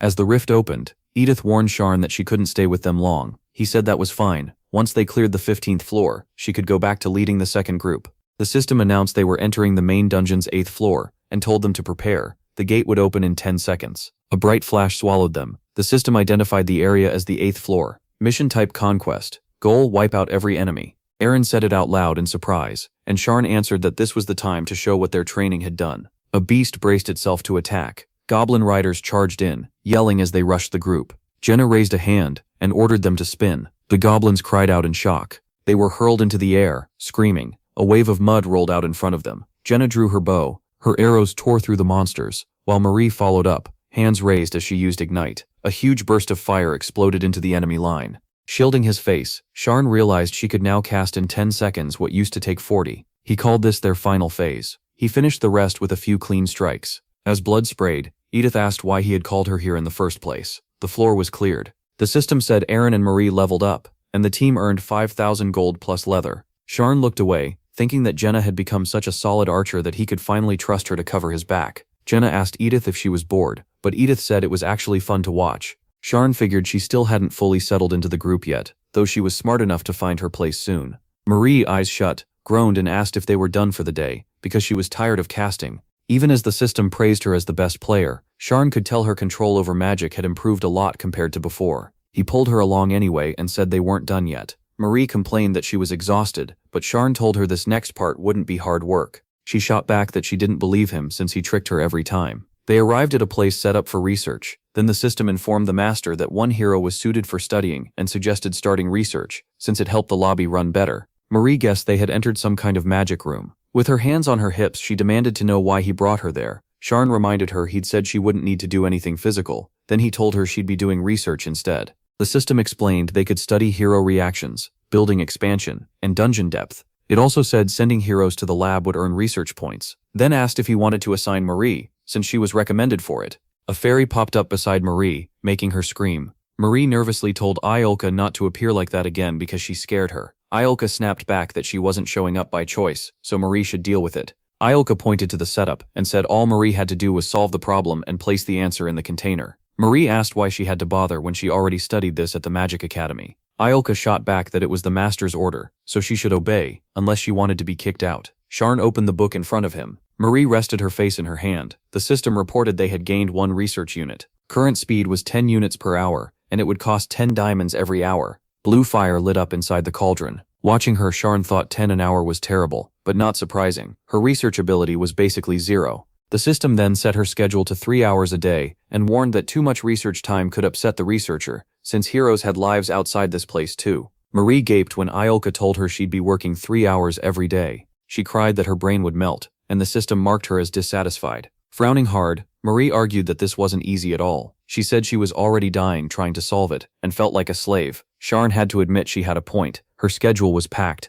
He shut the book and decided he needed some way to keep things moving without wasting time. Then he told Iolka to send a request to the craftsman. A system notice said Sharn wanted a fur coat, and that it would cost 3,000 gold. The white fur coat appeared at once. Marie grabbed it when Sharn said she could treat it as advance payment, and if she worked hard she'd get more. She shot back, asking how he could shamelessly try to bribe her with clothes. They both tugged at it until Sharn told her to give it back if she didn't want it. Marie instantly snapped that she never said that and promised she'd do whatever it took. While the craftsman kept improving things, Sharn sent the heroes into weekly dungeons and had weapons made at the central workshop. The forging work continued non-stop. Sharn thought about how the master had built a new team that included the newly arrived heroes. Resting his face on one hand, he admitted the master had really changed and that was a good thing. Then the girl at the next table spoke to him. Marie said that even though she could only use fire magic, she understood the theory behind all kinds of magic. She also admitted Sharn had talent and asked if he wanted to learn. When he asked if she meant it, Marie said teaching him alone would be hard, but with the books here, it might actually work. Sharn looked at his 2 game cards and thought about his class path. At 2 stars, he was still a beginner. At 3, he could pick a category, and right now he'd almost certainly become a warrior. Still, certain conditions could unlock hidden classes, one of them being a swordsman mage. He quickly thanked her but turned the offer down, saying he'd rather focus on one thing. He also knew a hidden class didn't automatically mean it was strong. Marie told him to let her know if he changed his mind. Sharn asked if she was only bringing this up because she didn't want to figure it all out by herself. Marie protested at the bold accusation, but he was pretty sure he was right. She lowered her eyes and let out a quiet sigh. Sitting beside her, Sharn was asked what his life had been like before coming here. He said he'd been a farmer, and Marie instantly called him a liar. No one would believe that. He told her to stop worrying about that and focus on her work. Sharn then explained that Marie came from a famous family, but all her relatives had died in the war. Her pupils suddenly shrank, and Sharn's eyes widened too. A glow appeared overhead, and Marie looked up, asking what it was. His eyes lit up, as he said this was just the start.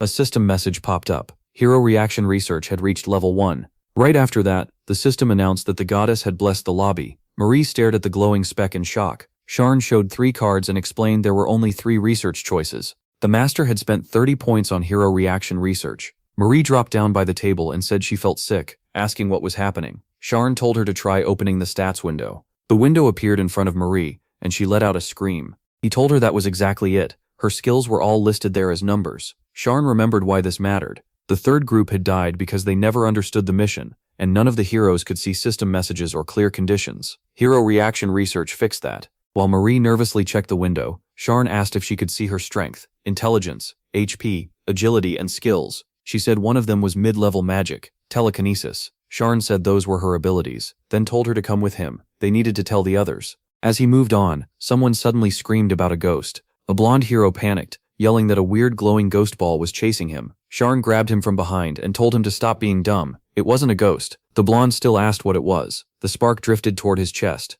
The blonde's face turned red. Then Jenna stepped in and guessed what Sharn had been looking at all this time. She'd heard him muttering before, so she just copied what he said. That night, everyone gathered inside. Jenna explained that they apparently had levels, stats, and skills, and those things could make them stronger. She said she had felt bursts of power after battles before, so maybe that was from leveling up. Marie still couldn't believe it. She said even the greatest mages couldn't do something like this. Then she asked Sharn how he learned about it, when none of them had ever heard of such a thing. He said he found out by accident. Marie folded her arms and asked if that was really the best excuse he had. Jenna backed him up, saying he had arrived before the rest of them. Sharn said he just had more experience, but Marie still found that suspicious. Even so, she said he could keep his secrets. Everyone had some, and admitted his advice had helped a lot. The archer agreed, saying his tips were always solid. Then Marie called her a kiss-up, and she shot back that it was just a way to stay alive. Sitting between them, Sharn thought that if they all survived to the end, he'd tell them everything. They had already been through too much together. He smiled to himself, knowing that if that day came, it would also mean time to say goodbye. By the next day, news about the stats window had spread through the whole lobby. Most heroes could only see part of their stats, probably because the research level was still low. Some couldn't open the window at all. Later, training began. Jenna drew her bow. Sharn knocked away the incoming arrows with his sword. Holding an empty quiver, Jenna asked if blocking all that was a skill too. Sharn tossed her another quiver and said yes. She complained that it was unfair since she couldn't even stop one hit, so he asked if she'd considered that any defense skill should have a counter. Jenna looked over surprised and asked him to say that again. Sharn suddenly leaped. In an instant he was behind Jenna. She slipped away from his strike and yelled, asking if he was trying to kill her. Sharn said it was fine as long as he didn't finish her in one hit. They were still in the lobby. Then he added that if they wanted her skills to grow, training had to get harder. He told her to be more decisive. Jenna jumped back to avoid the next attack. Sharn asked if the old training wasn't fun anymore, now that they were using real weapons instead of practice ones, and there were no rules. He strapped a shield onto his arm. Then Sharn raised his sword and said their new training method was simple. Beat the enemy until they're almost dead. The clash of weapons rang out by the dummies. Watching from the side, some of the men wondered if Sharn really had been just a farmer. They kept staring. As the fight went on, one of them said that had to be a lie. Jenna crouched with one hand on the ground and asked what kind of training this even was. Sharn asked if she was already giving up, then pointed out that Nate was waiting too. He started thinking maybe he should train them together. Standing beside her, the blonde said it was fine, and he'd wait. Jenna answered that she'd try again. She scanned side to side. Sharn rushed in, shouting that he found her. A dagger tip flashed right in front of his eye. He knocked it aside with his blade. Jenna pulled her arm in close. A red mark appeared in her eye. She fired, and a system notice appeared. Jenna had gained the skill, Exposure Weakness. Sharn barely managed to stop the arrows with his shield. Jenna dropped to the ground, thrilled, and Sharn asked how she had learned it. Smiling, she said she wanted that skill so badly. Since he told her there had to be one that could beat his defense, she just focused on that. Sharn wondered if she had really unlocked it just by wanting it enough. Curious, he asked for another round. Jenna drew the string and warned him it wouldn't be easy this time. As Sharn dodged, Jenna realized she needed to force his first dodge, then use the second or third arrow to hit a weak point, or trick him with fake shots. With the mark still in her eye, she saw that deception arrows made dodging much harder. Sharn's eyes narrowed. Another system notice appeared. Jenna's basic bowmanship had reached level 6. Arrows flew again, as Sharn wondered if her skill had really gone up in the middle of the fight. He kept batting them away, realizing she was getting stronger fast. Jenna smiled, and for a moment Sharn wondered if he might actually lose. The men watching could hardly believe it. One asked if they were even human, and another said Sharn was amazing, but Jenna was too. Nate was sweating as he watched. He turned away and muttered that it was incredible. Sharn was a real talent. The veins in his arms stood out. He clenched his teeth, angry, and his hand shook. The training area stayed tense. Jenna fired again. Sharn swung back, thinking he still couldn't close the gap. He decided to save the shield for emergencies. This was training, and the point was to gain new skills. Dodging another arrow, Sharn thought he needed something beyond simply tracking the target. The arrows kept coming non-stop. One shot glowed red, and Sharn wondered what would happen if he could read the target before the arrow was even fired. Red marks spread across his body as another sharp tip came straight for his eye. A system message appeared. New skill unlocked. Insight. At the same time, arrow defense rose to level 3, and basic swordsmanship reached level 7. Sean reacted at once and blocked every arrow. The next second, he was right in front of Jenna. She looked ahead, teeth clenched, dust kicked up around them. Sean lowered his sword and asked if that really made 19 wins. Jenna called him a monster. Looking at his system window, Sean thought about the skills he'd just gained. Jenna then asked Nate how many skills he had, and he said only 3: Spear Mastery, Pain Threshold, and Fire Resistance. Then Sean asked Jenna, and she read hers off carefully. Bow Mastery, Dagger Mastery, Weapon Change, Rapid Fire, Weakness Identification, Hawkeye, and Dexterity. The blonde stood behind Sean and said that was plenty. Sean replied that having lots of skills didn't automatically make someone strong. It depended on how they matched the person's level. He pointed to 2 dark-haired heroes and explained that if a hero had skills that clashed with each other, those skills could do more harm than good. His berserk and cold-blooded traits were one example, though that case was unusual. As Jenna wiped her face, Sean thought that with 9 skills she was top tier. Nate kept looking at her. He couldn't take his eyes off Jenna. Later, the focus shifted to item crafting. A system notice said item combination was starting. The materials were normal fire, water, and wind stones, and the auto-combine result would be a normal exaltation stone with an 87% success rate. 3 stones sat inside the magic circle. Then another message asked if they wanted to continue the combination. The stones began to glow as the fairy's power was used. A system alert popped up. The fusion failed, and the materials were destroyed. Han and Jenna sat on a bench as he stared at the failed 87% attempt. Jenna asked if she could ascend now, and the fairy said time was moving fast. She was already at 2 stars too. Then another message appeared. The fusion was done, and they got a common ascension stone. The palace doors opened as the system announced that the master's ascension was beginning. Jenna looked at Han and quietly asked if she might die, then said she'd be back soon. He compared their levels. Marie was 8, Aaron 9, Jenna 10, and he was 12. Even so, MC stayed alert, remembering his own ascension had been strange because of Felsvem Shussitstor. He figured Jenna would see something totally different from what he had. A system message said the hero's lost memories had awakened, and Jenna's ascension was complete. She was now 2 stars. Jenna's hero card appeared in front of the temple. She walked over to him. Looking down, Jenna said she'd had a weird dream. The forest near where she used to live was burning. After sitting beside Han, she heard him brush it off as just a nightmare and tell her not to worry. Jenna closed her eyes and agreed. It was probably only a bad dream. When he asked if there was anything else, she said it felt like a heavy stone had finally been lifted from her chest. The protagonist looked away and guessed that normal ascension brought back forgotten memories. Thinking back to the man with the hammer, he realized all heroes must start out with amnesia. That meant by the 4th or 5th star, they'd likely learn the truth about how they were summoned. And with that, they might also uncover what happened to the old world.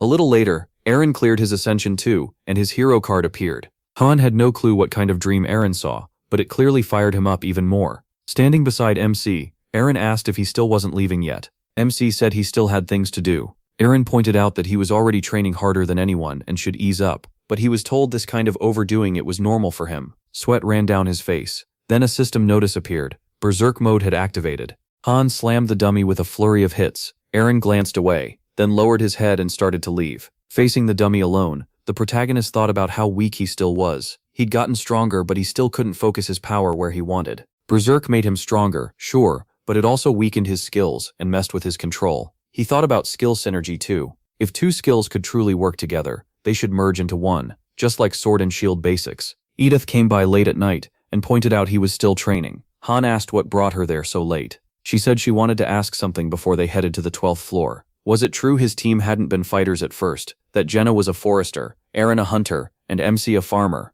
He confirmed it. Edith then asked him straight, had he ever killed anyone before? He looked away and said her group had already made it to the 12th floor, so she was really asking how ready they were. Her eyes sharpened as she said yes, it was about survival. Han answered coldly that he had gotten this far because others died, and 3 had been synthesized with him. Edith stared in surprise as he said that should answer her question. Looking down, she said she understood. He really had killed those wolf mercenaries. The protagonist turned away and asked if she was trying to insult him. She said no, and he answered that anything appearing on a floor counted as a monster, so they just had to kill it. As Han swung his blade, Edith warned that maybe he saw it that way, but his teammates might not. He replied that if so, he'd need different comrades. Then he added that he knew them well, so she didn't need to worry. Edith finally agreed. A white light filled the passage as the fairy commanded the rift of time and space to open. The team followed behind MC while Jenna asked if they were going back to the 11th floor. He said they'd trained there enough, the 12th should open now. A system notice told them to get ready. The door to the 12th floor of the main dungeon would open in 10 seconds. He stopped in front of Jenna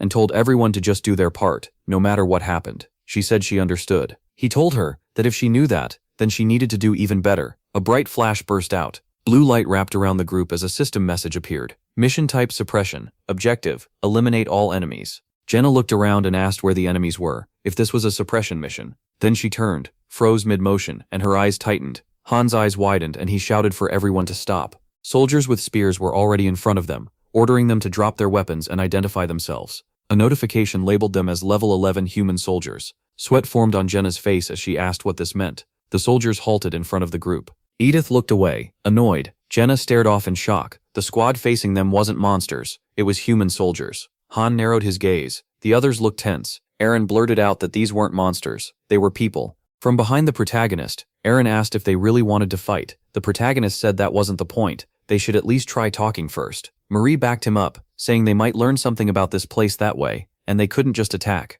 Han pressed her again, but she repeated that they should avoid pointless killing. Then he asked Jenna what she thought. She remembered these soldiers weren't like normal NPCs. They could see them, which meant the humans here were the enemy. Aaron turned to MC, as he demanded to know what they were doing, and told them to raise their weapons. He drew his sword and told them if they didn't want to fight, they could try stopping him. He turned toward his friends, blade in hand. Han glared at them. Marie looked confused, while Edith stayed firm. Jenna looked uneasy. Aaron clenched his teeth. Han looked away, let out a breath, and told them to do whatever they wanted. Aaron shut his eyes, thanked him, and said he'd try talking to them. Then he walked toward the soldiers. Calling out his name, Aaron said they should talk this through. The helmeted soldier agreed, saying they'd been dragged there out of nowhere too. Aaron stepped closer with his spear, as they said it was too hard to explain from there, and asked him to come nearer. 3 soldiers leveled their spears and told him to leave his weapon behind, since the others were nervous. Aaron said he was coming. He tightened his grip when one soldier claimed they didn't want to fight, and only wanted to go back, so he had nothing to fear. Aaron lowered his spear to the ground.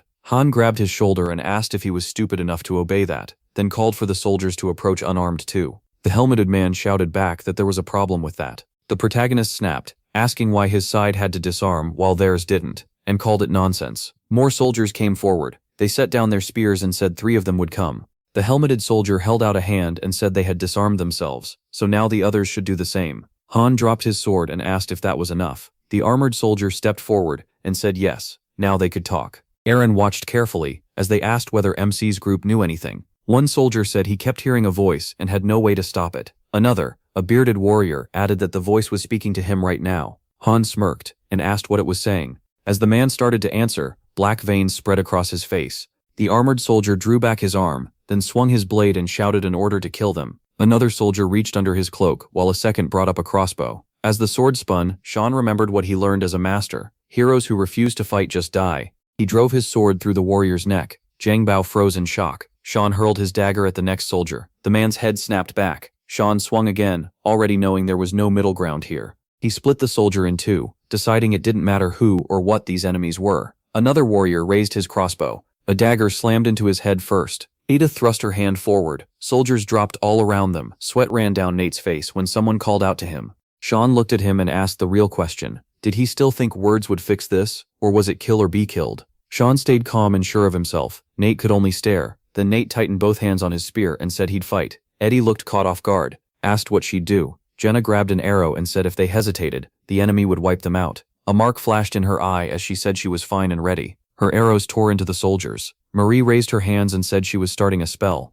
Edith smiled, saying she had worried for nothing, and Sean shot back that he told her so. Sean tightened his grip on his sword, thinking it made no difference whether the enemy was a monster or a human. Red-eyed soldiers charged, and he remembered why he chose this party, not for talent, but for grit, survival instinct, and the nerve to do what had to be done. With his team behind him, Sean called them beasts, wearing human skin, and told everyone to get ready for a real fight. The soldiers leveled their spears. Edith slashed with her dagger and shouted that something was off. Sean saw it too. The heroes rushed in. Sean turned toward Marie and shouted. Nate roared through clenched teeth, while Marie's eyes turned red and she used Ignite. A huge wave of fire burst out. Jenna let an arrow fly. Nate drove his spear into an enemy. Sean slipped past an incoming blow. He countered with his sword, thinking these enemies were weak. Stopping in front of one soldier, Sean saw the problem right away. Their armor was decent, but they had no teamwork or order. His eyes flashed. One soldier dropped to the ground and begged for mercy, saying his wife and daughter were waiting at home. Sean stood over him and asked how he planned to go back. The man's eyes turned bloodshot. He clutched his head. Then black liquid poured from his mouth. The warrior collapsed at Sean's feet. Standing behind Eddie, Marie said these people were strange. Eddie answered that they were brainwashed. She'd seen something like this before, just never on this scale. Sean turned and asked if they were the same kind, and Eddie said maybe, but last time she was sure she had killed them. A severed hand lay in a pool of black blood. Sean crouched, thinking of Katio as he noticed the blood was thick and black, just like hers. He touched it and decided there still wasn't enough proof to say anything for sure. A system message announced the floor was cleared. Jenna and Eddie leveled up, and the team got 3,500 gold and leather. Then Sean's card appeared as the system named him the best player. Sean looked back at the others and told them to start getting used to this, same as he had. Nate asked if that meant killing should become normal. Sean said yes, humans and monsters were no different. As armored soldiers blocked their way again, Sean figured the 14th and 15th floors were full of humanoid monsters. Their gear, faces, and formations changed, but the core stayed the same. Their eyes lit up, and Sean finished the thought. They were all hostile. He pictured the first group charging and thought that at least this made things simple. He could kill without regret. Walking through the grass, Sean reflected that fighting human-shaped monsters wore people down much faster than fighting normal ones. The master must have known that, which was probably why they got a rest day after the stress. Looking over their cards, Sean thought about how a few days of fighting had pushed them high enough for the 15th floor. Marie and Eddie gained XP more slowly because of their higher starting rank, a clear downside for heroes who began strong. He also noted the workshop was doing good work, and thanks to the new leather pouches, he could carry more gear. A test tube filled with red liquid appeared with a system notice. It said Sean had equipped a basic health potion. Iolka stood beside him and warned him not to drop them. They cost a lot. She watched the test tube slip. Red liquid splashed across the floor as the system announced the potion had broken and reminded him that items could sometimes be damaged. Sean gave her a flat look and repeated that she'd called them expensive. Iolka quickly backtracked, saying they weren't that expensive and blaming the master for making her recycle. The whole party turned that way. Sean asked what she meant, and Iolka told everyone to listen to him if they wanted to live. If they got careless or started pushing back, they'd be in trouble. Standing before the passage showing they had cleared 14 floors, Sean thought they had finally reached the 15th. He didn't know the mission yet, but he was sure it wouldn't be another story mission like the 10th floor. He told the group they'd be fine if they acted like usual. Jenna said that would work as long as they listened to him. Sean warned them not to depend on him too much, but Edith said he was plenty reliable and gave clear orders. Checking his stats, Sean thought 107 points put him around a well-built 3-star hero. Then it hit him. It had already been 2 months, and he still hadn't had a real break. A system notice said the recording feature was active. Floor progress could be recorded and watched later, but only after buying the function. Sean guessed the master wanted to record the run, and thought that was a smart habit. Another notice asked if the master wanted to buy the recording function for 300 diamonds. A new message popped up, congratulating the master and saying the floor recordings could now be watched anytime. A recording screen appeared overhead, and Sean realized how useful it would be for training skills like insight and evasion. For now, the master couldn't interfere with missions, but that would change on higher floors. With everyone gathered, Sean said there were 2 big things to know before the mission. Starting with the fact that this one was special, he reminded them about the goddess statue from the 10th floor, then explained the key rule: if that kind of statue was destroyed, they died. The 15th floor had a similar condition. He added that the third group died in under 5 minutes. They never even got to fight. They failed because they didn't understand the mission, and that mistake killed them. Standing before Eddie, Sean said their first job was to figure out the mission as fast as possible. Looking at the archer, he added that they didn't have much time, just 15 minutes. When she questioned him again, Sean reminded her the third group died in less than 5, and asked if she understood what that meant. Sean glanced aside and said doing nothing meant automatic failure, and everyone would die. That was the second important point. Thinking about the tower, Sean remembered that time moved differently in the lobby and on the floors. That left them only a quarter of an hour, and with how small their area was, the mission was clearly built around time pressure. A system message announced they were now on the 15th floor of the main dungeon, and that the doors would open in 10 seconds, so they should prepare. Sean looked back as another notice said they had 3 minutes to gather information before the mission began. A bright flash filled the area. Sean slowly opened one eye. It was daytime. Sunlight covered the town. People moved through the streets. Their footsteps echoed around them. Sean's group had arrived in the middle of a town, surrounded by houses and crowds. Looking at a bearded man, Sean realized this floor was another city. Around them, passers-by whispered, asking if it was really him. An old woman walked right past Nate, and Sean guessed the locals couldn't see them.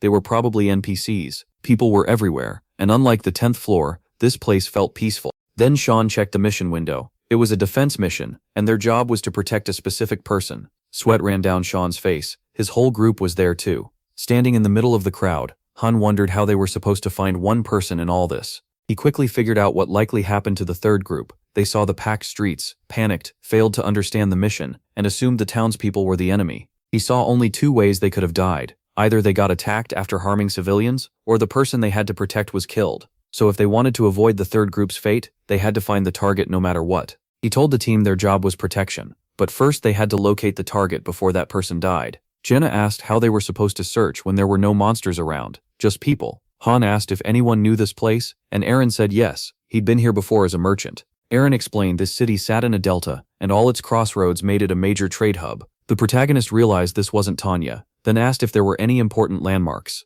Aaron mentioned a famous holy site, the Snow-White Hall of Silver, one of the 3 greatest temples outside the holy city. Jenna had heard of it too and said it was massive. MC guessed the crowd was heading there, and Aaron said it sure looked like some event was happening. Han told Edith they were going to the temple and needed to move carefully. She agreed. Edith sprang ahead, bouncing off the walls. She landed on a signboard. From there, Edith got a full look over the city. A huge crowd had packed around the gate. Guards with spears blocked the entrance. One of them suddenly noticed something. Han walked up, and the guard started to tell him they couldn't enter. He punched him before he could finish. The second guard stared in shock and cursed. A shield smashed into his face. Han grabbed the first guard by the head, while Aaron tried to stop the other one. Letting the man go, the protagonist asked if he understood what was happening. He turned to the team and said the guard could see them. That meant these guards were enemies. On the 10th floor, the soldiers and cavalry couldn't see them, so this was different. Blood ran down one guard's face, and the other lay on the ground with a dented helmet. MC realized these weren't normal NPCs. Wolf said maybe they weren't the real enemy after all. Han admitted that was possible, but said he hadn't killed them. She looked at the guards and said they were pretty close to death anyway. Someone on the team said the city looked like an anthill from above, then asked if this really was the Snow-White Hall of Silver. Aaron confirmed it. A man holding a staff stepped forward. Then an old bearded man moved up to the railing. His eyes narrowed. A crowd had gathered in the square below. He coughed into his fist, then struck the ground with his staff. Magic circles lit up as the old man called for silence. Edith stared, stunned. As the elder announced that the iris of the sun would soon appear and told everyone not to cause trouble, Edith realized he was using magic to boost his voice. Han cut in. They didn't have time to stand around. They had to get inside the temple. The group headed for the entrance. He figured the person they had to protect was probably the main figure of this event. Then a guard blocked them, saying entry was forbidden. The protagonist reached for his sword and told the guards to leave if they wanted to live. One of them nervously pointed out that the group was armed. Another guard blurted out, asking if they were heretics. Han gave a small grin and repeated his warning. Then he kicked a statue. It shattered on the spot. MC narrowed his eyes and asked if that answered their question. The guards charged in, yelling to kill him. At the same time, system alerts identified them as level 13 human soldiers, and marked another nearby foe as an unknown enemy of unknown level. He smirked, and Edith muttered that he was way too bold. As they pushed forward, Han asked if any of them actually believed in this religion. The answer was no. The armed guards rushed them, shouting to drive the heretics out. The protagonist told the team to break through. Whatever they were after had to be inside the temple. Running beside Aaron, MC called out that they were forcing their way in. He caught a strike on his shield, then drove his weapon through the guard. Han knocked aside another spear. A heavy slash dropped the next guard. One soldier swung an axe at him. He hit back first. Raising his shield, he told the others to keep moving and not waste time trying to beat everyone. Ahead, someone pointed his weapon and ordered the guards to stop them and protect the temple. Jenna shot that guard with an arrow as Han said they didn't have time to slow down, just fight and keep moving. They carved a path through the guards while the protagonist became more certain the target was hiding inside. Still, he had a bad feeling they were all about to die. MC kicked the door open, thinking they only had a few minutes left. If they couldn't find the target in time, everyone would die. He stopped by the temple's tall windows. The mission window still only said this was a defensive quest on the 15th floor and that they had to protect a certain person. The remaining time was still unknown. Han called out to Edith, but she already had an idea. Purple energy wrapped around the furniture. Edith hurled it aside. Some girls stood in front of a man, who demanded to know who they were. A priest clutching a book asked how they got in there. Han checked the mission window and saw nothing had changed, so this man wasn't the target. Spotting an open door, he figured the side corridors might lead deeper in. Guards came running in, shouting at them. He jumped away and told the team to take the right side, while he searched the left. They answered that they'd catch up soon. He dashed past the guards as someone yelled to seize them. The protagonist moved first. He struck a knight who was shouting threats at him. A corridor door stood open. Han ran down the stairs, still searching for the person they had to protect. Then it clicked. The old man wasn't the target. The Mirrors of the Sun had to be. A figure appeared in the doorway. Gripping his sword, the knight announced himself as Kyle, and swore, as a holy knight, to bring the goddess's wrath down on MC. Han ran right past him, while the guards complained he was still doing his introduction. He kept sprinting down the hall. He kicked open another door, still hunting for the target. Inside, a man was casually eating meat. The protagonist slammed a guard into the door. The man coughed as MC rushed past a girl, realizing again that not everyone here could see them. A window popped up, less than 3 minutes remained. They were almost out of time. Han shoved open the next door with his shield. Beyond it was a garden. Sweat ran down his face. He froze. For a second, everything went still. Then his eyes shifted to another door. Several figures showed up behind the glass. One of them stepped toward him. Han's eyes sharpened. A guard in armor came into view, and another knight turned his head. Both raised their swords at the protagonist. One guard lifted his blade and declared that the heretic had to die. Light flashed across the glass door. A girl stood with her back turned when someone called to her. An old man stood behind her and said the people were waiting in the square. Then Susie asked if something was wrong in the garden. The bearded man frowned and said intruders had entered, but the guards would handle it, so there was no need to worry. Han raised his shield and took the hit. He clenched his teeth. Blood splashed across the flowers. MC was fighting 3 guards at once. As he blocked their attacks, he realized these knights were far stronger than the soldiers below. Han stomped on one guard's foot, then he drove his blade into the man's shin. The knight shook in pain. He darted away from him. He swung his sword. The blow took the guard's head clean off.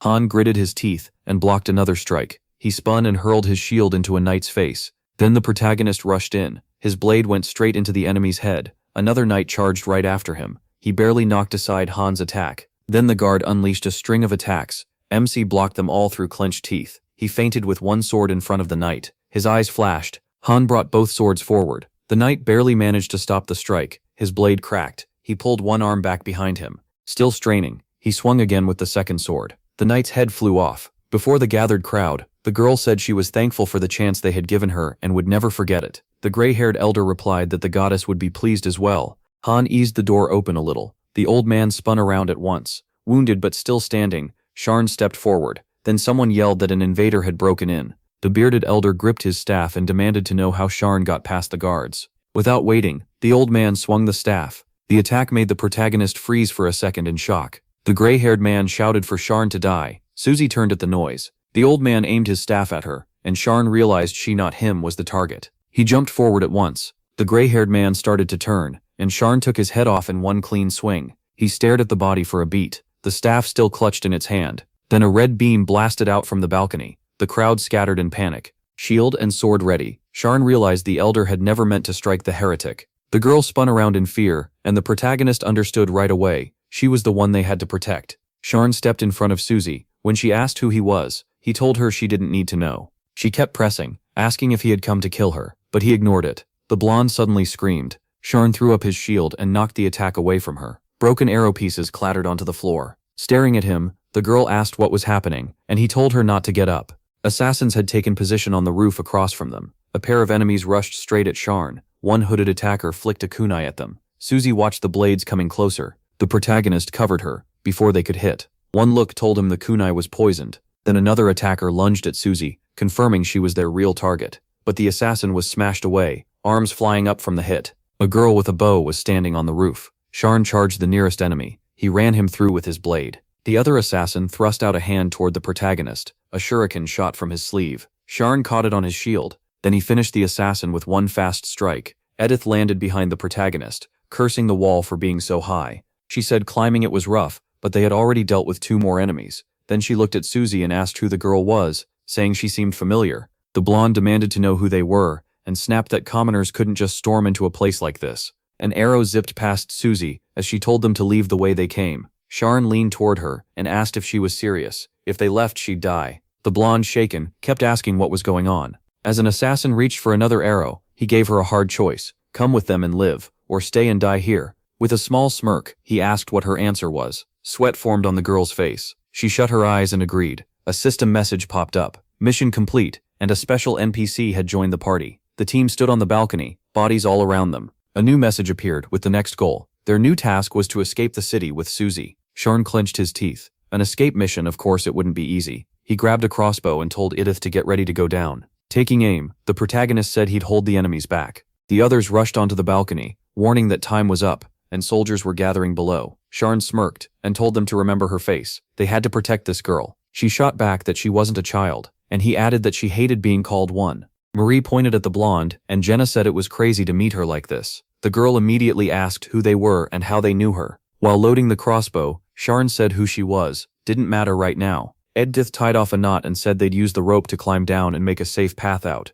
She glanced at Sharn and said she'd already picked a route. The left side had the fewest soldiers. It was a harder path but easier to hide on. Sharn agreed, and they went with it. He quickly gave the order. Edith first, then Nate, then Susie with him, then Marie and Jenna. Marie was to throw up a wall of flame to slow the enemy, while Nate and Edith went down first and secured the descent. The guards stumbled back from the fire, shouting that the mage had to die first. Edith climbed over the railing and said she was going. Nate followed, lowering himself down the rope. The protagonist turned to Susie and said she was next, with him. As they climbed down, he told her to hold on tight and not let go. Arrows flew past the girl. Susie squeezed her eyes shut in fear. Still gripping the rope, the main character told her to get off him. Sharn looked back at Marie and urged her to hurry. Below, Nate fought off the guards with his spear. Then he cried out. A knife had buried itself in his side. The blonde's eyes shrank in shock. Even inside the fire, the guards kept pushing forward through the pain. System alerts flashed. Nate was bleeding and poisoned, and his health would keep dropping. The protagonist stared in shock. He called out to Nate, who answered that he was fine.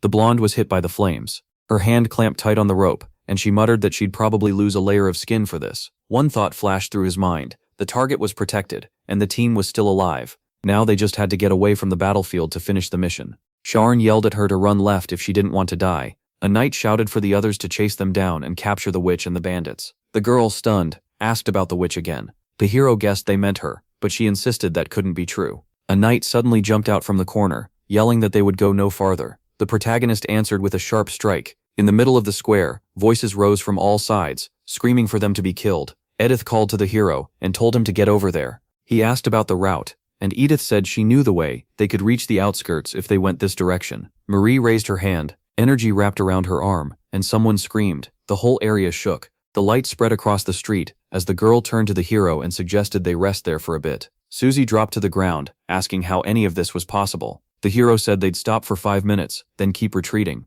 Sharn opened an ampule, thinking Marie's barrier wouldn't hold long. They'd be found soon, and getting trapped would be bad. As Marie held the flask, he kept thinking, if she could recharge her magic to level 3, they could move again. The mission was still possible, if they found an emergency way out. Sharn asked Nate how bad the wound was. Nate gave a grin and said, great. The protagonist smiled back but not happily. Then his eyes narrowed. He noticed the hand pressed over the wound. Nate admitted the pain hadn't stopped, even after drinking a potion. Jenna asked if there was any way to cure him, and he looked down. Someone asked Susie if she had any useful skills, healing ones, if possible. She asked what kind, and got that answer. Sometimes NPCs had special abilities. If she could help, the girl only lowered her eyes and apologized. Sharon looked at her in silence, then let out a breath and said he understood. Everyone stood there, focused on Nate. Edith twisted her hands near her chest. Jenna's eyes went wide. Marie pressed her lips together sadly. Sharon lowered his head, thinking. The answer hit him. It was poison. Regular health potions wouldn't cure that.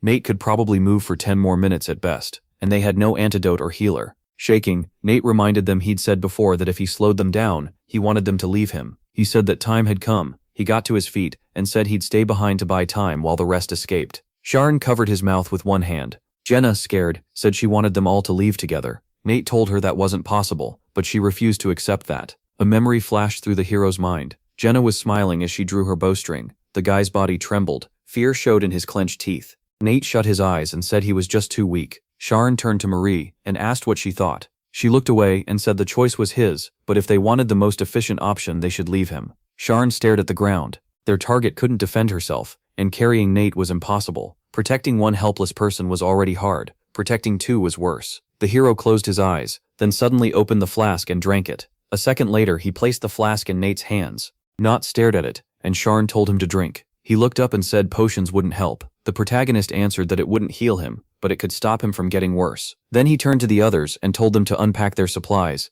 A bag was already in their hands. Sharon told Nate to keep drinking one every 10 minutes. Nate looked at the bag and called it a waste, but the hero said he'd already made his choice. Then he announced they would split up. Sharon said the first group would be him, Edith, and Susie. They'd get her out. The second group would be Marie, Jenna, and Nate, and their job was to protect Nate until Susie escaped. Jenna asked if that meant they were only helping Nate. Sharon frowned and explained that the enemies were after Susie, so running the opposite way would give them a better chance to survive. Nate started to protest, calling to the hero, but Sharon shut him down. Edith warned that this plan would make reaching the exit much harder. A lot of soldiers would be waiting at the gate, and protecting Susie would only get tougher. Han said they were using another plan, and someone asked what he meant. He started explaining that the first goal on this floor was simple: find the target, save them, and get out. Now the mission had changed. The only thing that mattered was getting the target out alive. The protagonist accepted it. He knew the enemy was never going to let them clear this mission the easy way, so they decided they would move quietly and blend in. Sharon's eyes sharpened as he said they were escaping tonight, and they were getting out of this city. For now, all they could do was wait for night. Splitting up made them weaker in a straight fight, so forcing their way out was off the table. Still, a smaller group could move more quietly, which gave them one real chance: stealth. If they avoided fighting, they didn't need a mage.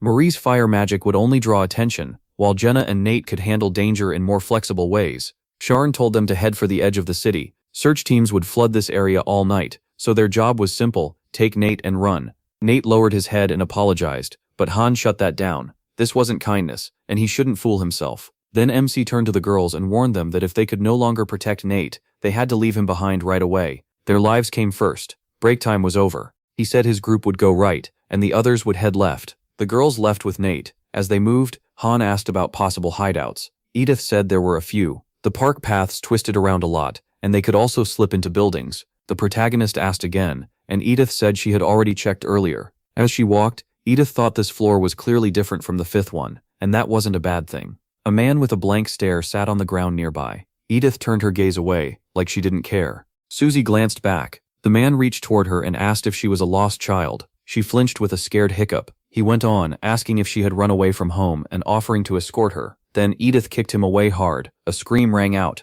Looking at the man on the ground, Edith said the slums smelled awful, but they were good for hiding. The roads were a maze and there were buildings everywhere. Moving ahead, she said she'd scout for a hiding place. Han remembered the hint about long missions. If the master left the game, the heroes would keep working on their own. That made him think a master like Enoch would get bored just watching. He also noticed that even though this child looked scared, she was staying calm. She probably understood the situation was more serious than it looked. If Susie were just a normal girl, she would have refused to go with them at once. Instead, she quickly figured out they were her best chance to survive the chaos. The sun kept sinking lower.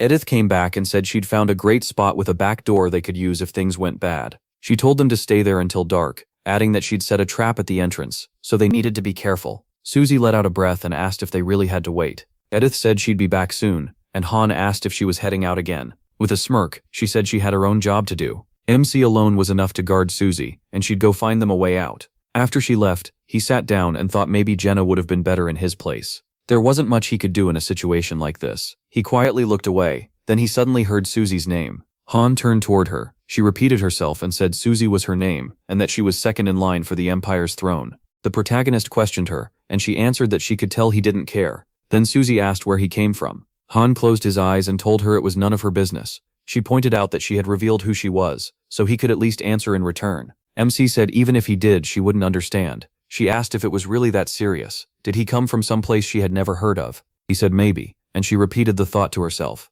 Then Susie said they were the same soldiers who had saved Nelsa. Nelsa was the city from the 10th floor. The NPCs had mentioned it before. Adjusting her crown, Susie said that meant she was right, because she had seen them in her dreams. Han asked about those dreams. She said she had dreamed of soldiers fighting desperately to protect a city. She couldn't see their faces, but somehow she felt it was them. Taking off her headdress, Susie went on. Survivors from Nelsa had called them a squad, and said the city would have been destroyed without that group. But even those survivors couldn't clearly describe their saviors. Looking down, Susie said she had been having strange dreams for about a year. They were disturbing, and in them everything felt like it was waiting for the end. In those dreams, the Empire, the city of the 4 founding families, and every small town and village on the continent were burning. Because of that, she had come to believe the whole continent was heading toward ruin. She asked if Han knew about the disasters spreading across the land, strange sicknesses, parasites, and monsters everywhere. Susie said the attack on Nelsa had to be part of it, because monsters normally didn't invade human land like that. The protagonist asked why she was telling him all this. She answered that she needed power,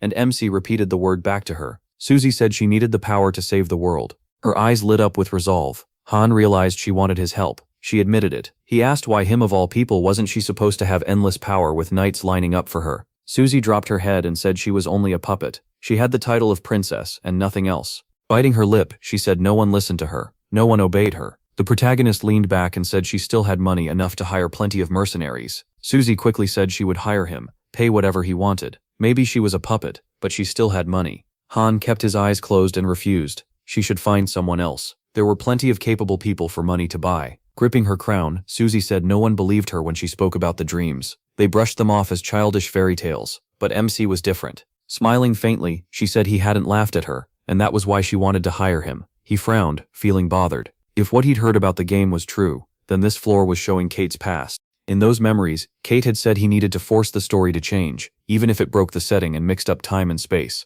So even if Han wanted to help, it probably wouldn't change anything. This girl was still just an NPC. Once the mission ended, their paths would never cross again. Susie asked if that meant his answer was no. The protagonist said he had his own reasons, and she asked what they were. With a small smile, he said she'd probably laugh. Susie stared at him in confusion. Then Han told her the truth. They were from another world. Susie asked what that was even supposed to mean. Since there was nothing to do before sunset, MC figured talking for a bit was fine. He smiled and said it was a pretty awful place. He explained that they were here on a mission. In their world, they were given tasks, and if they failed, they died. This time, their mission was to protect one specific person. At first they didn't know who it was, but later they learned it was her. Han looked at Susie and said, if they failed to protect her, they would die. Susie told him to wait. Was he saying he and the others came from another world just to finish a mission here? He said yes, and once the mission was over, they'd be forced back to their own world. That was why he couldn't help her. Susie thought it over and called it absurd. Another world sounded like a lie, made to turn her down.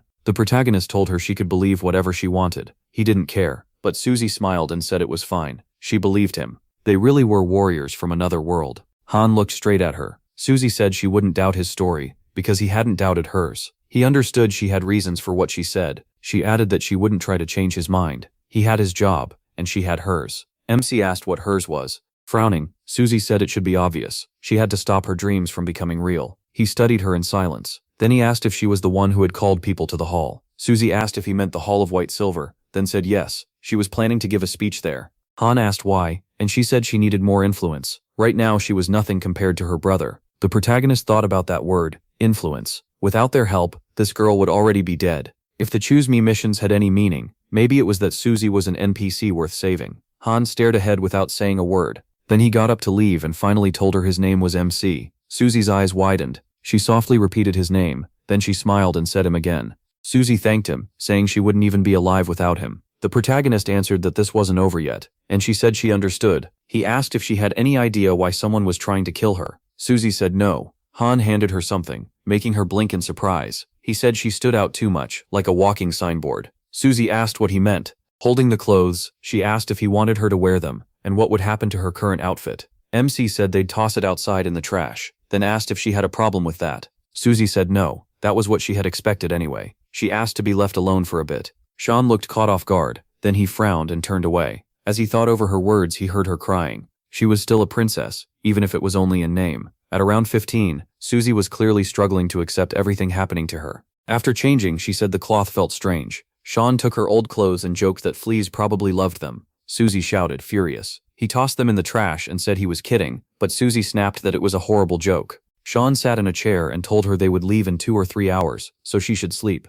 She quietly turned away. If something happened to Aaron, he would get a system alert, so they still had time. For now, Aaron just had to hold on a little longer. Susie shut her eyes and drifted off. Sean watched her in silence. With a sigh, he realized he had said too much. Edith came in and said Susie was already asleep. Sean asked about the exit, and Edith said she had found one, but there was one small problem. A level 21 human knight was in the square, with level 11 soldiers. More than 24 enemies was too much. Edith suggested another gate, but Sean said that would just waste time. He was sure it was the same there too. He glanced at Susie and knew that if he forced his way through alone, he still couldn't protect her. The mission only counted if she made it past the wall too. Then he looked back at the knight. That man was at least 5 levels above the enemies Sean had fought before. Sean knew he had no real choice. He called Edith over and asked if she knew where Aaron's group was. She didn't, but Sean asked if she had memorized the city layout. Looking at her, he said that if she went back to the shelter, she'd find a dress and crown there. Then she had to find Jenna and make her put them on. He frowned and kept explaining. They were going to use Jenna as bait. From Edith's scouting, this was their only way out. If they had more time, they could plan better, but no one knew how much longer Aaron could last. If Jenna dressed like the princess and made a scene, some soldiers would leave the gate. Edith angrily agreed and said she'd go right away. Sean decided to leave the shield behind. Its shine might give him away. He told Susie they'd be out within an hour at most. Until he gave the signal, she had to stay hidden inside. Susie cried out, asking what if he got hurt. Sean answered that even if he died, she turned and said fine. Then she stopped and quietly said it seemed like these were their last minutes together. Sean gave a small smile and said that was probably true. She studied him closely. Sean met her gaze, then something suddenly shot past. The windows had gone dark long ago. Aaron wiped blood from his mouth. Jenna asked in fear how much longer they were supposed to wait. At this rate, he would die. Baring her teeth, Jenna called for Sean to hurry. Sean realized they couldn't wait any longer. Then Edith glared at the clothes in the trash. Her foot slipped on the ground. Sean's eyes lit up. Now they could get out before dawn. The ruins stretched ahead toward the houses. The girl was breathing hard. She lowered her head. The guard didn't move. Sean peeked out from behind the barrier. Sword in hand, he thought Jenna and Susie were built about the same. In this darkness, telling them apart would be hard. Then Sean was shocked by the update. Aaron had been hit with deadly poison. He burst forward as alerts appeared. His health would keep dropping, and his condition was getting worse. Without looking away, Sean thought it through. If Jenna's disguise was exposed, the soldiers would swarm her and put everyone at risk. They had to draw attention away while covering Aaron. It would be rough, but there was no other option. His eyes flashed. He had to finish this fast. And right then, a message appeared. A skill had awakened. Sean had learned stealth movement. The guard held a torch. Blood had been wiped from the guy's face. Watching him, Jenna asked again how much longer they had to wait. At this speed, he'd fade out before then. Clenching her teeth, she kept pleading. Please. Then someone suddenly turned toward her. Holding a dress, the girl said Jenna needed to change into it. Sitting by the wall, Sean thought skills like this were usually for thieves, but luck was finally on his side. He counted only 22 enemies now, and wondered how many would leave once Jenna started the distraction. Blue light filled his eyes. In the worst case, he would have to fight all of them himself. For now, he would wait for the signal. Sean glanced to the side. A massive typhoon had formed behind the fortress. The man looked up and shouted, asking what was going on. A knight ran up to him. Pointing off to the side, he shouted that they had found her. A white dress and golden crown, just like described. The captain raised his sword and ordered everyone to move out and support the unit ahead. The knights took off at once. Watching them go, Sean counted fast. 2, 3, 4, 10, 15, 18. Only 4 stayed behind. He looked at the knight again. That one was still here, which was worrying, but this was still far better than before. Sean rushed ahead, thinking this was the moment to move. A guard looked aside in surprise. Sean instantly cut off his head. The knight grabbed his sword. Sean struck hard. The guard's eyes widened. Another slash came fast at him. The guard's head flew off. Sean stood among the bodies. Stepping forward, he told the last one to leave, and he might let him live. The guard stayed in front of him without a word. Then he grabbed his weapon. Sean frowned. So that wouldn't work. At his current strength, he couldn't cut through the armor head on. He'd have to hit the gaps between the plates, and there weren't many. Suddenly, Sean lunged. His eyes flashed. There was no time left to test limits. The timer hit 20 as he watched the knight's hand. The guard suddenly knocked his attack aside. Sean swung again. A streak of light burst from the strike. Sean attacked once more. He kept raining down blows. The knight blocked every single one. Sean brought his sword down from above, teeth clenched. Then he suddenly jumped back. Staring ahead, he muttered that this bastard. Sean realized the knight wasn't even trying to attack. He had opened himself up more than once, but the man still wouldn't counter. Resting his sword on his shoulder, the knight made it clear he knew stalling was enough to win. Then an alert appeared. Jenna was bleeding and would keep losing health. The knight grinned. More messages followed. Aaron was on the verge of death, and his life was in danger. Sean thrust his sword forward and snarled, "Then die." A message said he was entering a rage state. He leaped up. Then Sean slammed into him hard. As he attacked, he felt his strength rise by 40 points. If he couldn't slice through the armor, he would smash it apart. Then Sean heard another alert and looked shocked. Jenna was entering mana frenzy. He cursed under his breath. They didn't have even a minute left. Then he looked toward the girl as a note explained that mana frenzy happened when a mage used too much magic. The girl ran forward. Still fighting the knight, Sean shouted for her to ignore everything around her and run past the castle gates straight down the road.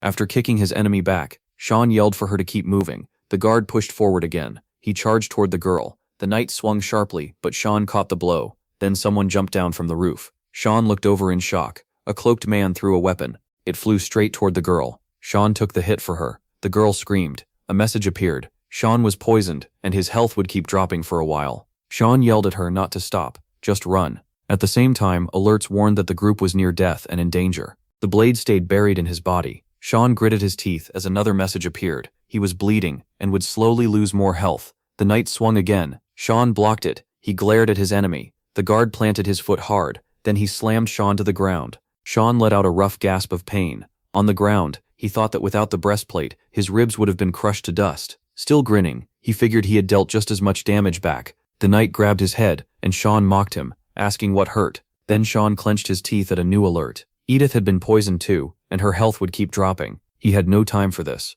The cloaked man fired at the girl again. Sean struck at him, then he rushed forward. He drove his sword into the man's face and snapped, asking what he was staring at. The knight swung his sword. Sean suddenly sprang up. He pulled his legs up, then kicked the knight. The guard hit the ground. Sean suddenly grabbed the sword. The knight stared straight ahead. Sean lifted the sword over his head. The girl kept running out of the castle. Sean brought down his sword and shattered the knight's armor. The sword dropped to the floor. Sean sank to the ground, spitting blood. The poison was spreading too fast. Leaning against the wall, Sean muttered that this was absolute hell. He peeked around the corner, still watching the girl. Closing his eyes, Sean said goodbye. A blue glow rose around him. Staring ahead, he thought about how tired he was. The girl was surrounded by guards. Jenna ran from the knights. Marie grabbed her head. The guy was on the floor when he opened his eyes. Jenna kept running hard. Her eyes were wide with panic. She didn't stop for a second. Then the crown slipped off Jenna's head. She collapsed, and a blue light wrapped around her. In a moment, it swallowed her whole. A message popped up.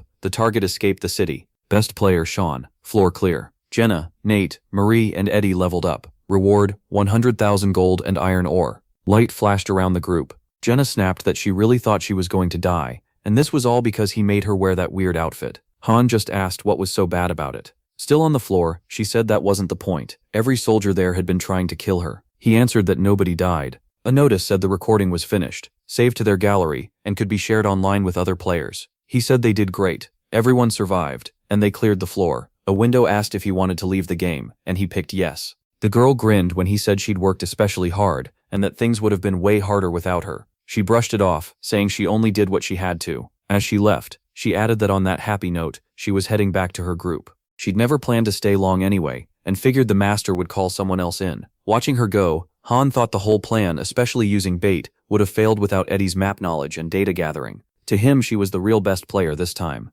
With her eyes shut, the girl said that every time he nearly got them killed, he should go rest after. She could already tell her skin wouldn't forgive all this missed sleep. Smirking, she told him to stop looking so down. He just had bad luck. He wasn't dead weight. Nate suddenly turned toward the protagonist. Standing behind him, he apologized. Han said he got it, but warned him not to do it again. He wouldn't save him twice. Sean turned when Nate said there'd be no next time. He asked what the hell that was supposed to mean. Nate stayed still, then asked if Sean was really going to lead him to the top of this damn tower. Through clenched teeth, he said he wasn't sure he could keep up anymore. No matter how hard he tried, the gap just kept getting bigger. A girl's portrait appeared, and he said Marie. Then Jenna showed up firing a bow, and he said her name too. Red particles drifted around the hero. As Nate said he was too what? Sean asked, narrowing his eyes. As he walked off, Nate told him to forget it. He was just talking nonsense. Han watched him leave. Looking at Nate, he knew this mission had gone badly because of him. If Nate hadn't been hurt, they wouldn't have needed such a risky plan. Still, MC was the one who chose to save him, and that choice put everyone in danger. Nate was level 14. Their levels matched, but their stat growth didn't. He and Jenna gained 5 or even 6 points each level, while Nate barely changed. With skills, it looked even worse. Nate only had a few, and they were average. His basics were decent, but he couldn't use them that well. Han glanced back and thought that for now, Nate was still manageable, but the gap would keep growing. In the end, he'd either get cut from the team or die because he lacked the ability. As the protagonist stepped out of the portal, he realized they probably didn't have much time left with Nate. He just wasn't talented enough. He hadn't given up on him because they'd grown up together, but MC wasn't foolish enough to drag along someone useless forever. If Nate couldn't keep up, he'd be left behind. That truth never changed. The camp came into view. A girl asked with a smile if he seriously wasn't going to feed her. Nothing but potatoes after making her run around. Han said he'd already told her. Yes, really. She acted like she'd been lied to her whole life. For now, she was training on her own, so she didn't need to follow the full schedule. Looking over the squad, Sean said it was only for 3 days. They should treat it like a short vacation, and the master probably wouldn't send them into battle anytime soon. She grinned and asked what they were even supposed to do. Then, resting felt weird, so she'd probably train until dinner and sleep after. He asked why, saying she didn't need to do that. She replied that he'd just wear himself out too. Han ran ahead, thinking each weight was 10 kilos. Without them, he wouldn't even burn stamina anymore. His body was already at the human limit. He figured that had to be because of the interference points Aelka had mentioned. An exit appeared, and the protagonist thought the mood in the lobby had changed after he sent out the NYTNG guides. Low-level heroes had trained hard while culling was still happening, but later they relaxed. Once NYTNG stopped making a living through synthesis, competing stopped feeling worth it. The guy spat to the side. MC looked at him and asked what the great third group wanted. Now, with a grin, he said he heard something interesting as soon as he got back to the lobby. Walking beside the girl, he said he didn't care what anyone had been before coming here. Trash or nobles. All that mattered was proving they were worth something. He stretched out a hand and said that hearing those words had thrilled him. In this place, anything was possible if you proved your value. He'd even enjoyed battles where his life was on the line. Then he frowned and asked, "What now?" Staring ahead, he said all he heard now was the laughter of scum, not worth as much as a pig. Archie was second generation too, but still trained on his own, even without the threat of synthesis. Like Nate, he had strong will, and unlike Nate, his talent was unbelievable. The girl closed her eyes, and Han thought Helen had been the same. Grabbing his weapon, Archie said he was upset he hadn't arrived sooner. This place was nothing like what he'd been promised. Licking the blade, he added that if he was allowed, he'd like to teach them a lesson. "Can I?" He told him not to interfere, but the guy answered that he only needed to step in before they ended up dead. Right? Han's eyes flashed. Archie raised his sword and mocked him. How scary. Then he said the protagonist should forgive him.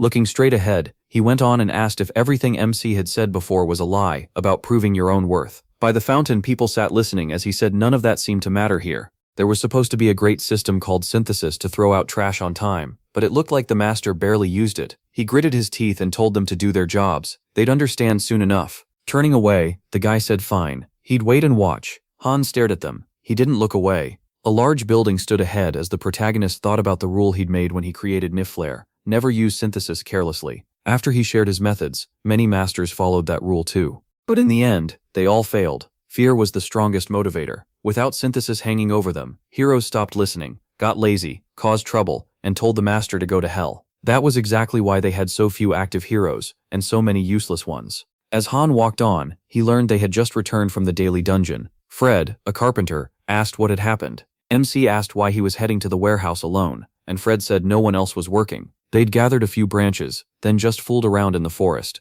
As the doors opened, Fred added that all the work had been dumped on him because of that. People nearby talked about how much things had changed before, they all would have been dead. Lowering his head, the man asked if the world had really become better. Watching him, Han thought any TNG should have realized by now that progress was crawling, and the heroes were getting less effective fast. A barrier grid appeared. The lobby came into view, and he thought only two choices remained. First, mass synthesis. That would sacrifice most second-generation heroes, but training and work would improve. The problem was that overusing it would drive hero stress way up. The second option was finding a different way to motivate these hamsters. A building appeared, along with a research notice. It listed current projects: first-level hero response, zero-level lobby expansion, and zero-level dungeon depth. He chose lobby expansion, and spent 150 research points. 3 cards appeared. Lobby expansion research reached level 1. A glow flashed, and new messages said more building options were now available. He could edit building details, and customization had been unlocked. A tip explained that these settings let the master decorate the lobby however he wanted. Han lifted his head. With a grin, he thought a team would be coming together soon. The guy challenged him to a fight and asked if there was time. The protagonist shot back, "Right now?" and said he'd just finished a duel with Edith, so he wouldn't last long. Nate raised an eyebrow and said he was fine, but Sean asked if he really thought pushing himself harder would make him stronger. When they heard everyone was being called to the square, Han said training would have to wait. The girl noted it was the first time the master had summoned them all, and Edith wondered if it was because of synthesis. Iolka looked ahead and asked if everyone had arrived. Floating up, she asked if anyone was missing besides those in the dungeon, then warned that any slackers would be in trouble. The girl said everyone was present, and the fairy nodded. Good. Then they should head to the warehouse. They moved to the warehouse. A man asked what was going on. She told him that if he got caught up in it, he might vanish, and he asked what exactly was supposed to sweep him away. Iolka raised a finger and announced that renovations were starting. Everyone stared in shock. A system message appeared. Construction had started. Now the master had to choose what kind of building to place there. The room lit up as he picked dwelling number 3,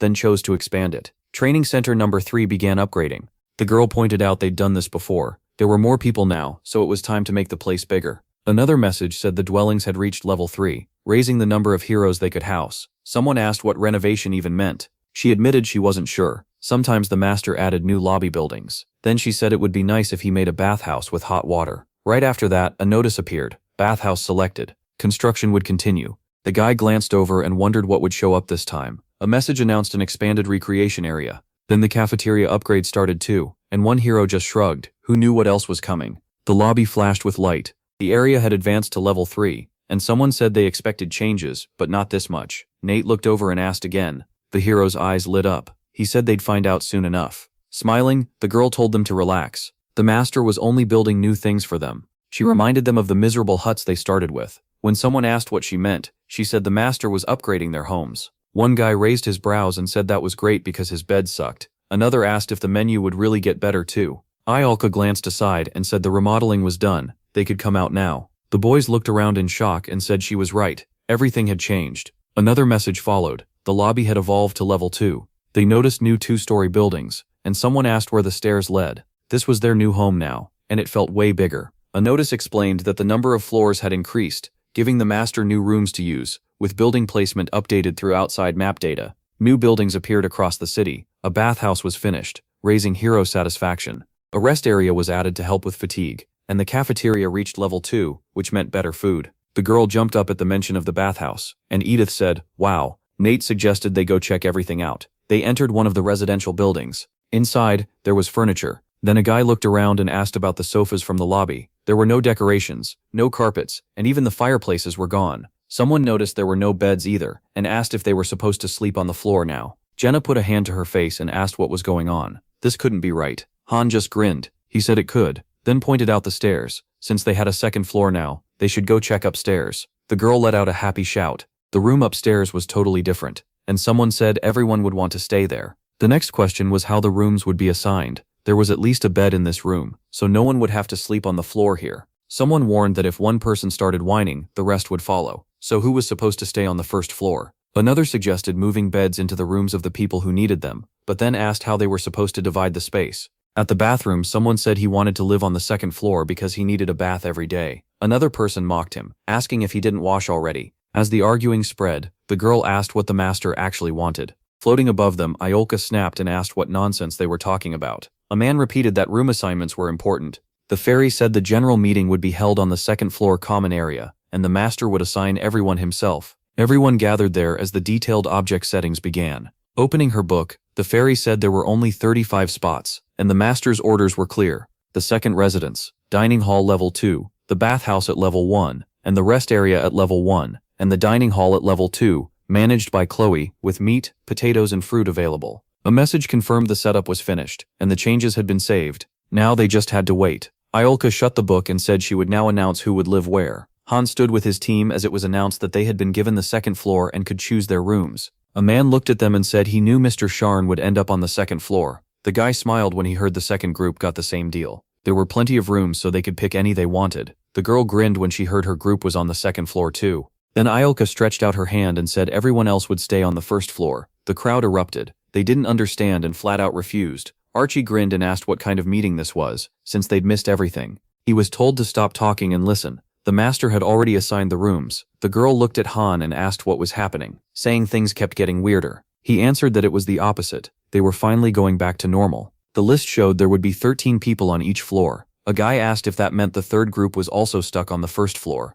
People shouted that the second floor had tons of rooms, so cramming them downstairs made no sense. Up to now, every hero had been treated the same. Their effort and progress were different, but the rewards stayed equal. Hearing the complaints, the fairy clenched her teeth. She knew they could have packed at least 36 people onto the second floor. That kind of management works when there are only a few heroes and synthesis is doing the job. But to really train them up, they needed rankings and separation. Jenna raised her hand and asked if splitting them like this was really necessary. The answer was simple: nobles and peasants. Holding a fan, the girl said that was the clearest way to do it. If the master wanted full control, this made sense, and since she didn't like how they'd been acting, she thought it was for the best. The girl repeated the idea in disbelief. Nobles and peasants? Han gritted his teeth and said they should think about it. She gets up at dawn and goes straight to the training grounds, pushes herself all day, and still hunts in the daily dungeons.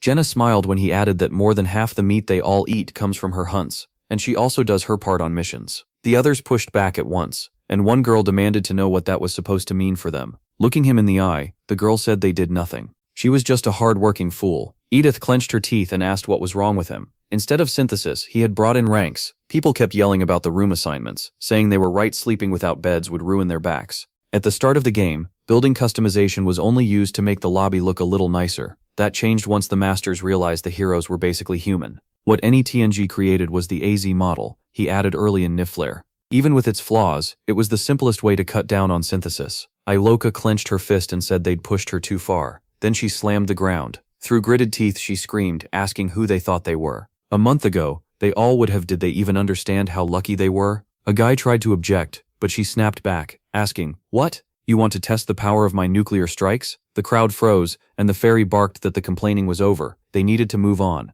A girl heard there was a second-floor area behind them, and asked if there was only one. She was told yes, and that they would be responsible for serving food on the second floor. A guy raised his hand and asked how they were supposed to eat. Then, a Yolka said that was their problem. Eyes wide, the fairy added that the first floor wasn't allowed to eat meat. There were potatoes in the pantry downstairs, so they could fry those or do whatever. A man glared at her and asked if that was really all they got. She said yes. He pressed on. Was she seriously telling them to sleep on the floor and live on potatoes? Grinding his teeth, he said he was already miserable about being dragged here against his will, and now they expected him to put up with this too. The girl asked what he was planning to do about it. The man glared back and said she would see. He lunged at her, yelling for her to die, and the fairy spread her arms. The man's eyes went wide. His hand jerked up. He caught the hand and shouted. Then someone suddenly grabbed his arm. Iolka glared at him and snapped, asking what the hell he was doing. Archie only smirked and said it was fine as long as he didn't kill the guy. Then the house came into view, and someone made it clear that whatever they had been before didn't matter here. Sitting at the table, the man said being a noble or a piece of trash proved nothing. With a smug look he added that Mr. Sharn says the same thing. Pointing a finger, he warned Archie to follow the rules if he wanted to stay here. And he better not mess with the first or second groups. They were monsters. The guy rubbed his face and said that after seeing their training, he figured he could take on Nate if they were only sparring with each other. Then he asked how strong Sharn really was, but the man said he couldn't answer since he'd never been in that group. Lowering his head, he asked where those rumors came from, and heard they came from Jenna, who talked more than the others. Archie asked if he'd ever seen fusion. The man said no. He arrived after the master stopped using it, which was why he was still alive. Hand on his face, Archie said fusion lets someone grow stronger with every fight, and pick up all kinds of skills through training. He grinned wider, then said the one in charge here was Sharn. The boy stood and thanked him for the info. The man said his name was Alan, and told him to ask if he had more questions, making Archie awkwardly apologize. Archie looked away and said he didn't care about the man's name. The fairy turned aside and asked what the hell he was doing. Archie smirked and repeated that it was fine as long as he didn't kill him. Swinging his sword, he said he'd heard how hard the honored elders had it, and was sad he missed all the fun. The man clutched his hand, and it was clear Archie didn't care whether he proved his worth or not. Looking away, Archie said he'd heard this place used to have a great trash disposal system, but the master stopped using it for some reason. Then he tossed the hand back and said the guy could reattach it. Maybe it'd grow back if he pushed it on hard enough. Everyone stared in shock, and he casually added that he didn't really know since he'd never tried it. Archie beamed and said he came back at just the right time. He liked this place, though it was getting a little boring. So did anyone want to walk around with one arm? Someone in the crowd called him a psychopath. Archie shot back that being crazy was better than being a useless pig. Han asked why he was interfering, and Archie said the whole thing was so gross his body moved before his brain did. MC realized the man had gotten lucky. If Archie hadn't stepped in, Iolka would have blown his head off. Iolka asked what Archie had heard. He brought up the split between the first and second floors. One sounded like hell, the other like paradise, and she confirmed it was all true. Their group was on the first floor too. Archie smirked and told them not to worry, because that would change soon. Grinding her teeth, Iolka spelled it out for the idiots. Out of 35 people, only 13 stayed on the second floor. Everyone else was on the first. She explained that people on the second floor could use every building, but those on the first couldn't. If they forced their way upstairs, they were dead. Smiling, Iolka told them to improve their skills if they wanted a better life here, then pointed to the perfect example, an unbeatable super ace they should copy. Han grabbed her face as she praised what he did on the 15th floor and his amazing techniques. He told the others to show what they could do if they wanted better treatment. The master was watching. Standing before the crowd, Sharn said that if the master thought they were doing well, he'd move them to the second floor. A man protested that this was too cruel. They were dragged here against their will, so why did they have to live like this? Archie looked off, confused. He finally snapped and said that was enough. The boy smirked and said they were all the same. Nobody asked them either. In fact, they had it even worse. Han asked the girl if that was true and she said yes. They didn't even have food and one mistake meant fusion. The man's eyes widened. The protagonist realized they hadn't trained non-stop because they liked it, and he asked what that meant. A glow rose around MC as he asked if they really wanted these people to fight like them. Sharn closed his eyes and answered, "Exactly. There wasn't much need for support roles right now. Most of them were fighters, and only a few would make it to the second floor." The crowd looked at each other. It seemed half accepted it, while the other half exploded in anger and denial. Han thought the problem was worse, because these people were used to an easy life. To ease someone into a system like this, you'd need a free gacha, or a slow step-by-step change. If you flipped everything at once, after people got comfortable, resistance was guaranteed, and one man started shouting in rage. He demanded to know why they should fight when they were treated like trash. What kind of unfair nonsense was this? They wouldn't accept it. Grinning, Archie said they didn't fight even when they were treated well. Someone yelled back that they deserved what was theirs. The man smiled and asked if Archie really thought they wouldn't figure out the secret he'd been hiding, making Han frown and ask again. The man looked at him and said it was the way to change the master's mind. Ayuka stood there stunned. He knew this monster couldn't touch them, and even if he'd tried to hide it, they knew now. Turning around, the man asked what was wrong. Risking their lives in battle just to live like before was insane. Others answered that he was right. People raised their hands and shouted that they refused to fight. A message popped up. Ethan refused to participate. Group 4 was inactive. Group 5 was inactive. Han shut his eyes and repeated it. Tien refused to fight. Then he said they clearly didn't know their place, as another message announced a mass strike by the heroes. A sword hit the floor. The man looked down in fear. Then the weapon started spinning. Through clenched teeth, Sharn said he'd cut off one hand from each of them with that sword. He raised the blade, while the injured man held his hand, and Sharn added that he'd use his own. Ethan stared at him in fear when Sharn said he'd still let them live. Then Ethan asked if they were completely insane. The hero smiled and said if words wouldn't work, he had no choice. It was a steep price, but they'd learn. Clenching his fist, a man shouted that this was crap, not a threat. They already knew they could disobey the master. Standing before them, Sharn agreed. The heroes did have the right to disobey, and I also couldn't punish them unless it was a special case. Edith stretched out a hand and told them to wake up. Refusing orders still put their lives at risk. Ethan shot back, asking what the difference was. Battle was just as dangerous. She told him he had no idea what that really meant, and he coldly answered that if they loved risk so much, they could have it.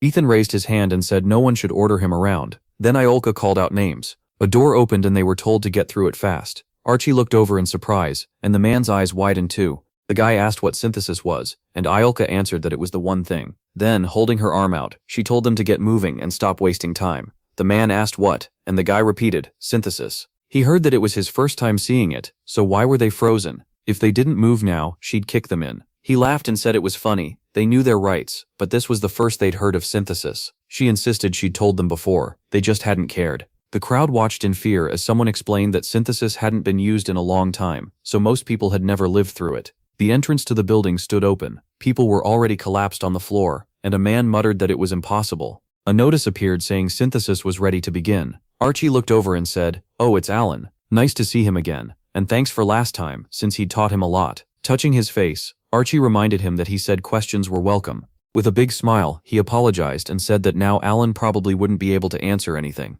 The man screamed as the building activated. A notification announced that synthesis was complete. The two vanished in bright light. Archie leveled up and learned a new skill. Walking down the stairs, he said the feeling was incredible. His eyes lit up as he added that it still wasn't enough. He could already spot a few more goodies. Han looked at him and said that was enough. He figured it was time to stop, and Archie answered that it was a shame. The man stared at him in fear, as Archie said the experience was amazing. Either way, and he hoped they could do it again soon. Dweezil turned to the group, and one man protested that he was in the middle of working. He shut his eyes, then someone snapped that it was Walter, not Alter, and told him to hurry. Walter grabbed him and cursed him out, calling him a liar. He was the one who kept saying nothing would happen. The man weakly answered that he was told it would be fine, so Walter shot back. Then why were those two still not back? The guy tried to calm things down, saying he'd been tricked too, and never thought it would end like this. Manga coldly answered that she didn't care. A glow wrapped around the girl. People started screaming. She smiled through their pain. A notice said the synthesis was done. Oliver vanished in bright light.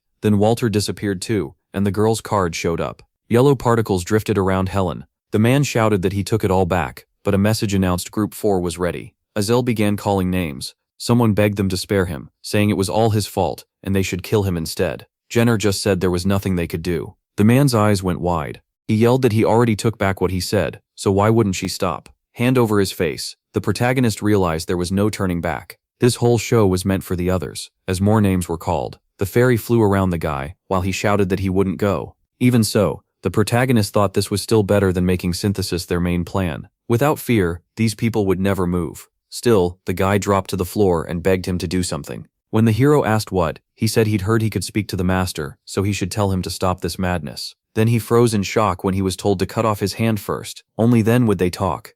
The protagonist clenched his teeth and asked if he hadn't warned them this lesson would cost them badly. The guy stared in disbelief. Pointing aside, Ethan asked if he'd gone insane. Sean asked what the problem was, and the man cried that this was too cruel, not a finger but a whole hand. Teeth clenched, the man was reminded that he himself said he was ready to risk his life. His hand shook as he said the protagonist should do it for him because he couldn't. The answer was no. Raising an eyebrow, he asked if the man wanted them all dead instead. Sean replied that wasn't such a bad option either. The protagonist lowered his head and thought about everything they'd already done. They couldn't keep babying these people if they wanted them to survive. But if even one of them had the will to cut off a limb, that person might be worth sparing. It wasn't an easy thing to do. Some had tried and still failed. To pull it off, you needed a skill like swordsmanship or very high strength. Otherwise, you just end up sawing it yourself. Lizzle looked at Sean and Ethan, and the hero said everyone else was gone. Only the two of them were left. The building came into view. The man trembled and asked what would happen to him. He was told not to worry. It wouldn't hurt.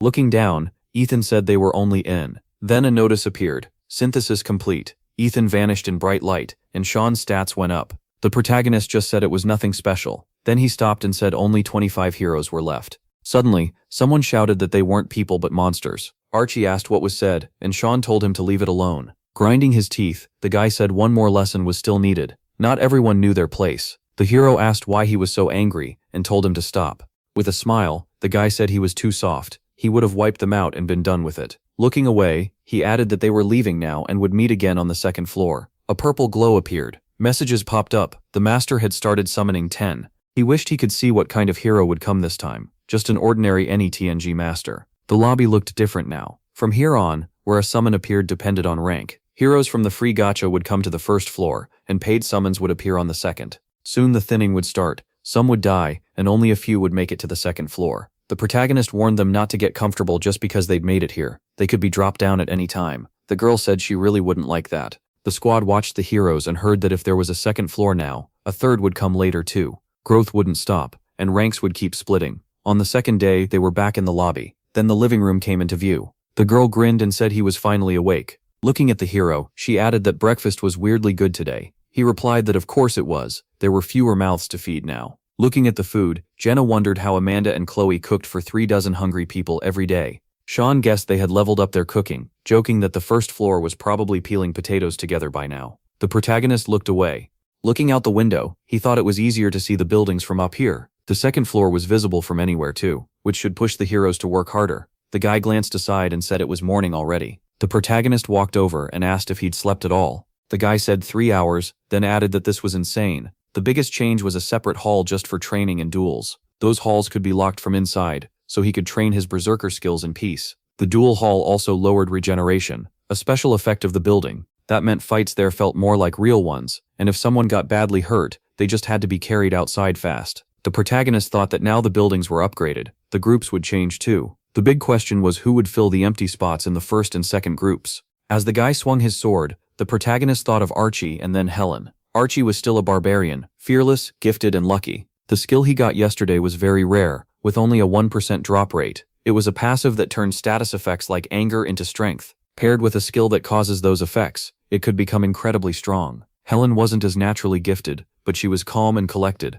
She'd be great at gathering info and moving in secret, so her potential was huge. The hero kept watching the guy. With a hand on his face, he thought the rest were hopeless. Archie suddenly turned and looked at him. He was grinning from ear to ear. Sean smirked and called him an arrogant bastard. The battered people looked away. The guy stepped forward. Smiling, he asked what he planned to teach him, then sneered that everyone here was just pigs and dogs scared of swords. The hero stopped in front of him. He asked if he really hated pigs and dogs that much. A glow rose around him as he said that to him, they were all just animals. The guy lifted his sword and said training meant nothing without punishment, that couldn't be avoided. The protagonist smiled at that, and Archie's eyes lit up. Then the fight began. Group 1 was there. Group 3 only had 2 members. The guy swung his sword hard. The hero dodged every strike. Then he kicked. Archie skidded across the ground, eyes wide, and suddenly rushed back in. As they traded blows, the hero thought there was no need to use berserk. While blocking, he thought that one day. Then the buildings came into view, and the first group was heard gathering.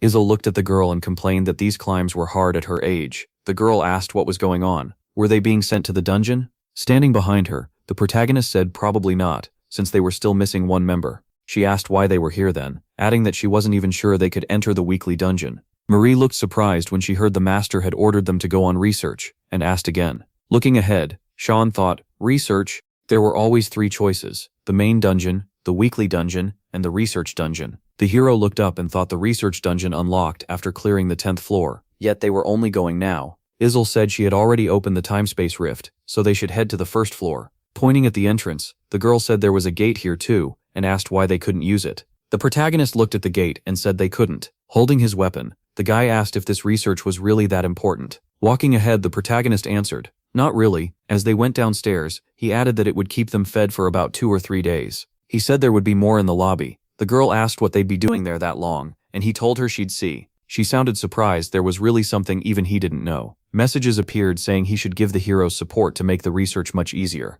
It recommended giving each of them 3,000 gold. Holding a pouch, Sean said it was support from the master and told them to take 3,000 each. Jenna threw up her hands at the sight of the gold, and Marie said they'd be rich if they brought it back. The protagonist warned them not to get too excited. They'd still have to fight. The protagonist stood before the research dungeon as a message explained. The group was beginning solo research in the Heimer research zone. Return time was 48 hours. Their stay could be extended by exploring deeper dungeons, and he could assign them to gather certain ingredients. The goal was to collect all kinds of rare ingredients, and the research dungeon opened. Gritting her teeth, the girl said hello. A river stretched out ahead. Small hills rose nearby. Standing before the castle, someone said, "Nelsa." Jenna stared around and asked if this was really the same place as the 10th floor. It felt wrong. Last time the whole area was burned down and people died, but now everything looked normal. Marie covered her face and said everything looked way too perfect. At this point, nothing surprised her anymore. The guy asked what they were supposed to do now. In his mind it was simple: find the enemy and kill them.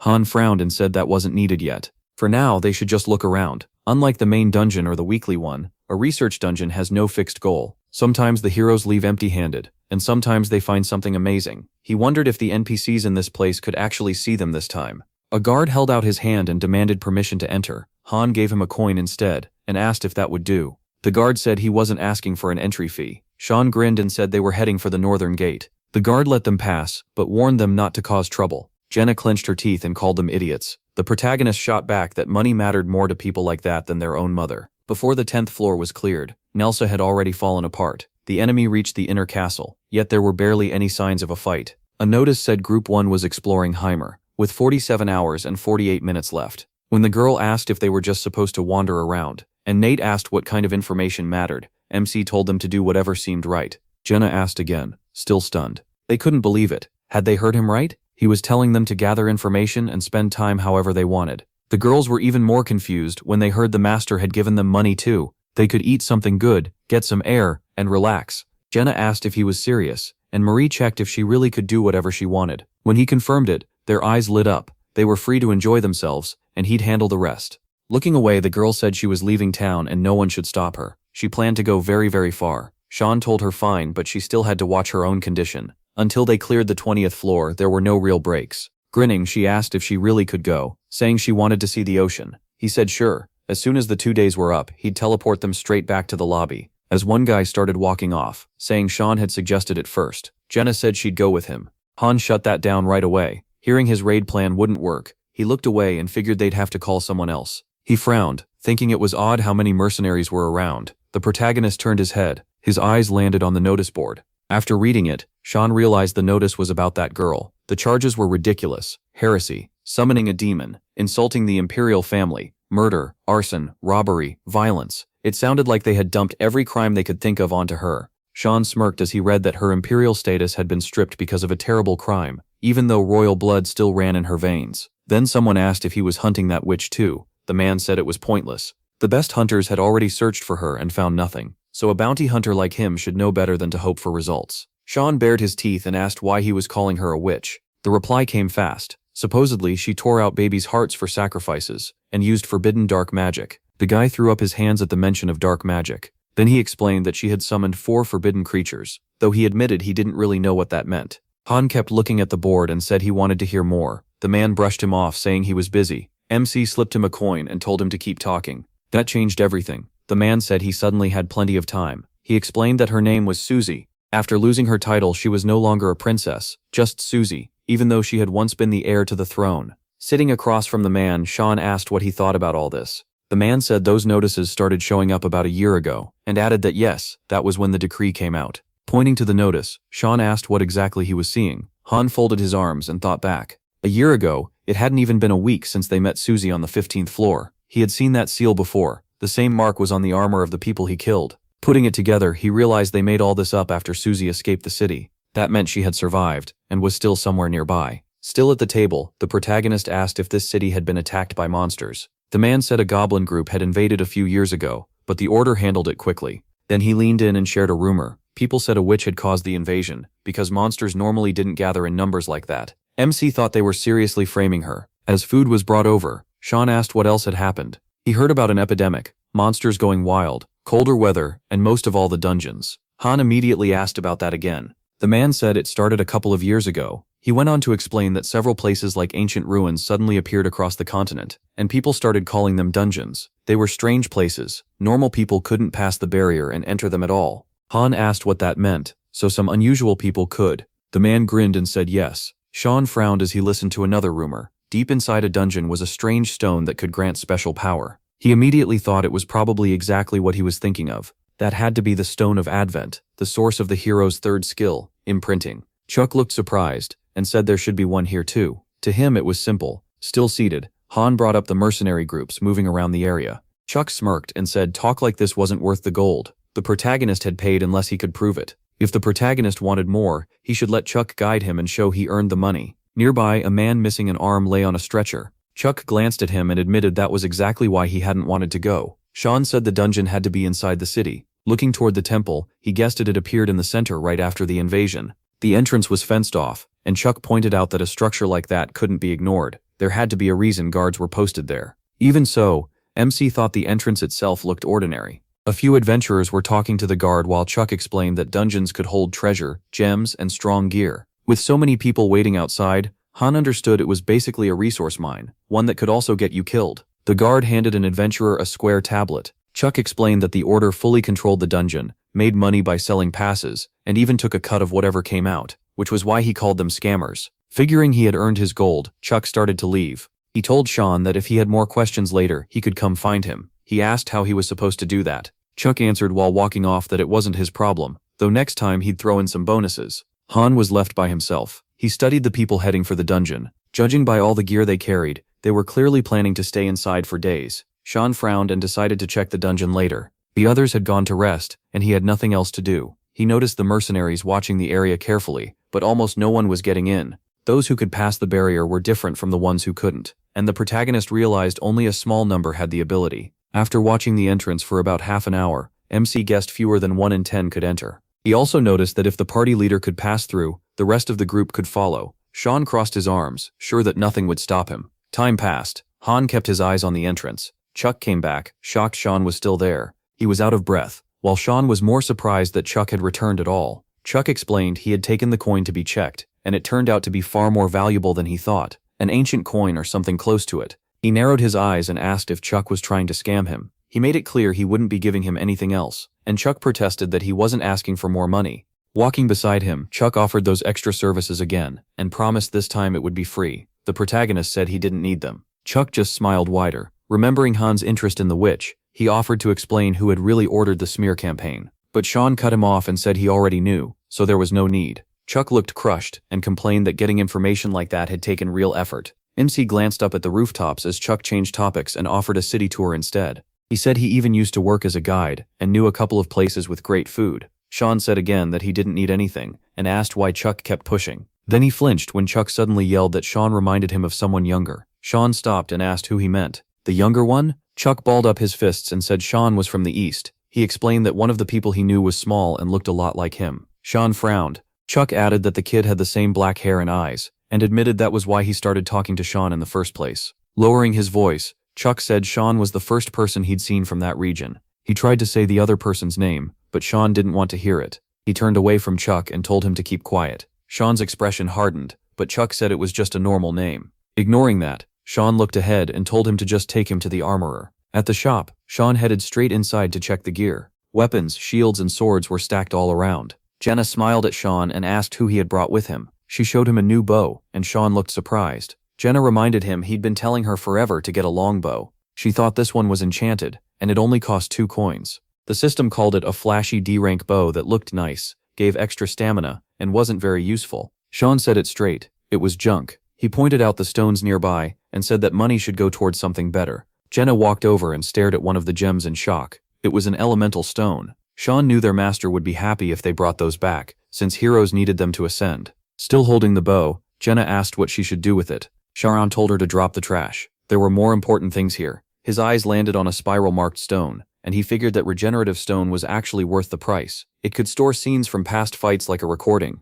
Items like that let you go back into floors you already cleared. You don't get experience, but you can retry the mission. Jenna turned back to Chuck and asked again who he was. Sharon told her to ignore him since they didn't know each other, but Chuck quickly argued that they did. He rushed after them, introduced himself as a guide, and Sharon just said great, bye. Then he flicked Chuck another coin, before the guy could finish talking about investments. Chuck caught it. There was another ancient coin in his hand. Sharon told him he'd done a great job and should get back to his own business. Chuck lit up and thanked him for the investment. Sharon asked if he was seriously planning to start a business. As Sean walked off, Chuck said the details were secret for now, but he'd pay back the kindness someday. Sean replied that he didn't need that. Chuck grinned and said he hated owing people, then asked if there was anything Sean wanted. Sean told him that if he ever got the chance, he should help the witch. Chuck froze, shocked, like he thought he'd heard wrong. He stopped in place. By then, Sharon and Jenna had already disappeared into the crowd. Their boots echoed over the stone road as they kept moving. Jenna followed him and asked what he meant. Sean explained that the girl they saved was a witch, and Jenna guessed he meant the princess. Back at the bakery, the baker was asleep behind the counter. Sharon said they still had time and told Jenna she could look around if she wanted. He gave her a little freedom while they waited. Marie waved a hand and said she hadn't been able to reach the beach because everything was blocked off. Sharon stared at her and asked if she'd really tried. She answered that of course she had. Right now, the team could only use a small zone while the rest stayed locked. Sean figured they weren't allowed past the set boundary, that a new research dungeon opened every 10 floors, and that clearing all 100 floors would finally let them go anywhere. Near the fountain, Marie spotted some new faces and asked how many days had passed. Sharon said about a week, which surprised her. She thought it had been less. Watching people move on the stairs, Marie guessed some of them had reached the 2nd floor. Then she asked if the workshop had an assistant for equipment. Sharon looked over the girls, told them to rest, and said training would start again tomorrow. Marie clearly didn't like that, so Jenna suggested she go take a bath. Nate started up the stairs, and Sharon asked where he was going. Nate stopped. Sean reminded him to rest like he was told, asked why he never listened, and warned that he'd wreck his body at this rate. Nate turned back like he wanted to argue, but Sean only repeated that training was tomorrow and told him to go rest. Looking at the spearman's dark silhouette, Sean thought of heroes like him and Nilfer. Most of them had ended badly, and Sean knew hard work alone couldn't do everything. He pictured Nate's lone spear stuck in a battlefield, and thought that if insane effort still got you nowhere, then you simply lacked talent. In his view, people like that should choose another path, or die on a mission. Night fell over the city. The barrier above it still glowed faintly. From the training grounds, the sound of fighting carried through the dark. Ursher was struggling to block the incoming attacks. Eddies kept pressing him and told him to move faster. Ursher said he got it, then admitted he was just too tense. Sharon folded his arms. Jenna was surprised. The second group was training hard too, and with real swords. He watched in silence, and when Jenna asked what was different, he said Tom wasn't there. Only Eddies, Ursher, and John were present. Sharon pictured Tom's back. He'd been with them from the start, and now he was gone. Then Archie and Helen's cards appeared, and the system announced that the master was removing both of them from Group 3.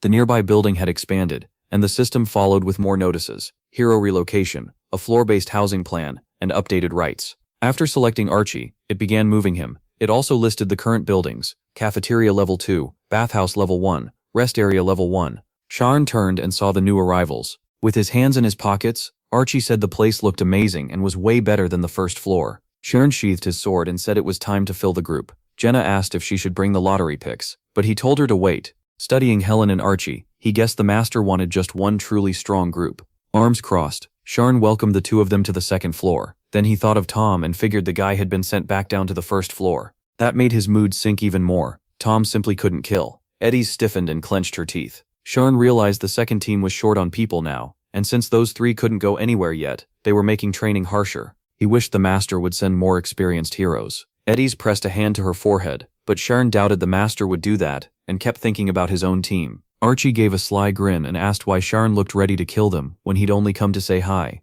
Helen coolly said that wasn't why she came. Sharon kept his arms folded. Helen seemed sure she'd end up in the 1st or 2nd group, but he said the question was pointless. Archie was stunned when Helen said that in that case she wanted the 1st group. She was sure she wouldn't be a burden. Irritated, Archie ground his teeth, called her crazy, and told her not to get cocky. Helen narrowed her eyes and said strength wasn't the only thing that mattered. She had more to offer than basic combat combos, and Archie should know that if he was paying attention. With the others gathered behind him, Sharon cut the argument off and reminded them it wasn't their choice. Helen said she knew the master or the captains would decide. Jenna turned to Sharon and asked what to do with her and why she wanted their group so badly. He admitted he didn't know. When Sharon asked directly, Helen closed her eyes for a moment. Then she said she'd thought the rumors were exaggerated. Hand on her chest, she explained that at first she didn't believe all the talk about their group. Sharon thought of the regeneration stone and guessed that seeing it in use had changed her mind. Images from their past battles flashed through his head. That artifact could replay cleared floors or show recordings of other people's fights, and it was usually used for dungeon reruns.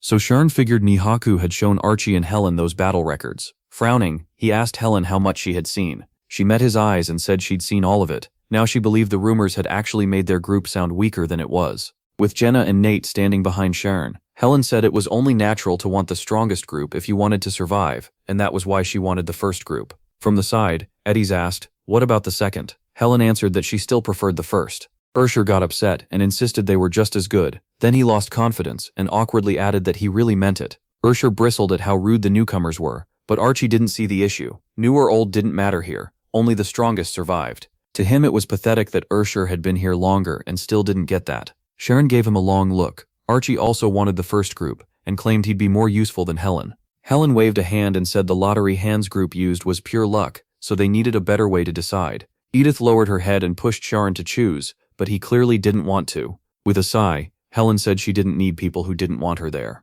He reminded her that her team was still missing one person and couldn't function like that. Jenna stepped up to Sharon. No matter what the protagonist chose, she felt there'd be complaints, so she asked if he had anyone in mind. He admitted he didn't, though Archie might have been his pick if he weren't so rude and hard to deal with. Looking at both Archie and Helen, Sharon said if they didn't want luck or other people deciding for them, then they had to prove they deserved his group. His answer was simple: they'd fight. Han pointed at the caged arena and explained that healing didn't work inside. Since he couldn't judge them without seeing their skills, he told the newcomers to fight until one dropped. Then he'd decide. Archie opened the arena door and said he never turned down a fight. On top of that, it had been a long time since he'd had a good spar. Then he glared at MC and asked if killing Helen was allowed. Sharon answered coldly, only if he could do it. Archie grinned like he'd gone crazy. He stepped into the ring across from Helen and told her to fight however she wanted. He wanted to see what she could do. Helen pulled a vial from her bag, clearly fine with that. Archie stared at her and called her insane. She coated her sword with a purple liquid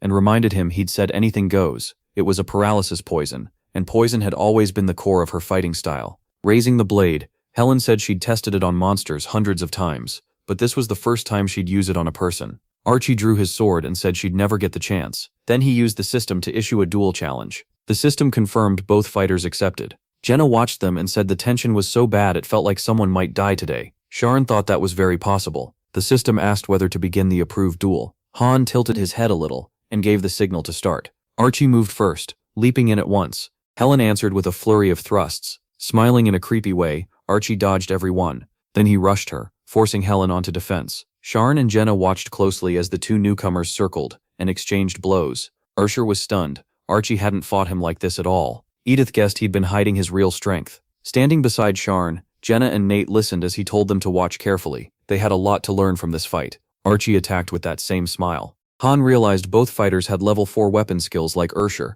but their approach to battle was completely different. Archie's sword slammed into the arena wall right by Helen's shoulder. She swung back, but he ducked under it. Marie slipped over and remarked that for newcomers with such low stats and skills, they were seriously impressive. Han noticed Helen was using the arena itself to fight smarter, then asked Marie why she was here when she was supposed to be researching. Helen kept getting pushed back and had to defend. Archie pressed on with the same fixed grin. Helen suddenly pulled out a knife.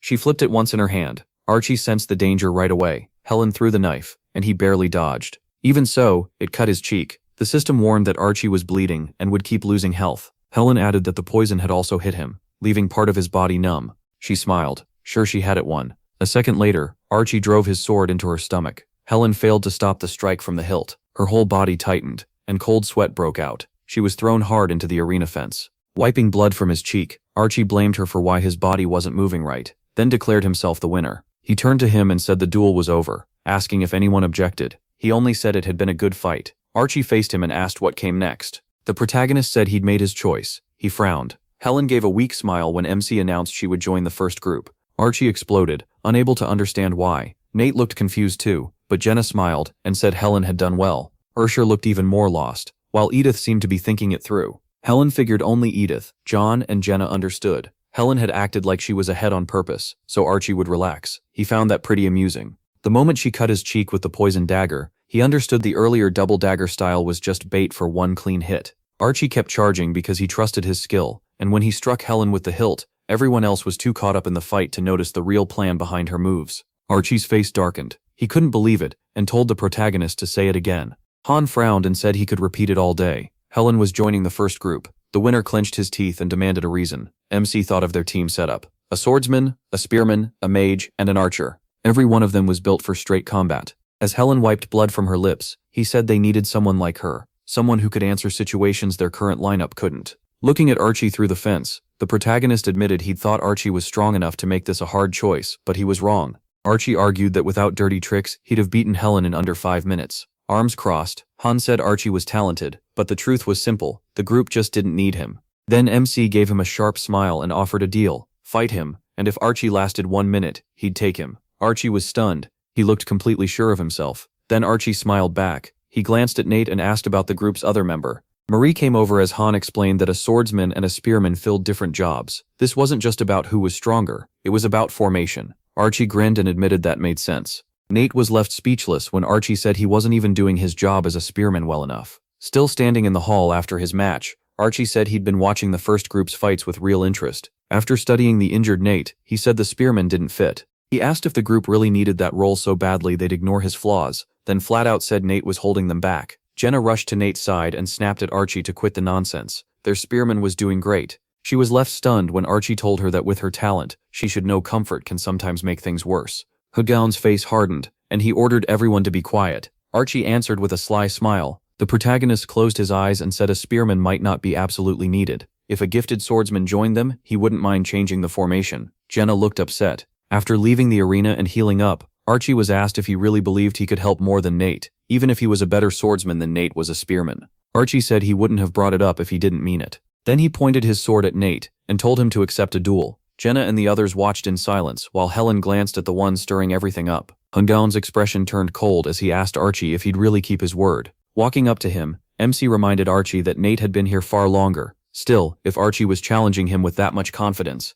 MC was willing to reconsider. Archie promised that if he lost, he'd stop arguing and go straight to the second group. Nate said nothing. He told him the choice was his, and made it clear he could refuse. The protagonist looked at Nate, and Nate asked for a little time to think. The spearman lifted his eyes upward. MC felt this moment had been coming. Nate had been pushing himself harder than usual, and MC knew that couldn't keep going forever. Nate tightened his grip on the spear. He still believed he was more useful to the team because they'd fought together for so long. Nate was falling behind. Yes, but he could still do his job. Then Nate straightened up and agreed. The protagonist thought this was exactly the push he needed to break through. Archie was thrilled to finally get his chance. The system announced that both sides had issued a duel challenge. Nate climbed the arena steps as MC warned them that only the winner would stay in the first group. When asked if they accepted that condition, both men agreed without hesitation. The system confirmed the duel, the arena door shut, and Archie now faced a new opponent. The system asked Han one more time whether to begin the approved duel. Nate started spinning his spear. Across from him,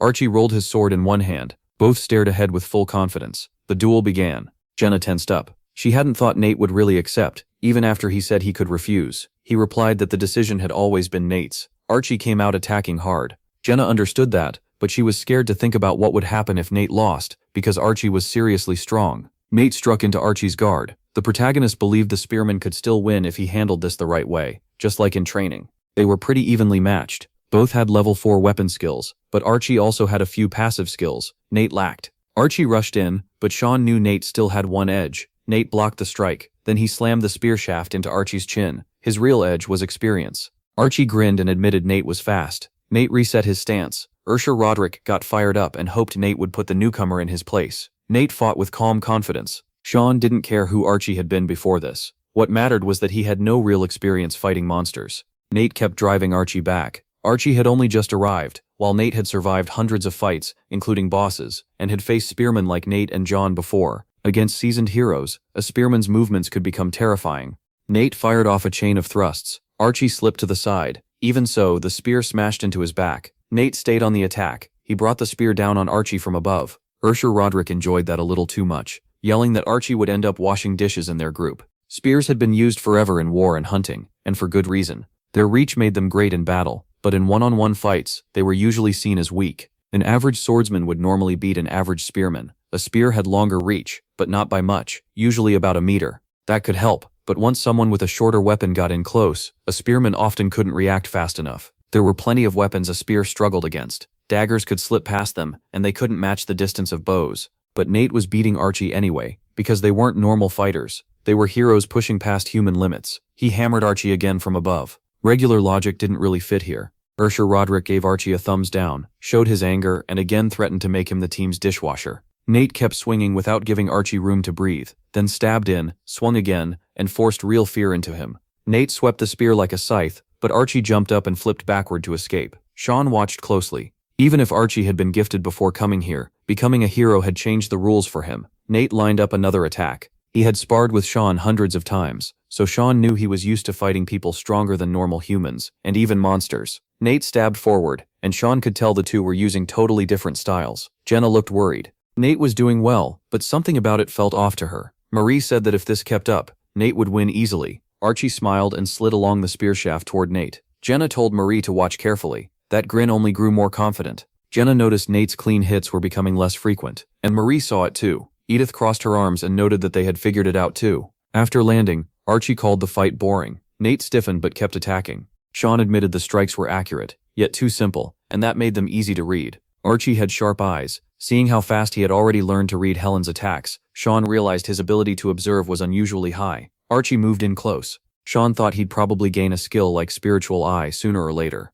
Frowning, Archie asked Nate if this was some kind of joke. Sweat ran down Nate's face, but he answered with confidence that it wasn't. They both sprang apart. Archie stopped by the fence and asked why Nate still wasn't fighting seriously, like he was looking down on him. Nate only frowned and stayed silent. Pointing his sword, Archie said he'd heard the first group trained like they wanted to kill each other, and this clearly wasn't that. Nate's expression darkened when Archie asked why he wasn't aiming for weak points. Sean got irritated, thinking Nate had gone soft. Watching Nate from behind, Sean thought his style had become too easy to read, and Archie was adapting way too fast. There was only one thing Nate could do now, so Sean called out to him. Nate looked stunned when Sean asked, since when he'd started worrying about his opponent's life. Sean didn't believe Nate was strong enough to hold back and still win. Sean's eyes sharpened as he told Nate to show everything he had, and not disappoint him. Archie smiled like he'd been waiting to hear that. Nate lowered his eyes, then agreed. Spinning his spear, Nate warned Archie not to hate him if he died. Archie crouched with one leg forward and said that was exactly his plan.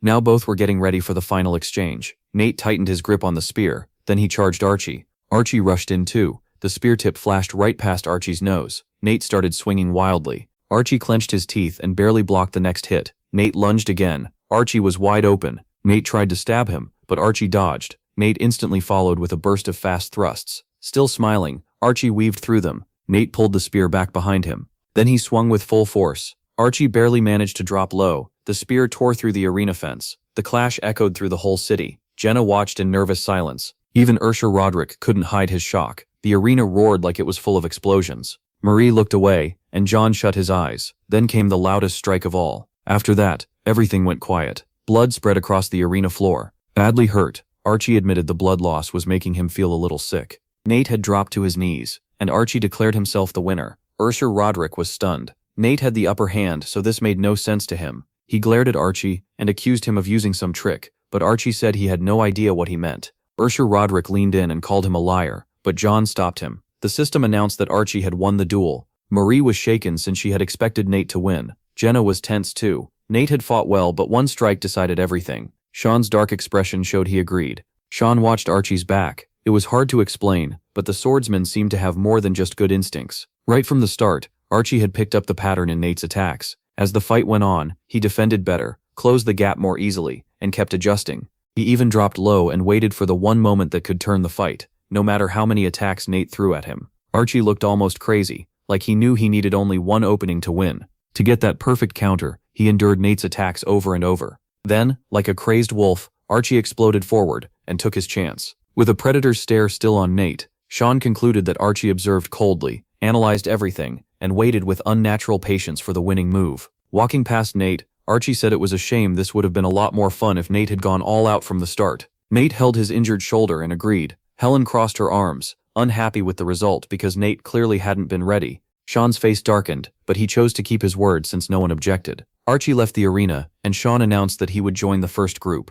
Nate was left behind. Archie had taken his place. The system warned that Sean was proposing a new lineup for Group 1. Nate was crushed. The new first group was Sean, Jenna, Marie, Helen, and Archie. The system asked Sean if he accepted Nate's removal from the group, and he said yes. Nate stayed on his knees, disappointed in himself. Sean explained that he couldn't keep him in the group after a loss like that, especially when Nate had held back for his own reasons. He was sure Nate understood. Roderick refused to accept it, insisting Nate had only tried not to endanger his team. Sean snapped at them to stop making excuses. They weren't here to play friends. Ursher's face darkened, but he had no answer. Sean reminded everyone they were here to survive and beat their enemies, and anyone who forgot that would die. Jenna turned to Sean, but he cut her off and told everyone to get some rest, since it was already late. Nate remained alone in the arena after losing his spot in Group 1. The system confirmed that Helen and Archie were now in the group instead of him. Archie smiled and thought this would be fun. Helen said she'd be glad to work with her new teammates. Sean stood before them and said there was something they didn't get.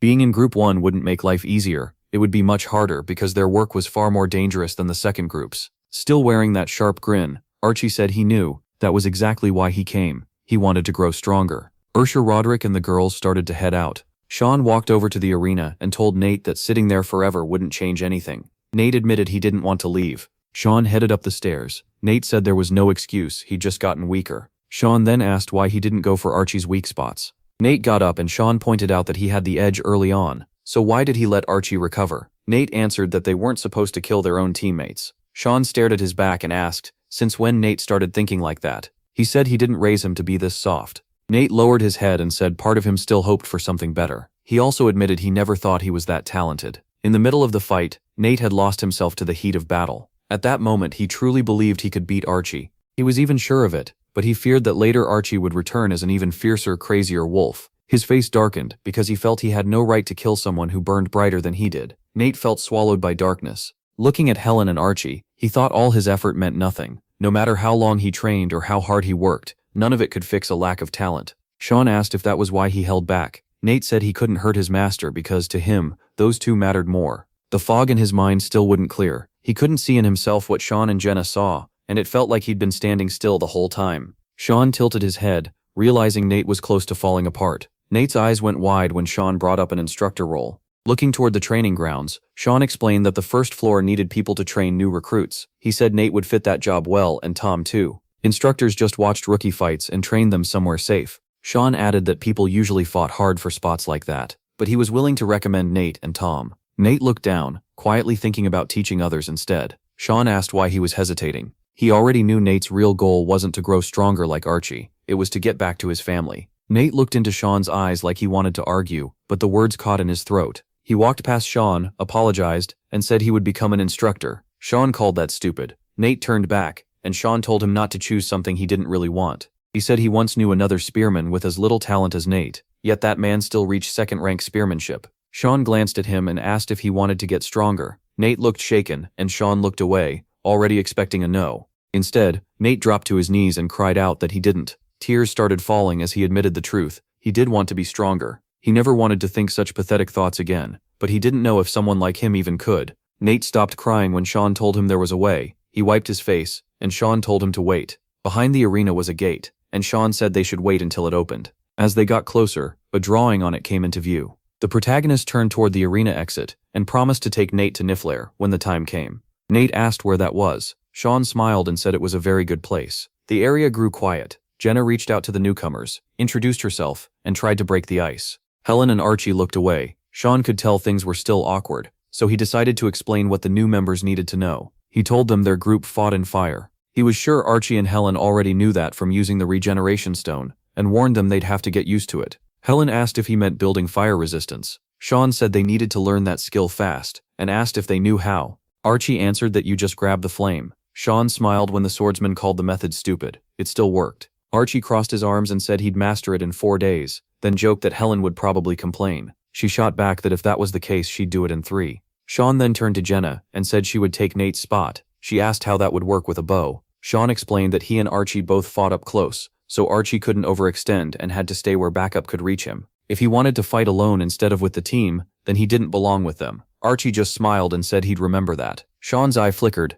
Then he looked at Helen and went over her skills: fast swordplay, thrown daggers, other weapons, stealth, mobility, tracking, poison, and setting up ambushes. Without looking away, Sean guessed she had probably worked as some kind of assassin before coming here. Helen confirmed it was something close to that. Sean frowned, thinking her summons would probably need a different setup. Since she sat between several roles, he placed her mainly in the center, ready to fight up close, protect Jenna and Marie, or move behind enemy lines when needed. Helen closed her eyes and said she'd remember it all. Sean added that she'd also gather information whenever he ordered it. Sean narrowed his eyes. People like Helen could agree easily, but if she didn't truly accept her role, conflict could come later. He also suspected she'd picked up some bad habits on the first floor. Marie walked over, pointed at herself and asked what she was supposed to do. Sean told her to keep running and not forget the sandbags. Marie left looking completely crushed. Edith let out a heavy sigh. Sean noticed she still didn't have enough party members. Crossing his arms, he said they'd always be short-handed because the master never used the gacha, then told her to check the first floor if she couldn't find anyone else. Edith looked surprised to hear that, as Sean explained that if she looked carefully, she could still find useful people there.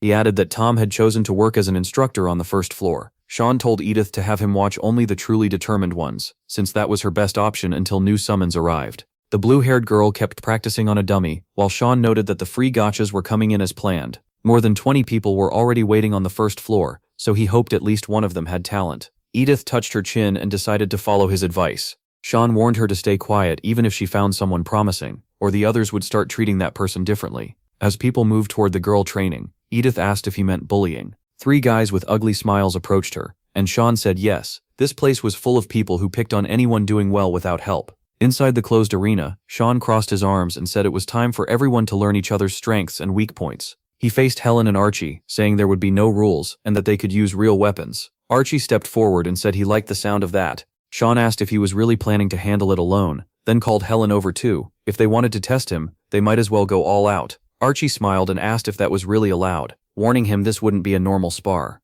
Sean narrowed his eyes and asked if Archie truly wanted a one-on-one fight. Excitement flashed across Archie's face as he said he did, if possible. Sean agreed, drew his sword, and the system announced Berserk mode.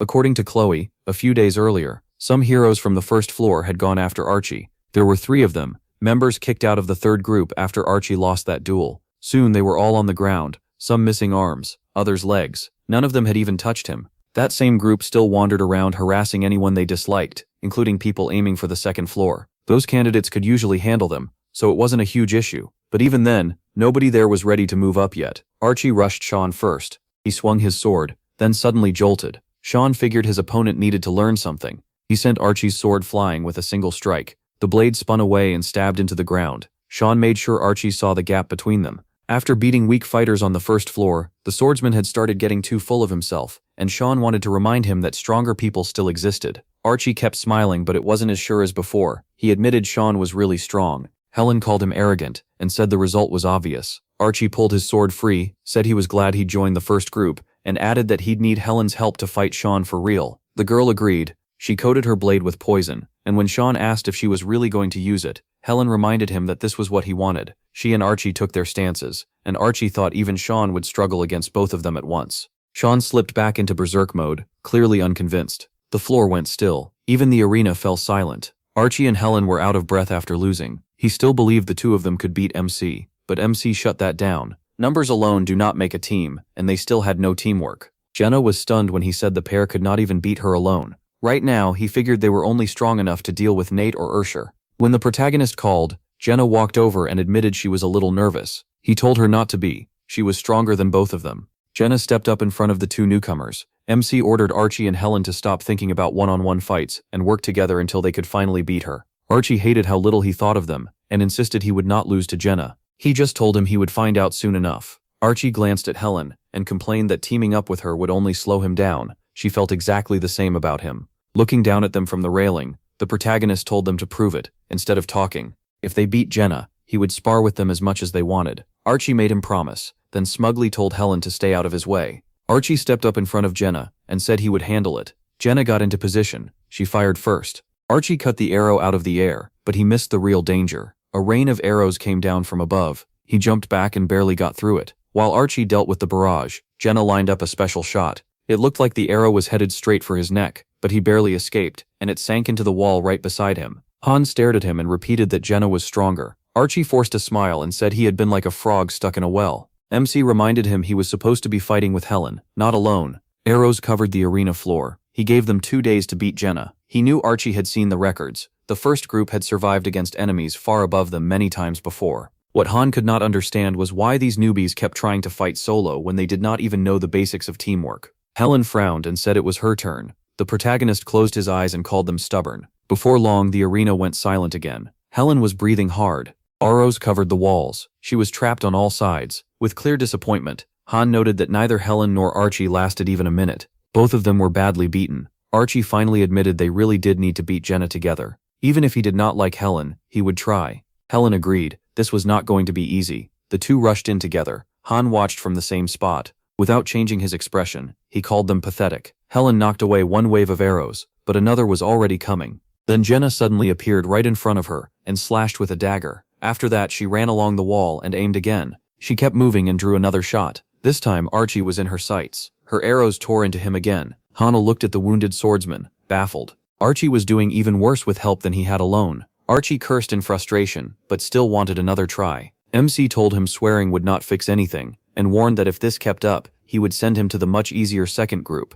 As Archie passed Helen, he called her useless for not lasting even 10 seconds. She shot back that it was funny to hear that from someone who had not even swung his sword once. He frowned as he watched their pride getting crushed. Archie was seething. Jenna set another arrow. Han knew she had grown up in the forest, learning to deal with wild animals, not soft, tame ones. Helen and Archie attacked together again. The protagonist knew that against smart beasts, you either learn fast or lose. Jenna prepared her next move like a hunter facing something savage. To her, Archie and Helen were not a team yet, just prey. If these two vicious rookies wanted to win, they had to learn to hunt as a pack. Once again, the second floor watched them fail. An arrow hit Helen in the chest. Archie took 2. Helen was pinned to the wall. Archie could barely stay on his feet. Han looked at them through the bars and told them to stop wasting time. They would heal as soon as they left the arena, so there was no point acting brave. Just get out. Outside the ring, the two leaned against the wall to rest. Marie walked up and remarked that, strangely enough, they actually made a good pair. MC asked why she was here when she should be training telekinesis. Nate watched from the side as MC threatened to tell Chloe everything if Marie did not leave in 10 seconds, then started counting.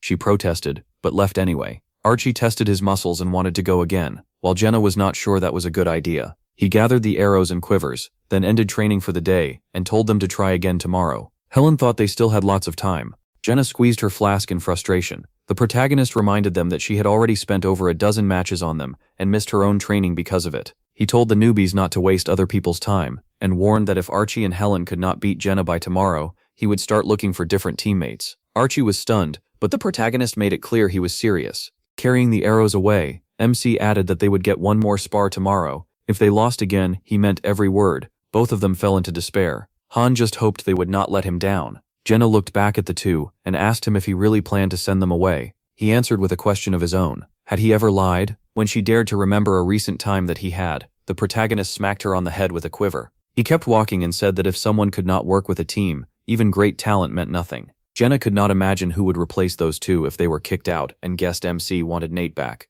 but he cut her off and said no. Archie gripped his sword so hard his hand tightened around the hilt. Han could tell their skills were fine. The real problem was that they did not trust the person fighting beside them, or they trusted themselves too much. Archie looked ready to kill someone. He could only hope those problems would be fixed. The next morning on the floor, the protagonist Marie and Jenna met in the square. Jenna asked where the two had gone, and guessed they had run off before training. MC said they had gone down to the first floor. Marie immediately hoped that meant training was cancelled. Jenna asked why they went there, and MC said they had asked for some time. Then he smiled and announced that since Helen and Archie were missing, today's training for the rest of them would be even harder. Marie groaned that she knew this would happen. Jenna turned and looked back, surprised. The two newbies were walking toward them. Han frowned and asked if they had prepared enough. As they came through the arch, Helen answered that they had done all they could. Archie confidently said he was ready. Facing the same arena again, he repeated the rules from yesterday. Real weapons, no restrictions. Then he warned them they only had one chance. Helen stepped forward and said she understood.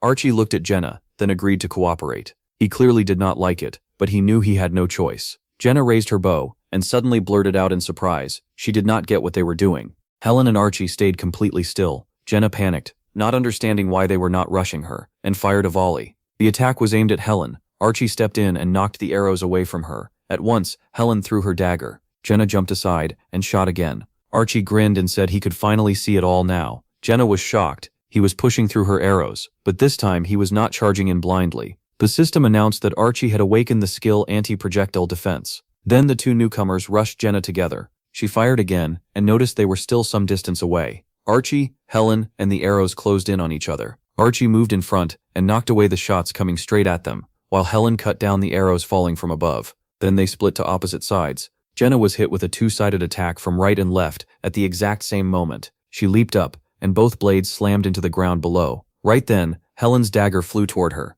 Jenna barely escaped by kicking off the ceiling and landing outside its path. But when she landed, someone was already waiting. Jenna turned and felt Archie's killing intent. He thrust his sword forward, aiming to finish her. She barely bent back in time. Then she flipped away to make space. A sudden chill hit her from behind. A dagger was at her throat. Helen had gotten behind her. The assassin quietly said it was over. Jenna smiled and admitted defeat. Archie grinned and said it had been easy. Han was pleased too. He told the two that they had suffered all day yesterday because they could not see something this simple. The protagonist had watched Helen vanish behind Archie's screaming bloodlust, so Jenna losing track of her once Archie became overwhelming did not surprise him at all. With Jenna, Archie and Helen lined up in front of him. MC declared that they had passed. He told them to remember this feeling. If they had paid attention during their boss fights, they should already know a group can be stronger than any one person. Archie smirked and asked if they could beat him that way too. He answered by asking if he wanted to test it. The arena was ready for the next round. Han knew he would crush both of them in an instant. In berserk mode, one hit would be enough to drop Archie, and the second they left an opening, he would finish them. More than once, Helen and Archie had almost died. The gates were still closed, so the protagonist figured they had a little time before the next climb. NETNG clearly was not rushing them either, and Sean guessed the master wanted the new members to settle in and learn to fight as a team. With everyone in place and fully geared up, Group 1 headed for the gate.